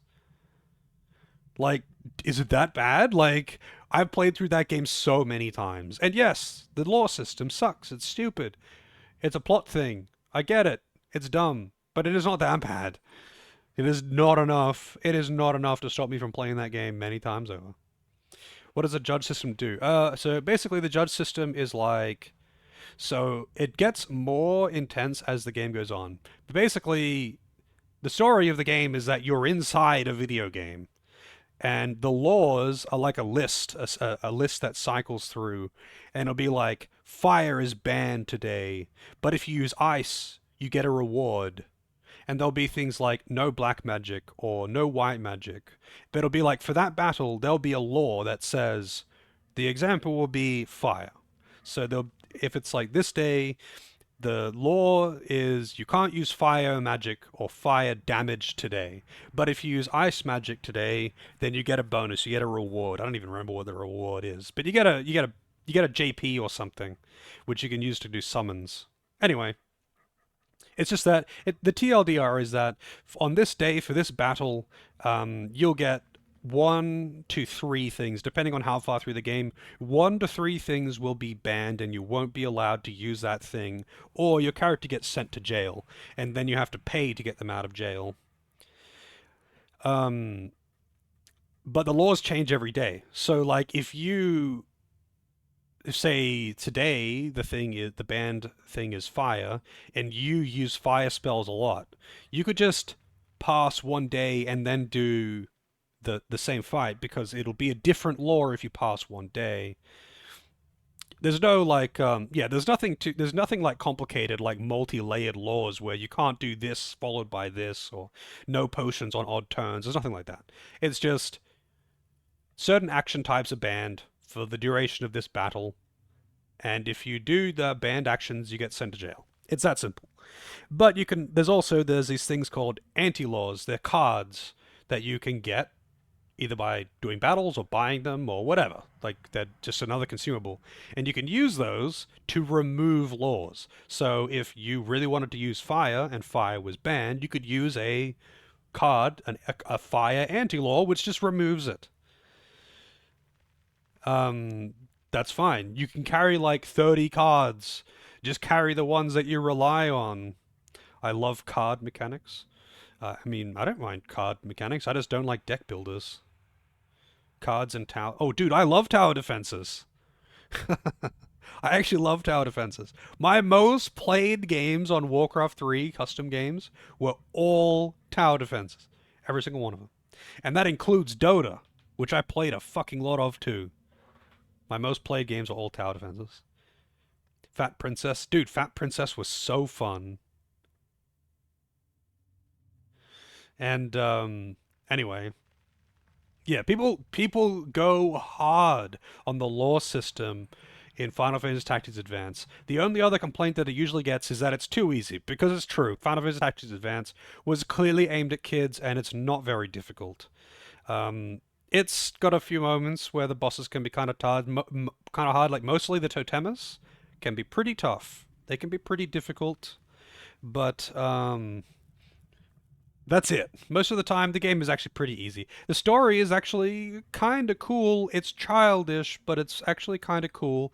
And it's funny because I've seen a few people get pretty mad about the story in that, because they're like, well, actually, someone who used to be a regular here years ago was one of those people who got really mad when I said that, like, The main character is kind of a not an anti-hero, but like he's he's doing the right thing and people hate him for it. That's his thing. The story, the TLDR of the story, I mean, I guess if you care about the story of Final Fantasy Tactics Advance, for the next like 2 minutes, I'm going to be talking about the plot, and it will be spoilers. But the premise of the story is that the main character and his friends, they're kind of, social outcasts. They're all kids, they get bullied at school, whatever. The main character's little brother is a cripple. He lives in a wheelchair, he needs constant attention. And as a result, the main character gets no attention whatsoever from his parents. They're all kind of, the downtrodden kids. Nothing too crazy. But one of them finds a magic book, not realizing that it's a magic book. He reads it when they're all there together. He reads it and accidentally turns the world into his favorite video game setting, Final Fantasy, and turns the world into Ivalice. All the townspeople get turned into fantasy races. All of the surrounding area gets turned into the world of Ivalice. Now, the only people who are aware of this are the kids that were present when the book was read. Everyone else is completely oblivious to this. Now, the guy who owns the book, he became the king, and he is a fucking tyrant. He is the one that's enforcing all these crazy laws and making people do dumb shit for his entertainment because he's like, I was bullied as a kid and I was downtrodden, so now I am the bully. I'm the king now. I can do what I want. And the main character, March, he's like, this isn't real, man. Like, you have to face reality. I know it's shit, but like, you can make it better. Like, you can, it doesn't have to be this way. We need to go back to the real world because you're essentially living in a fantasy and torturing everyone. That's bad. But the thing is, though, like, all of his friends also disagree with March, the main character. Like, we have fun here. We can go on adventures and fight monsters, and we can't even die. And his little brother isn't a cripple here. So they're all like, we much prefer it here. This is way better. And you shouldn't turn it back. But anyway, so like he's facing opposition to just turn the world back to the real place, to the real deal, because like everyone else is just being a part of his big game. And anyway, some people get really mad and be like, saying, "Oh, March is a tyrant. He's evil. He shouldn't do that. I would have killed for that kind of thing. I was bullied in school. I understand." It's like, yeah, I get it too, man. But like, you're still like forcing everyone to basically dance like a monkey because you were bullied and you think the world owes you something. And that's just how the story is, right? And I thought that was actually cool. It's a little bit nuanced, nothing crazy. For a kids game, I think it's a pretty cool story. Um, A2, I don't remember the story for though. Yeah, he's a kid with power and he is abusing the fuck out of it. But, the main character recognizes this. But, things turn out better because, when they get back to the real world, they've got the knowledge and experience that they got from their stay in Ivalice, and they do turn things around for the better. His father, what's his name? Keep going to call him Lednar. Uh, the antagonist kid. His father is kind of like a deadbeat dad. He can never hold down a job and all that. But in a fantasy world, he's like the Judge Magister. He's the biggest dude. But, as the story goes on, March tells him about what's going on, and they help each other unravel the whole thing. Yeah, something starting with an M, but I can't remember. But yeah, either way, it doesn't matter. Yeah, Mute Randall, that's his name. Uh, yeah, and like after all this, his father turns it around. He gets a job. Uh, Everyone kind of goes back to how they were, except now they've got their newfound confidence and experience. And Ritz doesn't bother dyeing her hair anymore because she's no longer self-conscious about superficial shit. And they stand up for themselves. They kick the shit out of the bullies. You know, it's all good and happy and all of that shit. It's a cool story. Anyway, the story itself is, it's neat, but it's obviously it's not as good as Final Fantasy Tactics. Final Fantasy Tactics story is amazing, even if it's trying, even if it is like so much like just copied from Tactics Ogre, because that's what they were asked to do. It's still a really fucking good story, and I would never say that Final Fantasy Tactics Advance has a better story than Tactics, but the class system in Tactics Advance is really fun to play with, and the classes have way more identity. Like, take Ninja, for example, in Final Fantasy Tactics. In Final Fantasy Tactics, Ninja is the guy that has two swords and hits things hard. That's it. That is literally all Ninja does. It dual wields, it hits twice, it does damage. That's what Ninja does. In Final Fantasy Tactics Advance, Ninja gets a shitload of skills that can cause status effects and magic damage of different elements. So they can do good damage with their basic attacks too, but they're mobile status machines that are kind of squishy and can do lots of damage. And there's also like other classes that are not in Final Fantasy Tactics. There's different races that have their own classes that are not in Final Fantasy Tactics. Yeah, the gameplay loop is pretty fun, especially with this sheer amount of side content in it. But yeah, like, there's just, the classes are fun to play with. You unlock classes by just gaining abilities with classes, rather than having to grind out JP or whatever. Like, they made the class system really fun in Tactics Advance. And it's funny because every time it's brought up, every single time it's brought up, people lose their shit over this. It's like, dude, I know Final Fantasy Tactics is a popular game, it's well loved, and it's good. But, like, the class system is just more fun in Tactics Advance, and people will seethe over it. I've seen people who haven't even fucking played Tactics Advance seethe over this, and they're like, I haven't played it, but, like, it's wrong. Final Fantasy Tactics is the greatest game ever. And it's like, Jesus Christ, dude. Calm yourself. You're allowed to have two good things in the world. You know what? I like chocolate. But that doesn't mean I have to hate vanilla, because I like vanilla too.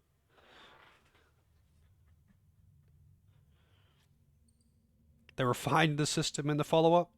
It's not even necessarily a refined version of the same system or anything, though. It's quite different. Have you played both of them? No? I forget if you have said so. Because, like, it's pretty different the way it works.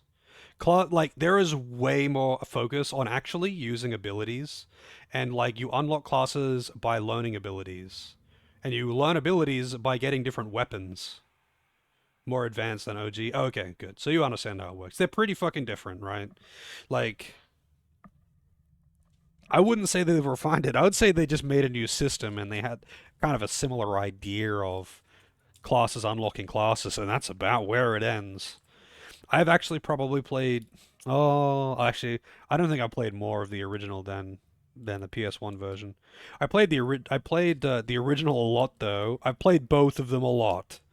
I have put a lot of fucking hours into both of those games, and I truly do love both of those games. They're fantastic games, and I would recommend them to anyone who's into TRPGs. I wouldn't recommend them to anyone, but I would recommend them to anyone who is into TRPGs, especially if you don't mind it being a bit difficult, because Final Fantasy Tactics is actually pretty hard.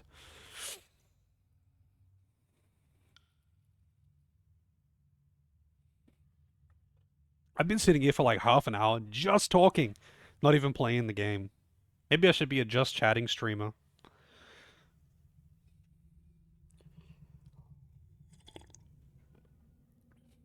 Just yapping. It's funny though, because usually when I'm just talking shit, there's a lot of chat engagement. Maybe that's what the people want. My favorite Q&A streamer. Maybe it's what the people want.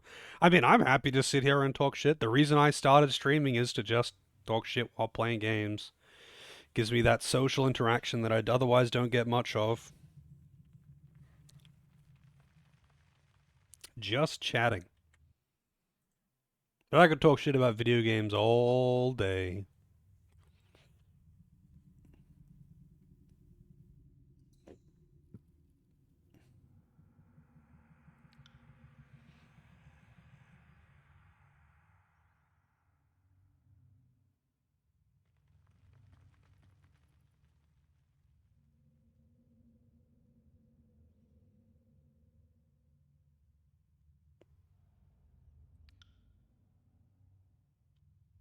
Oh, he's very much corrupted by the Bane. Okay, interesting.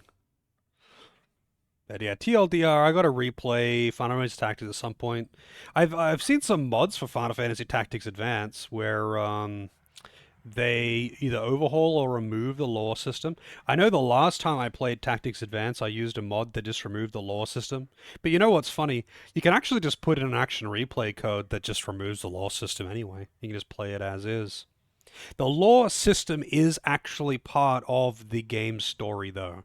Like, it's actually heavily built into the plot.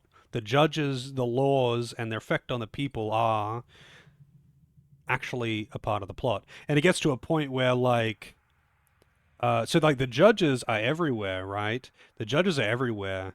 They control the law and they execute it, obviously, but it is like it's meant to be randomly changing like a game. And the people are getting like paranoid about how it's changing and like how people are getting arrested for no reason. And it gets to the point of like speaking out about the king gets you imprisoned, and then a judge, it's like someone talking some shit in the street, like just in a back alley or something, and then a judge will teleport in and just be like, speaking out about the king is against the law, red card, and just teleports him to jail.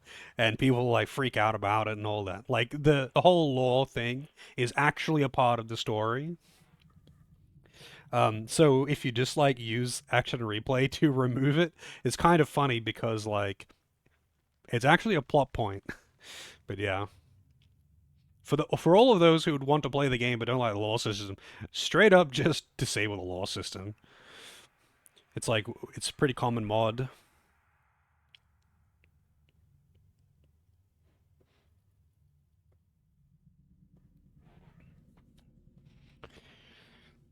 Yeah, I definitely hear that one, Lozo. I feel like with really big streams, it's mostly them commentating than talking to people. And for me, like, I want to talk to people. I started streaming so I had people to talk to while I was playing games. And I was like, one of my, not one of, like, pretty much one of my only thoughts was when I started, I was like, I'm going to play Final Fantasy 14, and maybe if I get enough viewers and subs, then the subs will pay for my FF14 sub. Cool. And that was it. That was my only goal. I just wanted people to talk to while I was playing games. And I think if I had 1,000 viewers, I would never be able to talk to people. I'd have to be a just chatting streamer.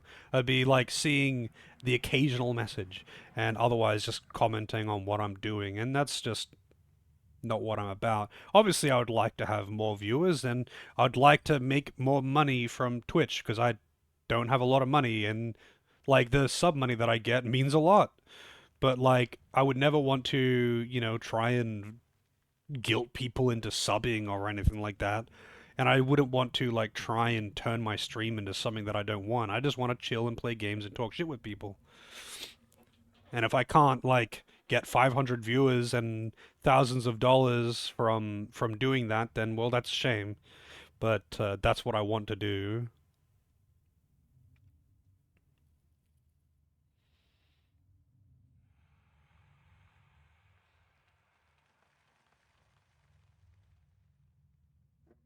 Yeah, yeah. I don't know. I feel like by the time people get to that point though, having 1,000 viewers, I think they're used to people complaining about what they are or are not doing,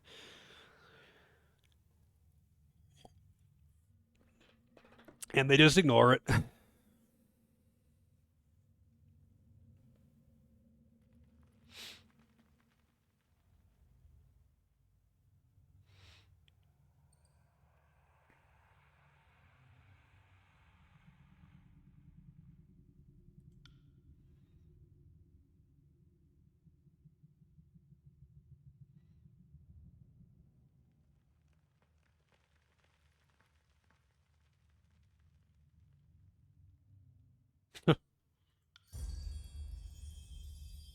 Why didn't you say so earlier? Wow.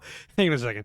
You're funny, Fatebinder. Redamon told me you can't be trusted and to keep you from getting through at all costs. So unless you suddenly change loyalties and you're planning on swearing fealty to Redamon, you are not getting past me. And I say, I swear fealty to Redamon. All I want to do is help him achieve his goals. Well, why didn't you say so earlier? Wow, this guy is fucking stupid. Literally just said, yes, I agree. Now give me the thing that I want.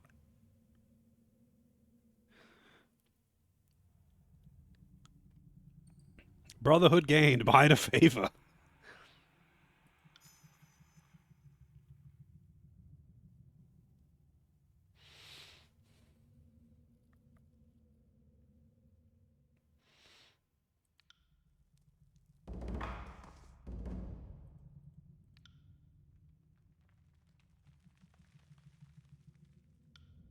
I'll be back. Some of them are dead. There's only a couple of them here, even. See that? Oh, hello. Ethereal, 15% graze deflection. Ugh, within my spot. I really wish it would put things by default into the stash rather than into someone's fucking inventory, man. Why?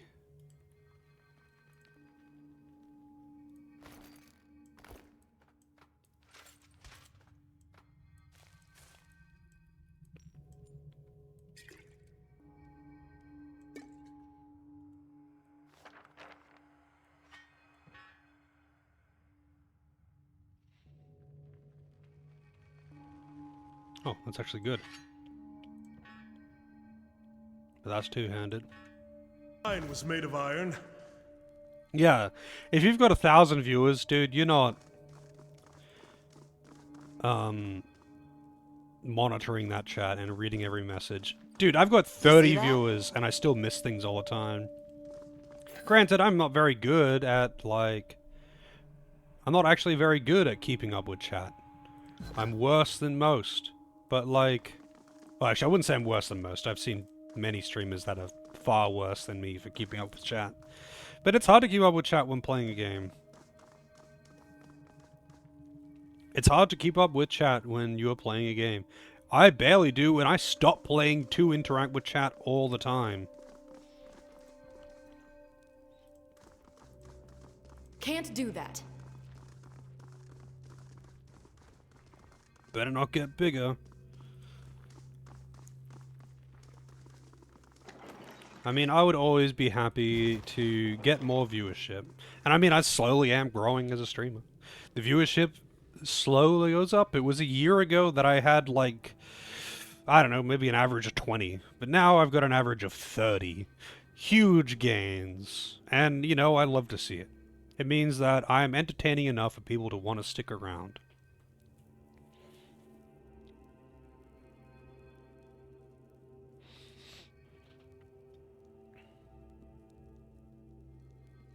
Really, Knight? Who is that?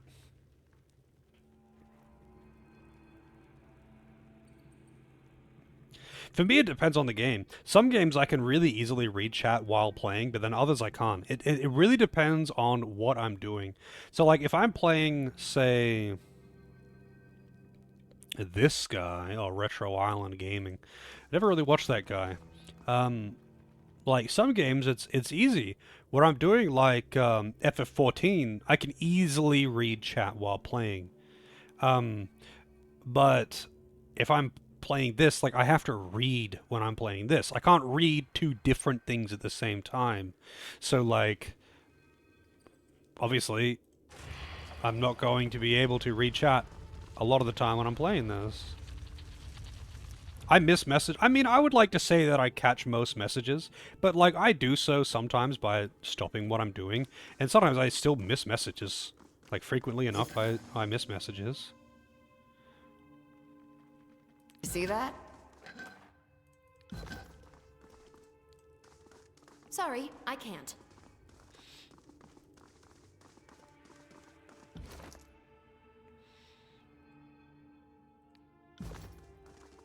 Sorry, I can't.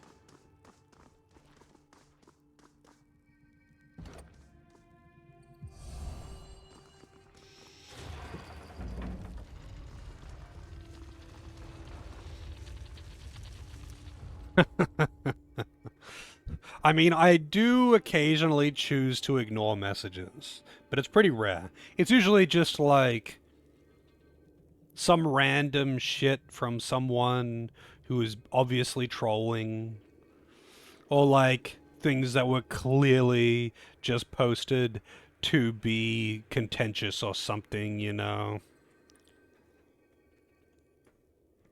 Like there was one guy who's actually banned now.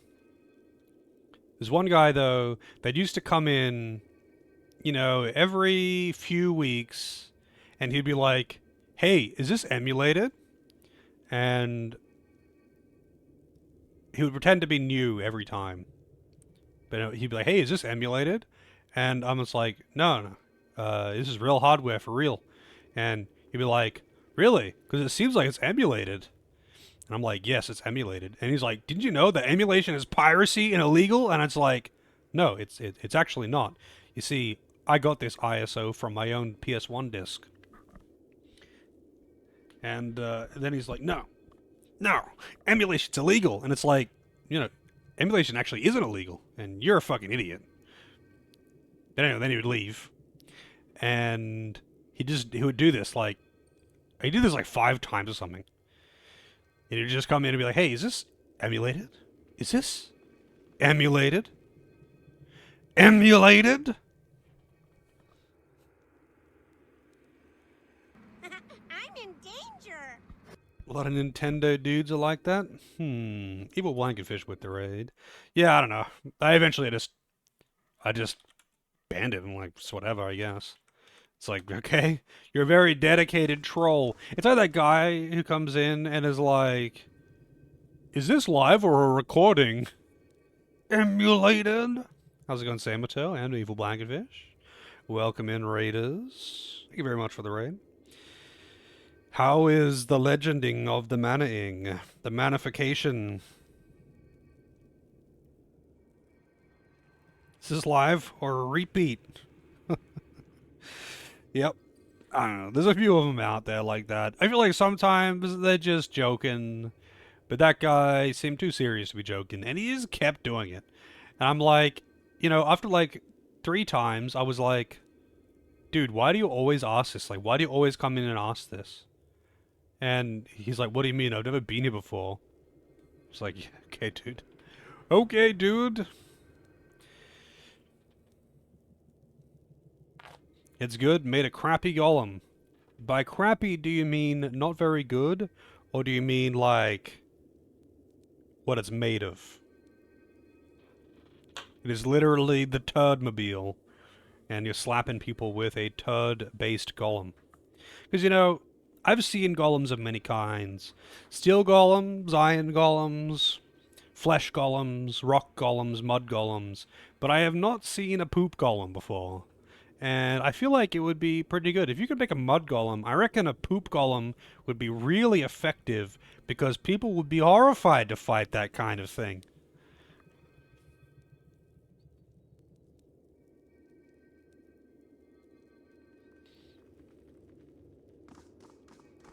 Is the stream alive or undead? Somewhere in between.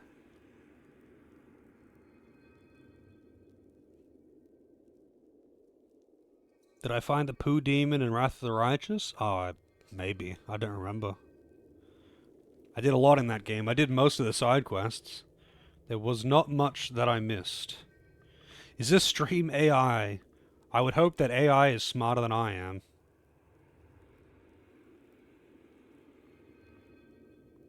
Unlock the ability and made one out of your leftover stuff. One hand is old mashed potatoes. The other hand is an old weapon.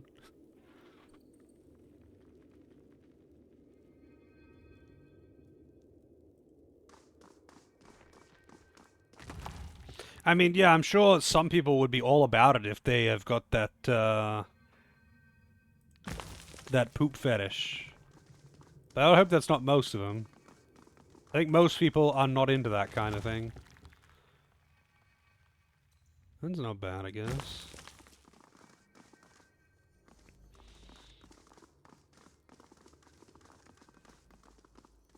Crystal in the beacon is not responding to the torch keys.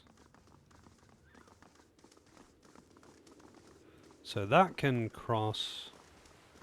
Can't do that. Can't do that.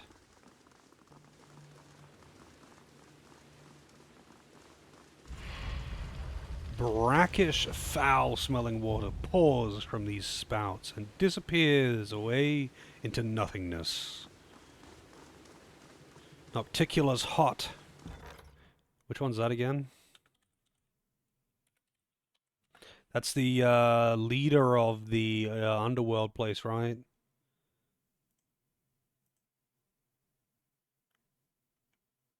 Yeah, the succubus chick.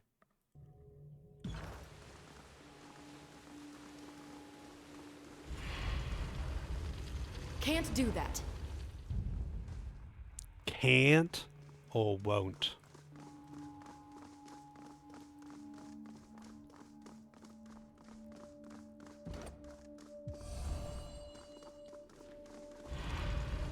Can't do that.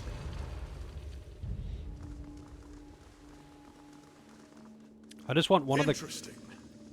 just want one of the characters to have like an English accent. Can't do that.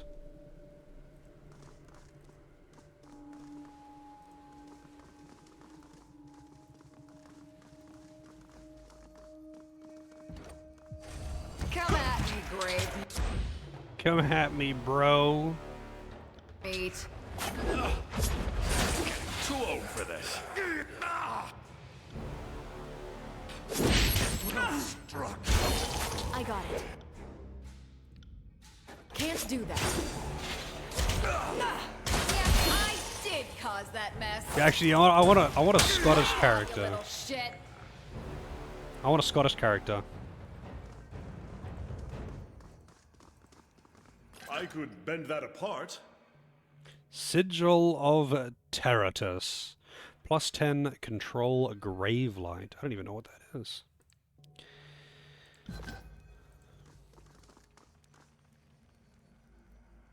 What can she do? Yeah.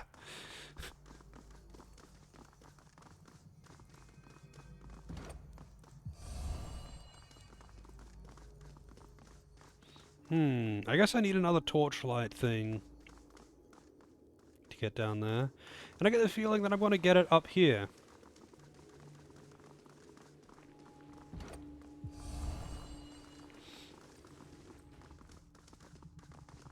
I would love some out-of-combat speed increases. So, okay, so there's a thing in Divinity Original Sin 2 where there's like some quality of life things that you can toggle on or off if you choose. And one of them is this buff that makes you just move faster outside of combat only. It literally just gives you like double move speed, but only outside of combat, just because the world is big and it takes a long time to walk around. And God, I wish more games did that. Because, man, it saves you a lot of time. Because, like, look how slow these characters are, man.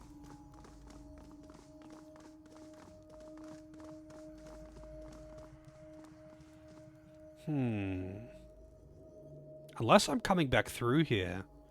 I'm gonna... Well, I guess maybe I'm just coming back through here. We'll see.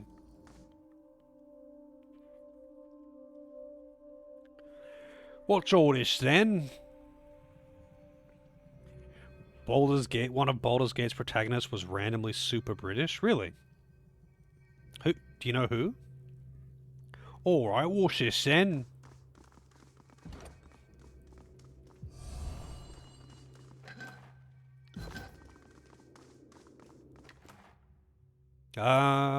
Citron torch key. Torn piece of parchment. This piece of parchment depicts the sigils of Old World's torch keys. Alright, hang on a second.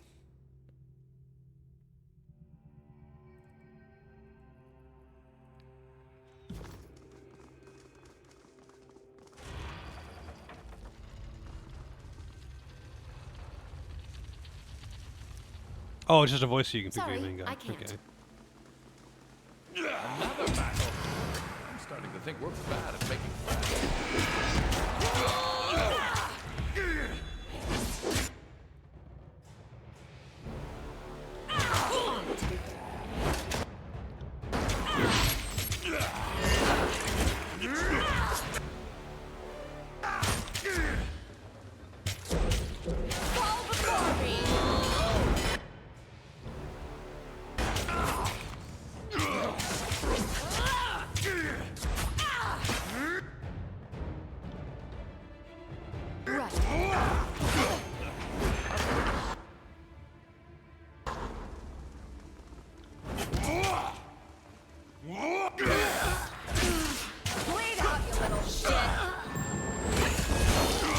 Something tells me it's immune to bleed. Bleed out, you little shit, she says to a ghost. Something tells me the ghost is immune to fucking bleed. Look at that, future corpse.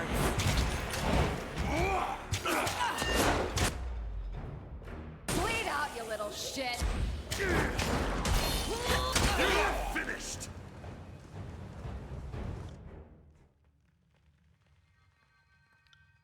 Consider it done.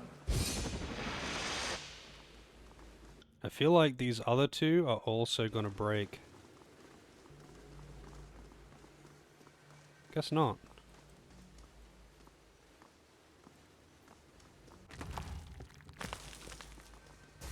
Send me your champion.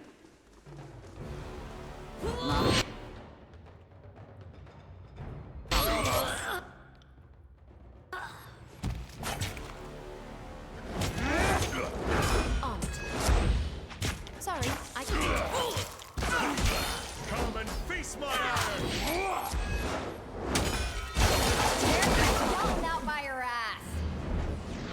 Something about their ass.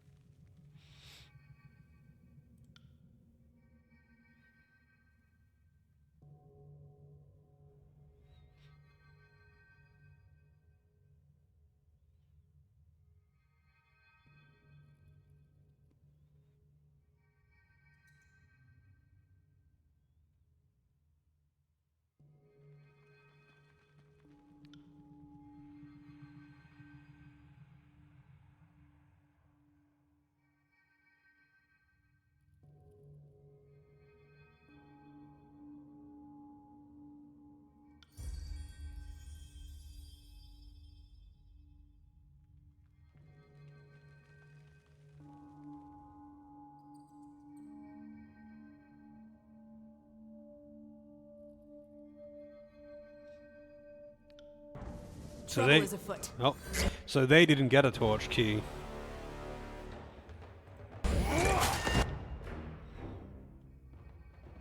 I got it. Smash to pieces. Chaos Blast seems to have a weirdly varied cast time. Sometimes it's super long and sometimes it's super short. On it.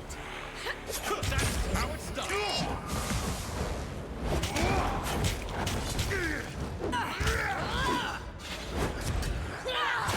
I think my wisdom is finally catching up to my age.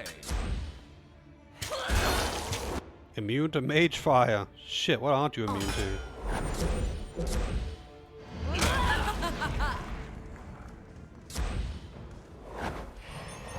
Can't do that. Are they just running out? Oh no, okay. They're actually leaving. It's fine. I thought they were like running into another enemy.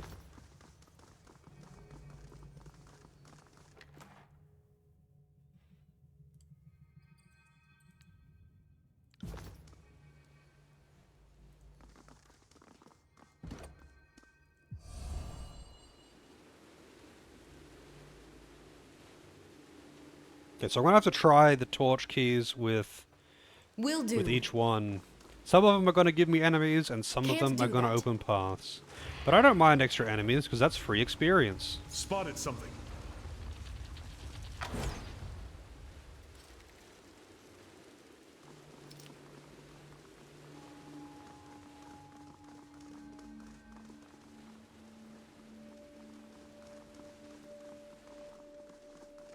That's true. Have a look here.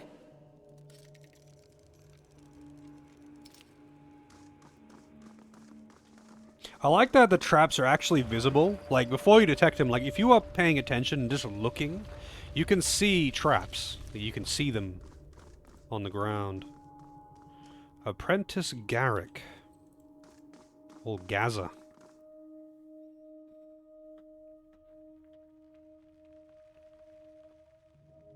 Oh, he's with the Forgebound. He's not with the Brotherhood.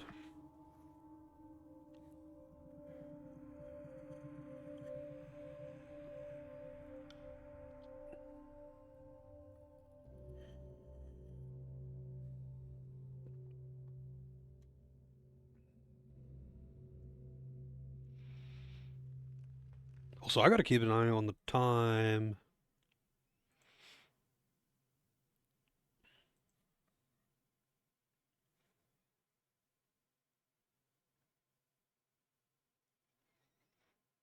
Let me just double check something.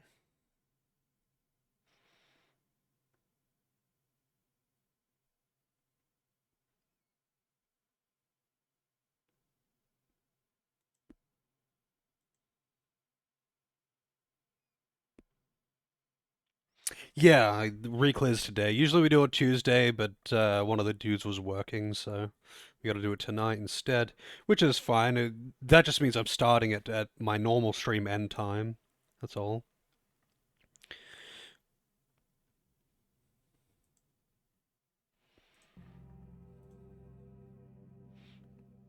And I'm not going to stream it. I can stream it on Discord if people wanted to watch my reclears, but that is all. I'm not going to stream it on Twitch.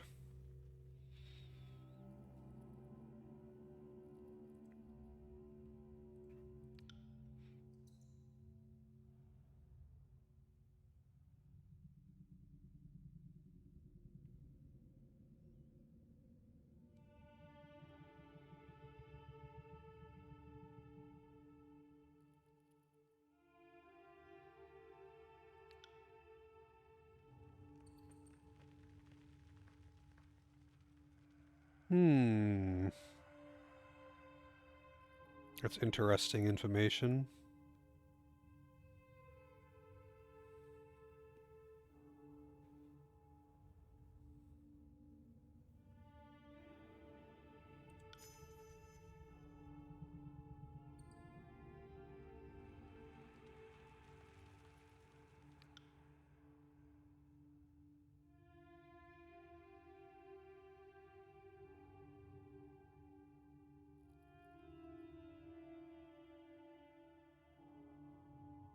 Guilty of breaking Kyros's law.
Found something.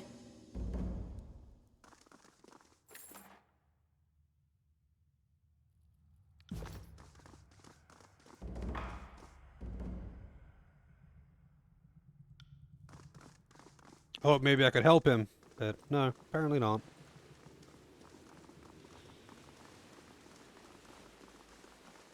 Alright, so let's try and put the other rune in this one.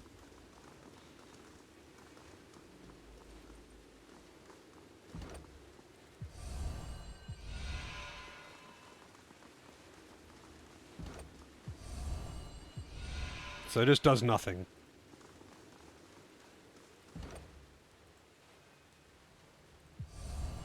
On it. Can't do that. Okay, what about this one?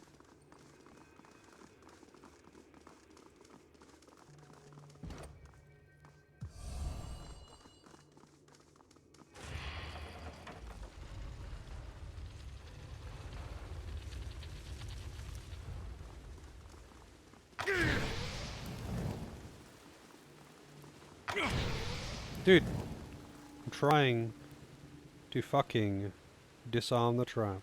Yeah, I'm just gonna reload that. I hope I had saved after talking to that guy.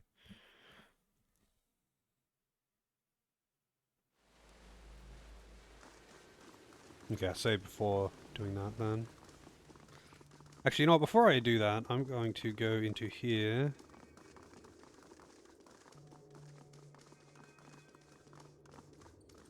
Because I bet if I put the thing in one of these, it'll open up this path that had some loot down below.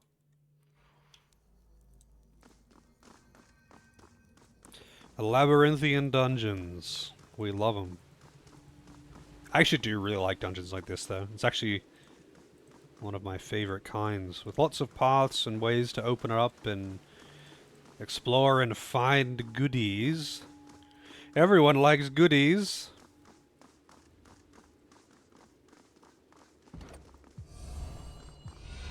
Okay, so that does nothing.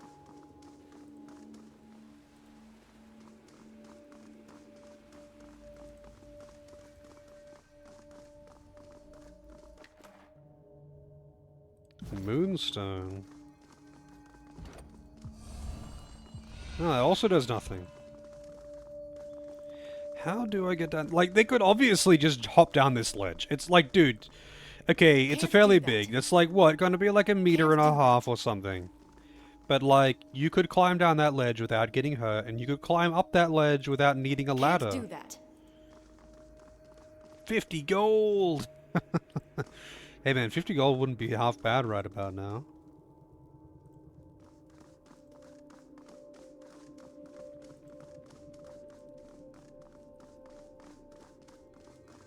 Hmm.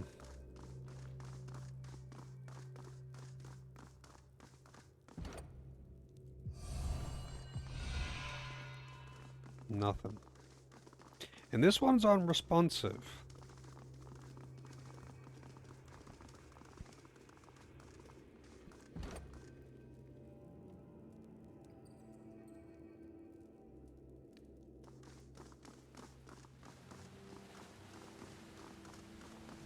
Don't forget coffee. I mean, I got my coffee earlier, although I've only got a tiny bit left. And it's cold now. But I don't mind cold coffee.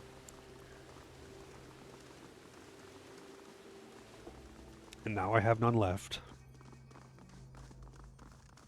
I should get a thermos. Like a thermos mug thing. But I'm lazy. I'm cheap.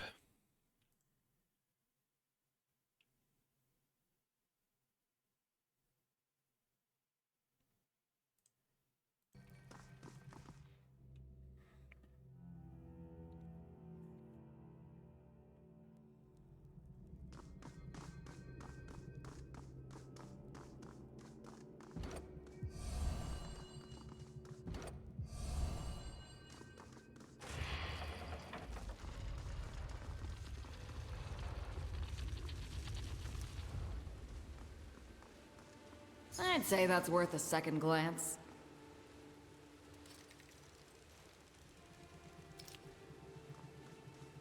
Piece of cake.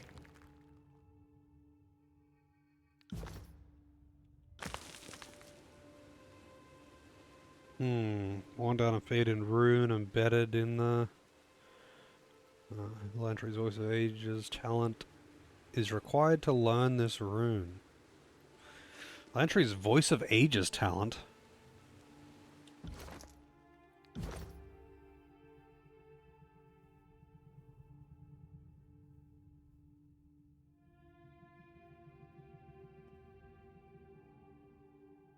Oh. Grants Lantry's hit precision and the ability to decipher ancient languages. Useful skill for discovering new magics during travel. I did not know that that was...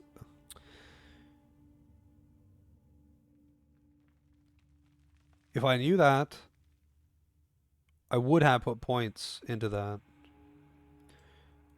Shit, I should definitely get that instead of like this.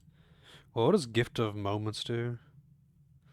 It's a self buff, health regen, invisible and untargetable for 12 seconds. Jesus.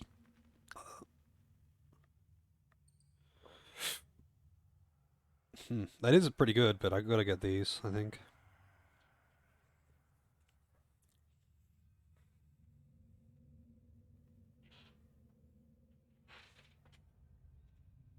Yeah, I don't know why. It's not just Final Fantasy.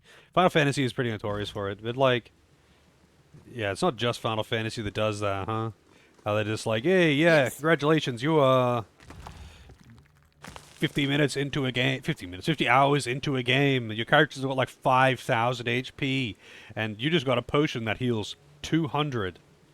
Cool, you've been able to buy potions that heal for 5,000 for 20 hours now, but here's a potion that heals for 200. Can't do that.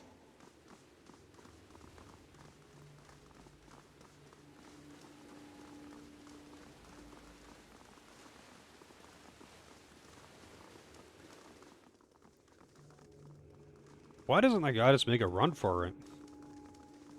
I should have the option to say, I've cleared the path, you should be able to leave. Oh, another one, a row torch key. God damn it. Will do. Oh, that's a lot of dudes. Take that! I really wish I had a large AoE frost move. I've only got small AoE. Will do.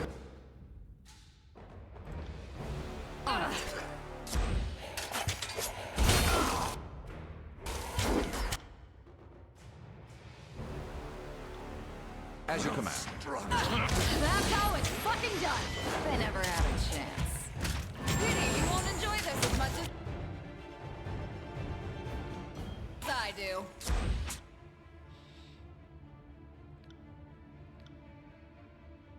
I got it. I did not see that coming. I leveled up. Level up!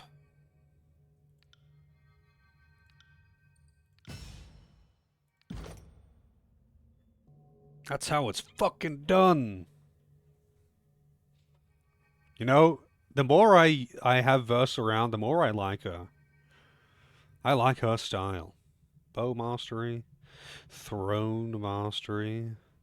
I feel like there really isn't anything... Oh, Empowered Chaos, that's what I want. I feel like there really isn't much in the other trees that I want.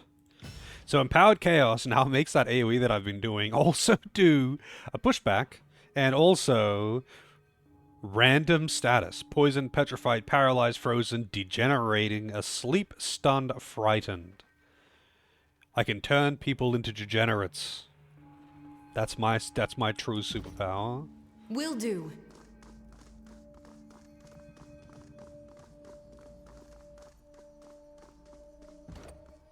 Interesting rune. Oh, here we go. Take a charcoal, Robin.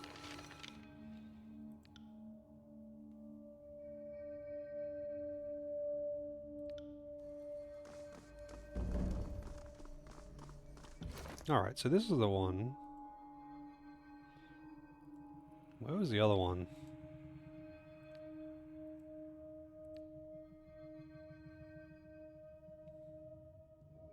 Oh, it's just combined them automatically.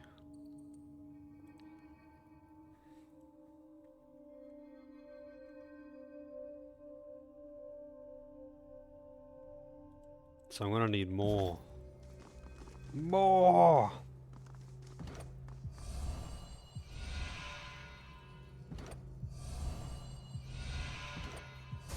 To battle!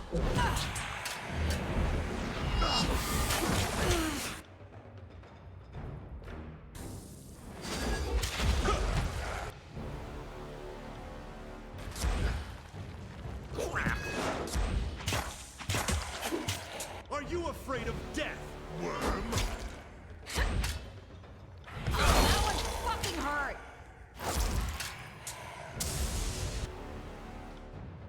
Will do. Sorry, I can't. Can't do that. Gone through my sights. On it. Sorry, I can't.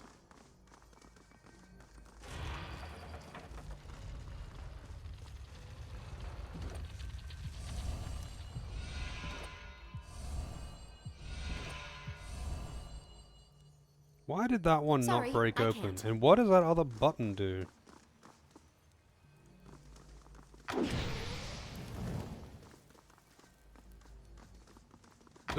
Dude, I'm... God damn. Says you can't teach an old dog new tricks. Probably have to redo that fight. I don't want to trigger the trap. I'm trying to just walk in there and disarm it. Yeah, I have to redo this fight. Look at that, future. Court.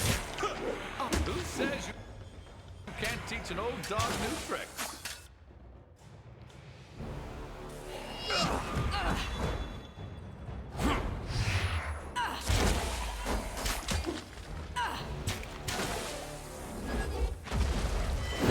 Smashed to pieces!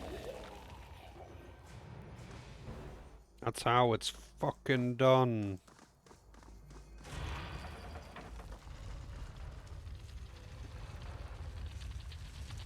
Damn it, I want to go back and try this rune on the other ones.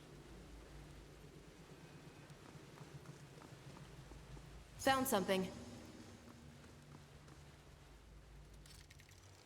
But it's such a long walk. So it probably has another one.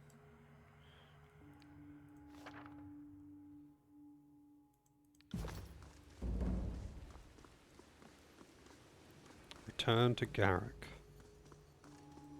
Oh, that's why. Yeah, yeah. He's a disguise that he could use. That makes sense.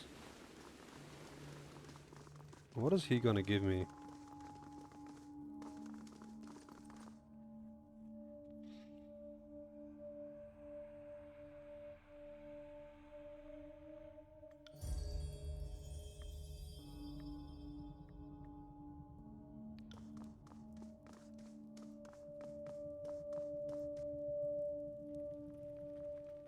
Yes. Return Sorry, to I Lohara. can't. Wait, where is Lohara? Isn't that who I'm here to look for?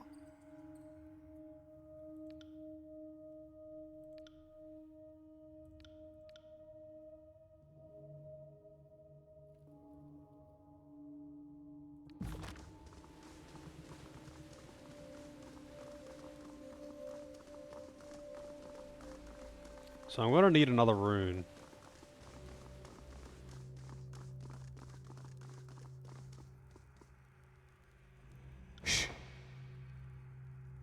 I'm surprised that isn't lootable.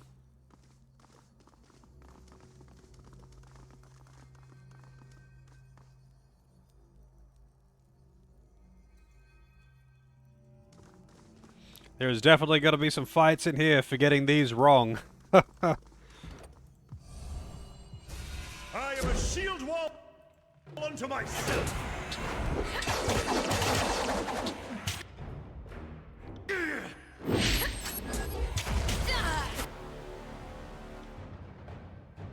I think that one hit bone.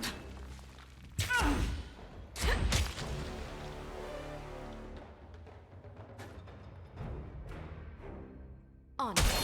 Oh, that Come was and face fucking my hard. iron! That one rattled me hard! I don't really know what the difference between like the green slash yellow circles that people got get it. on their thing versus their actual HP. I don't know what the deal with those is.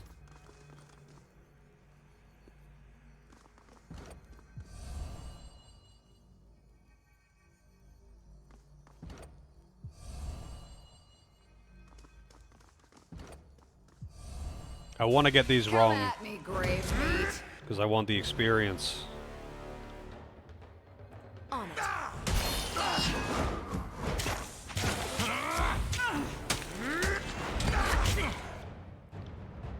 Right.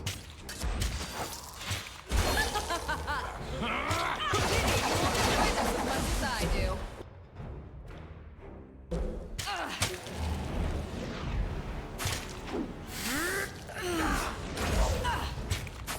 Pity you won't enjoy this as much as I do.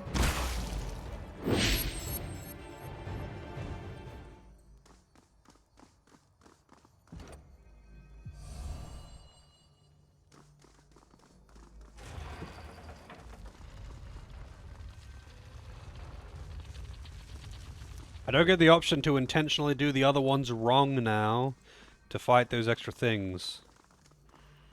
Oh well. Another one? Scroll fragment.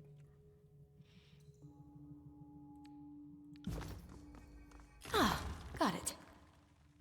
Research magic sigil. Describe the process of creating a magic accent. Should be able to decipher the instructions with access to the Spire library upgrade and proper materials.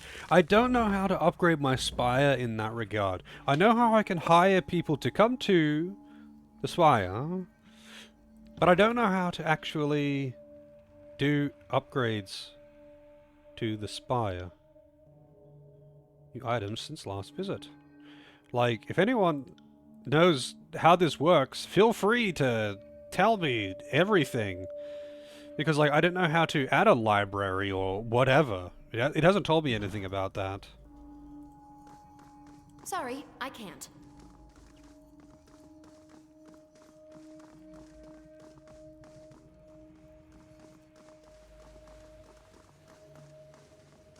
Alright, let's check the other ones here. So red, purple,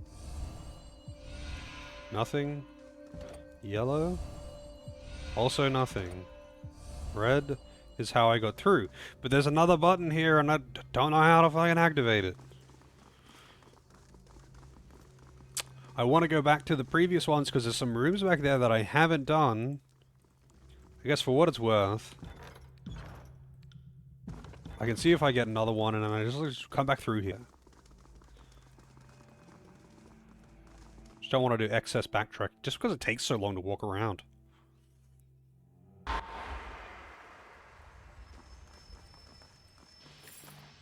What do we got? Scroll. Moonstone. I keep thinking there's eggs. Egg! Ooh, I don't like that sound. Whatever that is, I don't like it. Bloodstone. Didn't know I was playing Divinity. There's Redamon.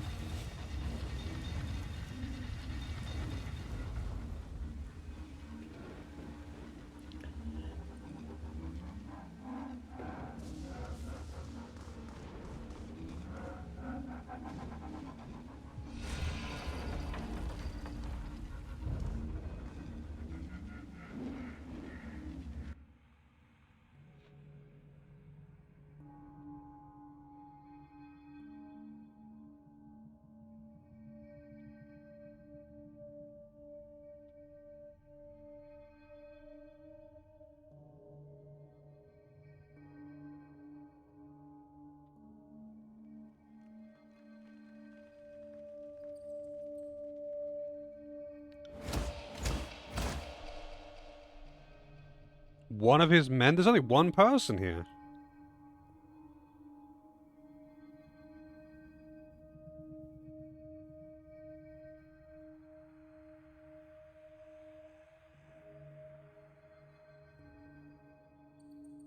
His men involuntarily step... He's got one person here!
27 degrees is no fun. Yeah, you're right. I mean, I've definitely dealt with way hotter than that, but 27 isn't pleasant. It ain't nice, especially if it's humid. Especially if it's humid and you're out in the sun doing manual labor or something.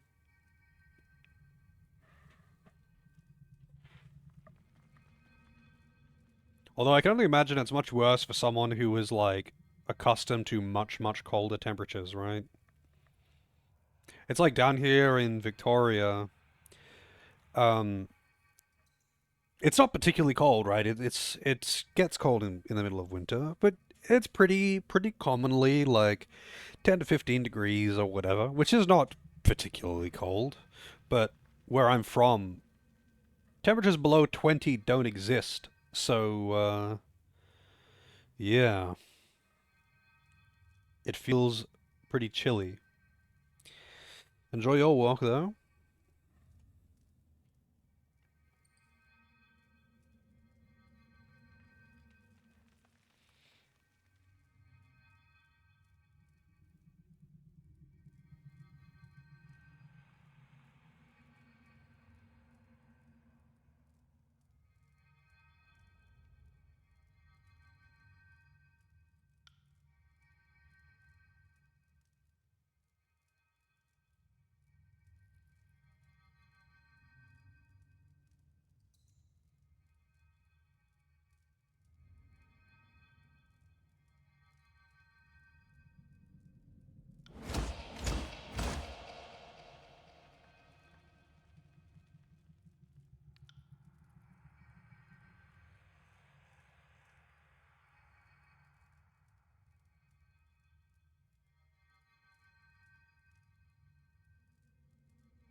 Wow, that I did not think you would give me that.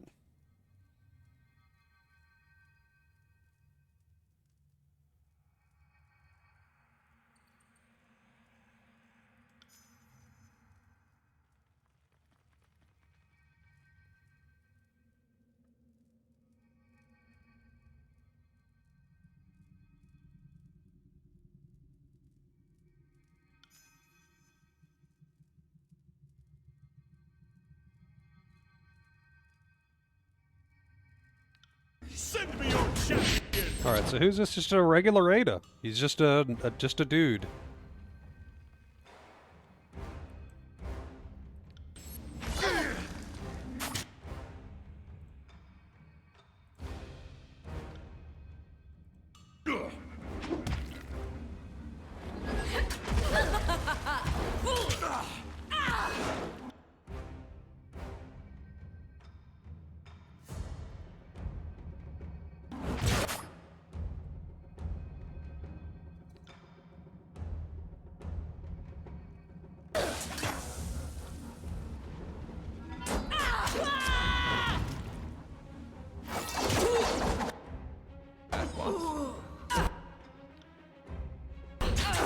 My wisdom is finally catching up to my age. Harsh words will cause more harm than this useless weapon. Dire needle and God damn, that As you command.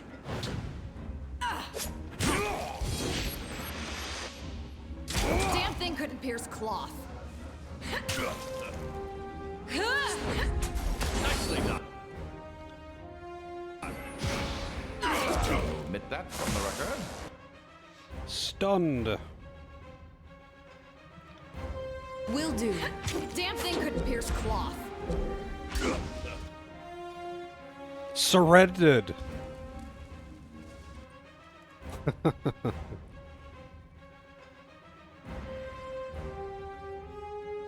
Yeah, I mean, it's just like a random nameless guard that he had with him. It wasn't even a named NPC.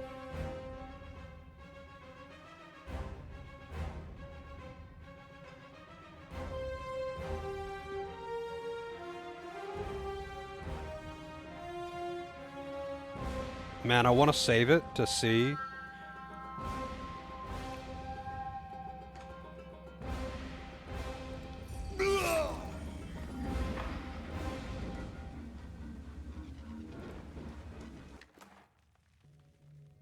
Mage Vein Helm, nullifying. Plus 50 defense against spells. Wait, what? It's got a renown? What the hell does that mean?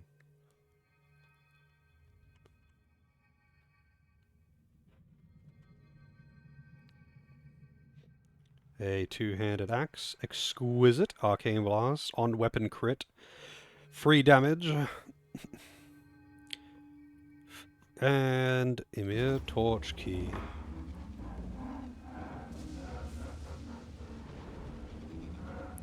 One second. I'll be right back.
Realized I didn't mute myself. I just put my headset down, so I hope that wasn't loud. Probably wasn't loud.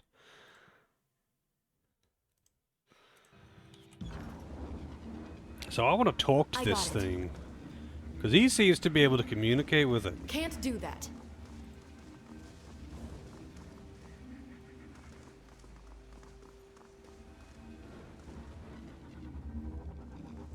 But this is closed off now, so...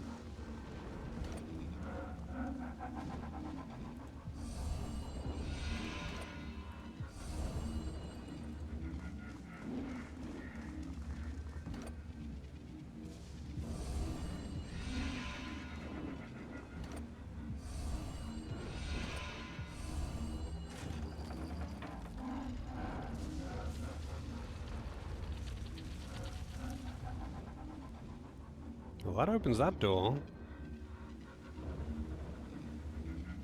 On it.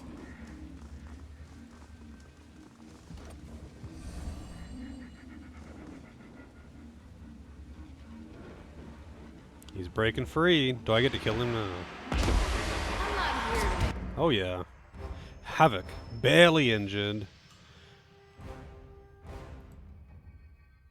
Shock weakness, frost weakness, fire weakness, aura of weakness.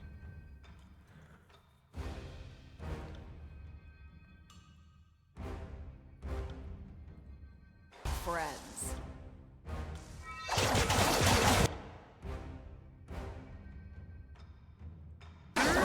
That's fine. I don't need that written described. Man, my FPS is absolutely fucking tanking right now, and I don't know why. Like, they dropped down to like 30 FPS, but the thing is, this is taking a tiny amount of a like GPU and CPU's power to run this game. Like, this game takes nothing to run, but for some reason that just tanked my FPS. Still is.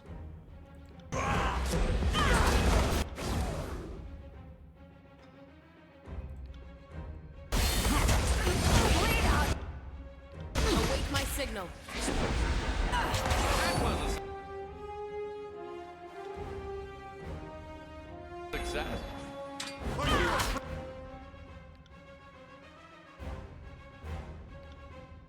Afraid of death.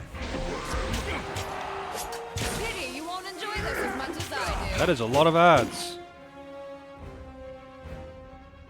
That is a lot of ads.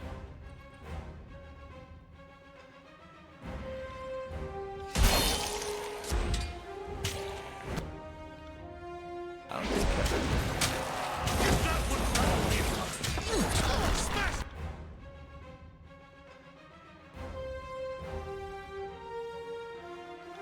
to pieces.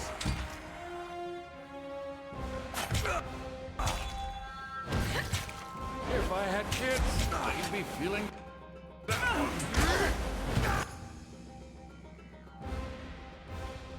Found something.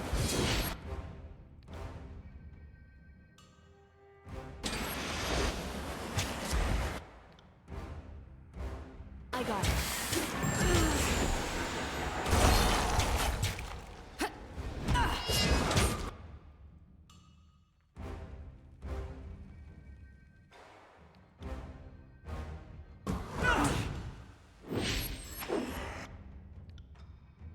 At once.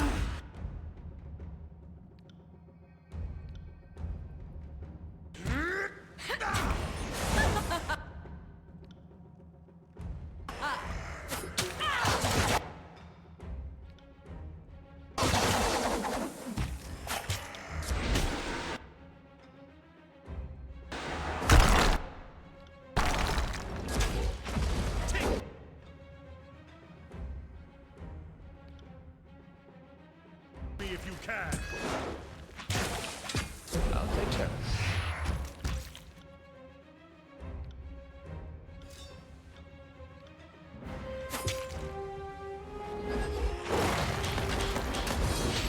This thing is pretty beefy.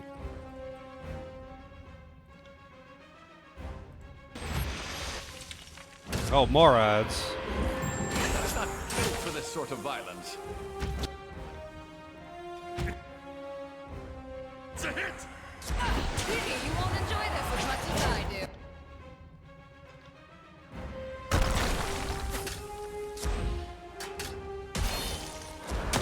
Is that a... Will do. No. Oh, wait. It's blood.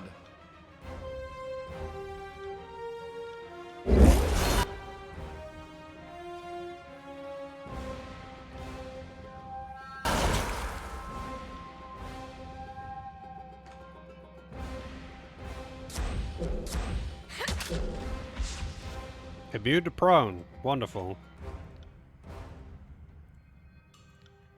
I will aid you. I can't Oh, it's just feel my... straight up dying to its fucking aura, I think. Unless he got a damage over time on himself. I got it.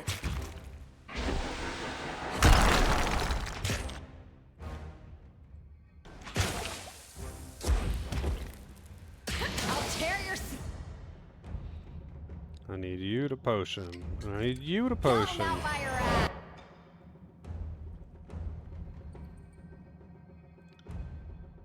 Right. Take that. On it.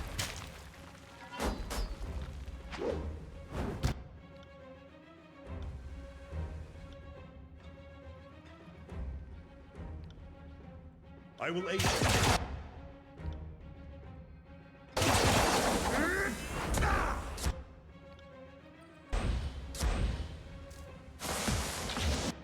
It can be stunned, it just can't be knocked prone. I got it. Smash to pieces. Okay, that was pretty tough.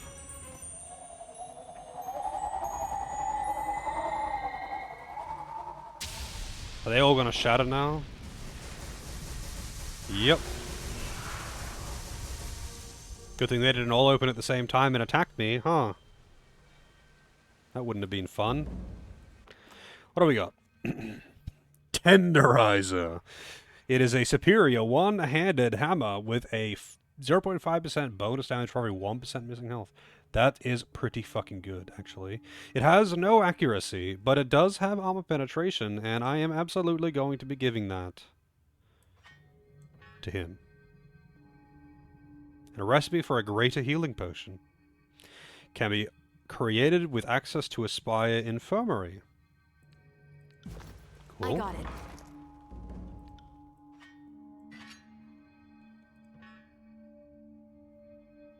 So the Tenderizer actually has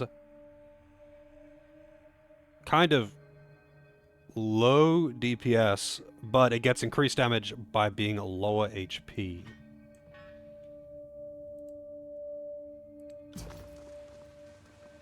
But yeah, that was rough.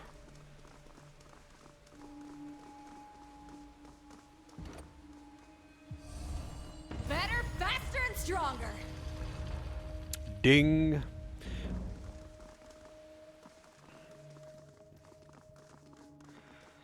I wonder if it was actually possible for me to go this way before I went this way.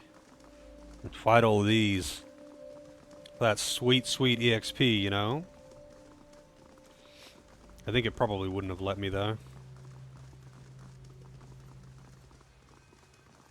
Ah, got it. Oh shit. Two-handed sword. Tempest. Oh, this one's also got an... This is an artifact. So it's got like a special ability for your renown. I don't know what that means. Reload and see? Yeah. I could load a save from before that. Oh, also this. Elixir of Finesse.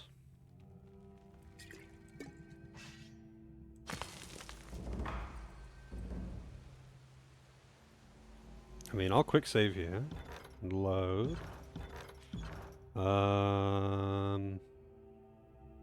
This one?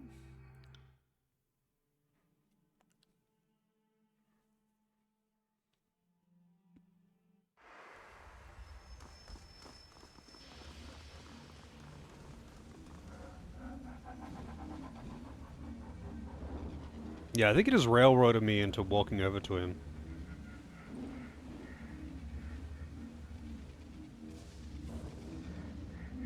Yeah, it did. As soon as I entered the room.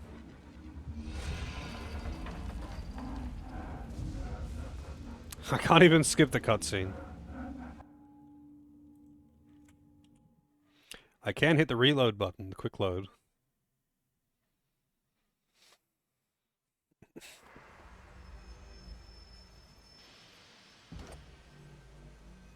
Kill her! Stab her in the heart!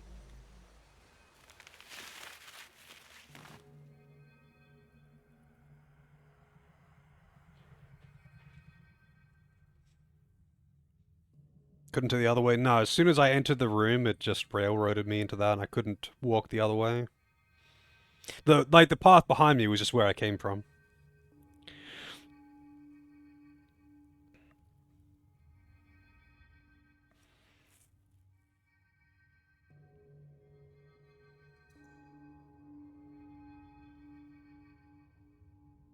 I don't want to kill her or give her over to the voices of Narat.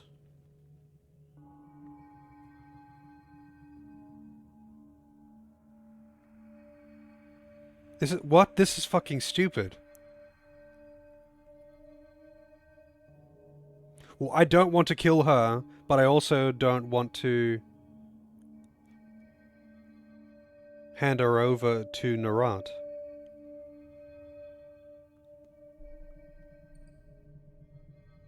I want the Forge Bound on my side.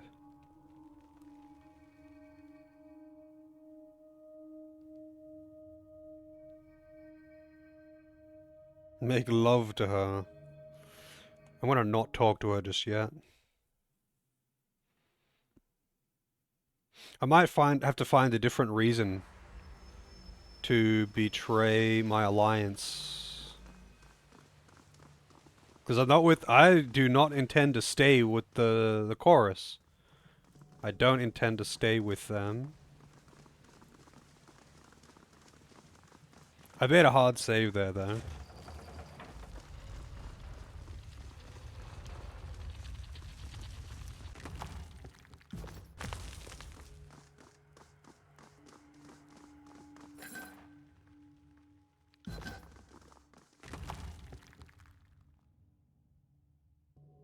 Oh, that's pretty good.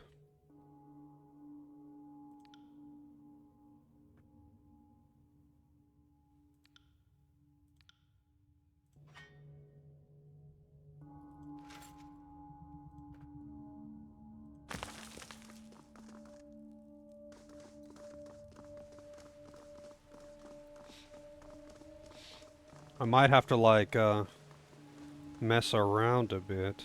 So this is back actually at the entrance to the Sorry, I can't. town. So this is the town over here. I could just leave, but I don't think that serves my ends either. So the Forge Master, as far as I can see it, the Forge Bound are basically a neutral party here. And I don't want to kill them, nor do I want to get on their bad side. I want to have them at my disposal, though.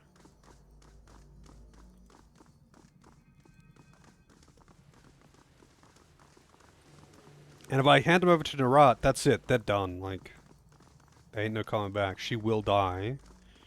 And I don't want to stick with the chorus. Look at that, future Here we go. corpse. Keep your filthy hands off me! Oh, I did not see that coming.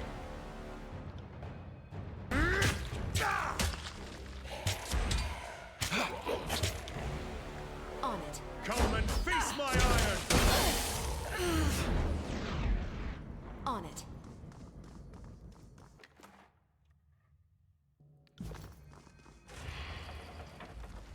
This is what kind of what I meant when I was saying this yesterday, I think.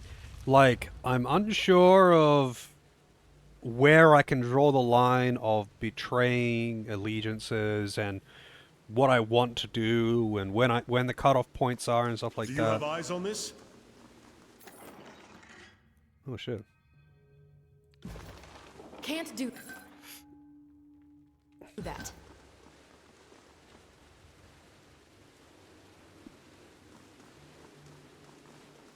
Hmm.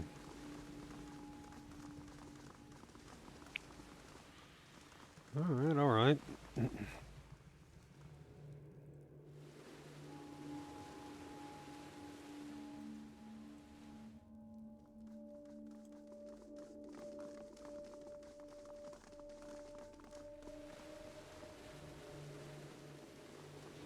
I think I might have to be a bit more direct with my betrayal of the chorus.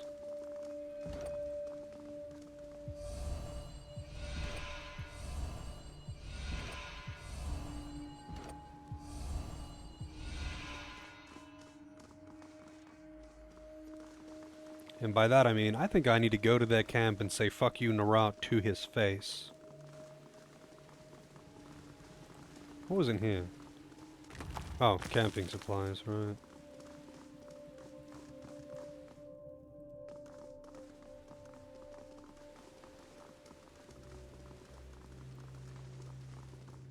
Not responding to the torch keys.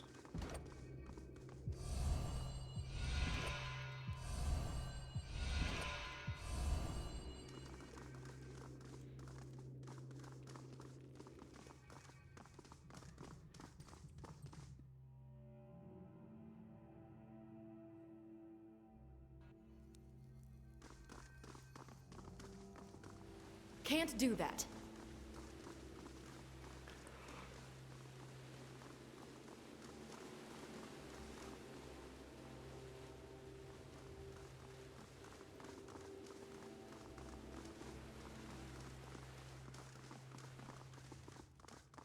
Alright, now I got all of them, I should be able to maybe do something.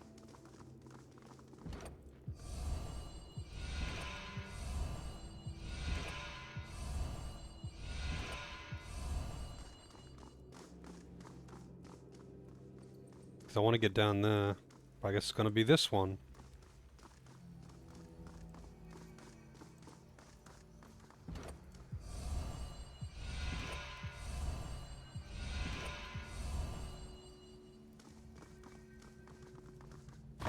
Sorry, I can't.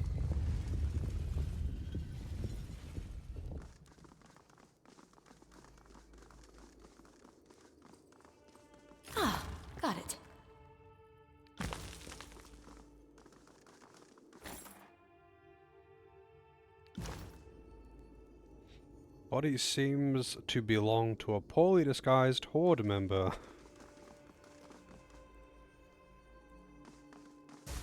I am a shield wall unto myself. Hey, you won't enjoy this as much as I do.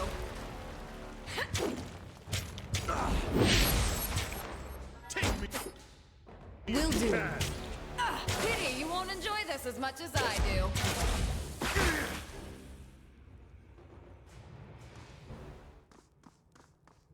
Yeah, I definitely need to come back here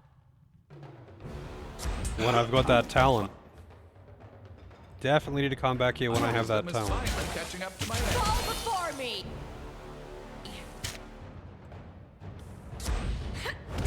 Run. Grovel before me. Will do. Work be getting crazy lately now that school started again? Why would school... I thought you were in security or something. Why would school have anything to do with that? Am I thinking of someone else? Maybe I'm thinking of someone else. ITAV in higher education.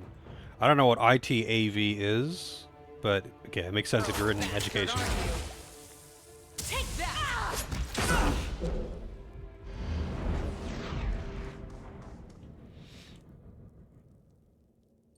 IT audio visual. Oh, okay.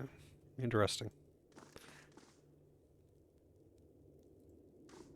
Icky titties, arse vag. Sorry, Yes. I can't.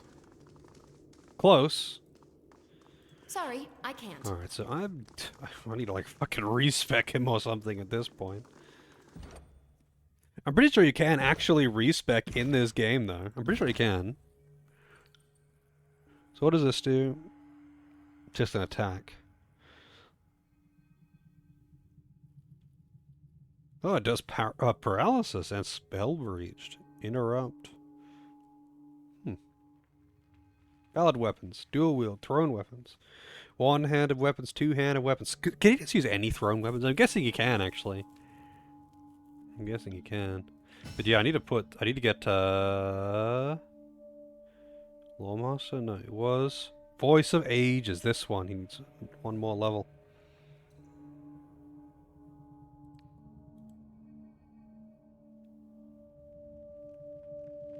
Plus party spell slots. Interesting. Impressive titties.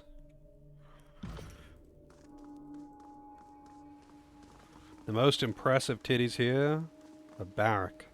You can't see them under all that armor, but he's got the best titties in town.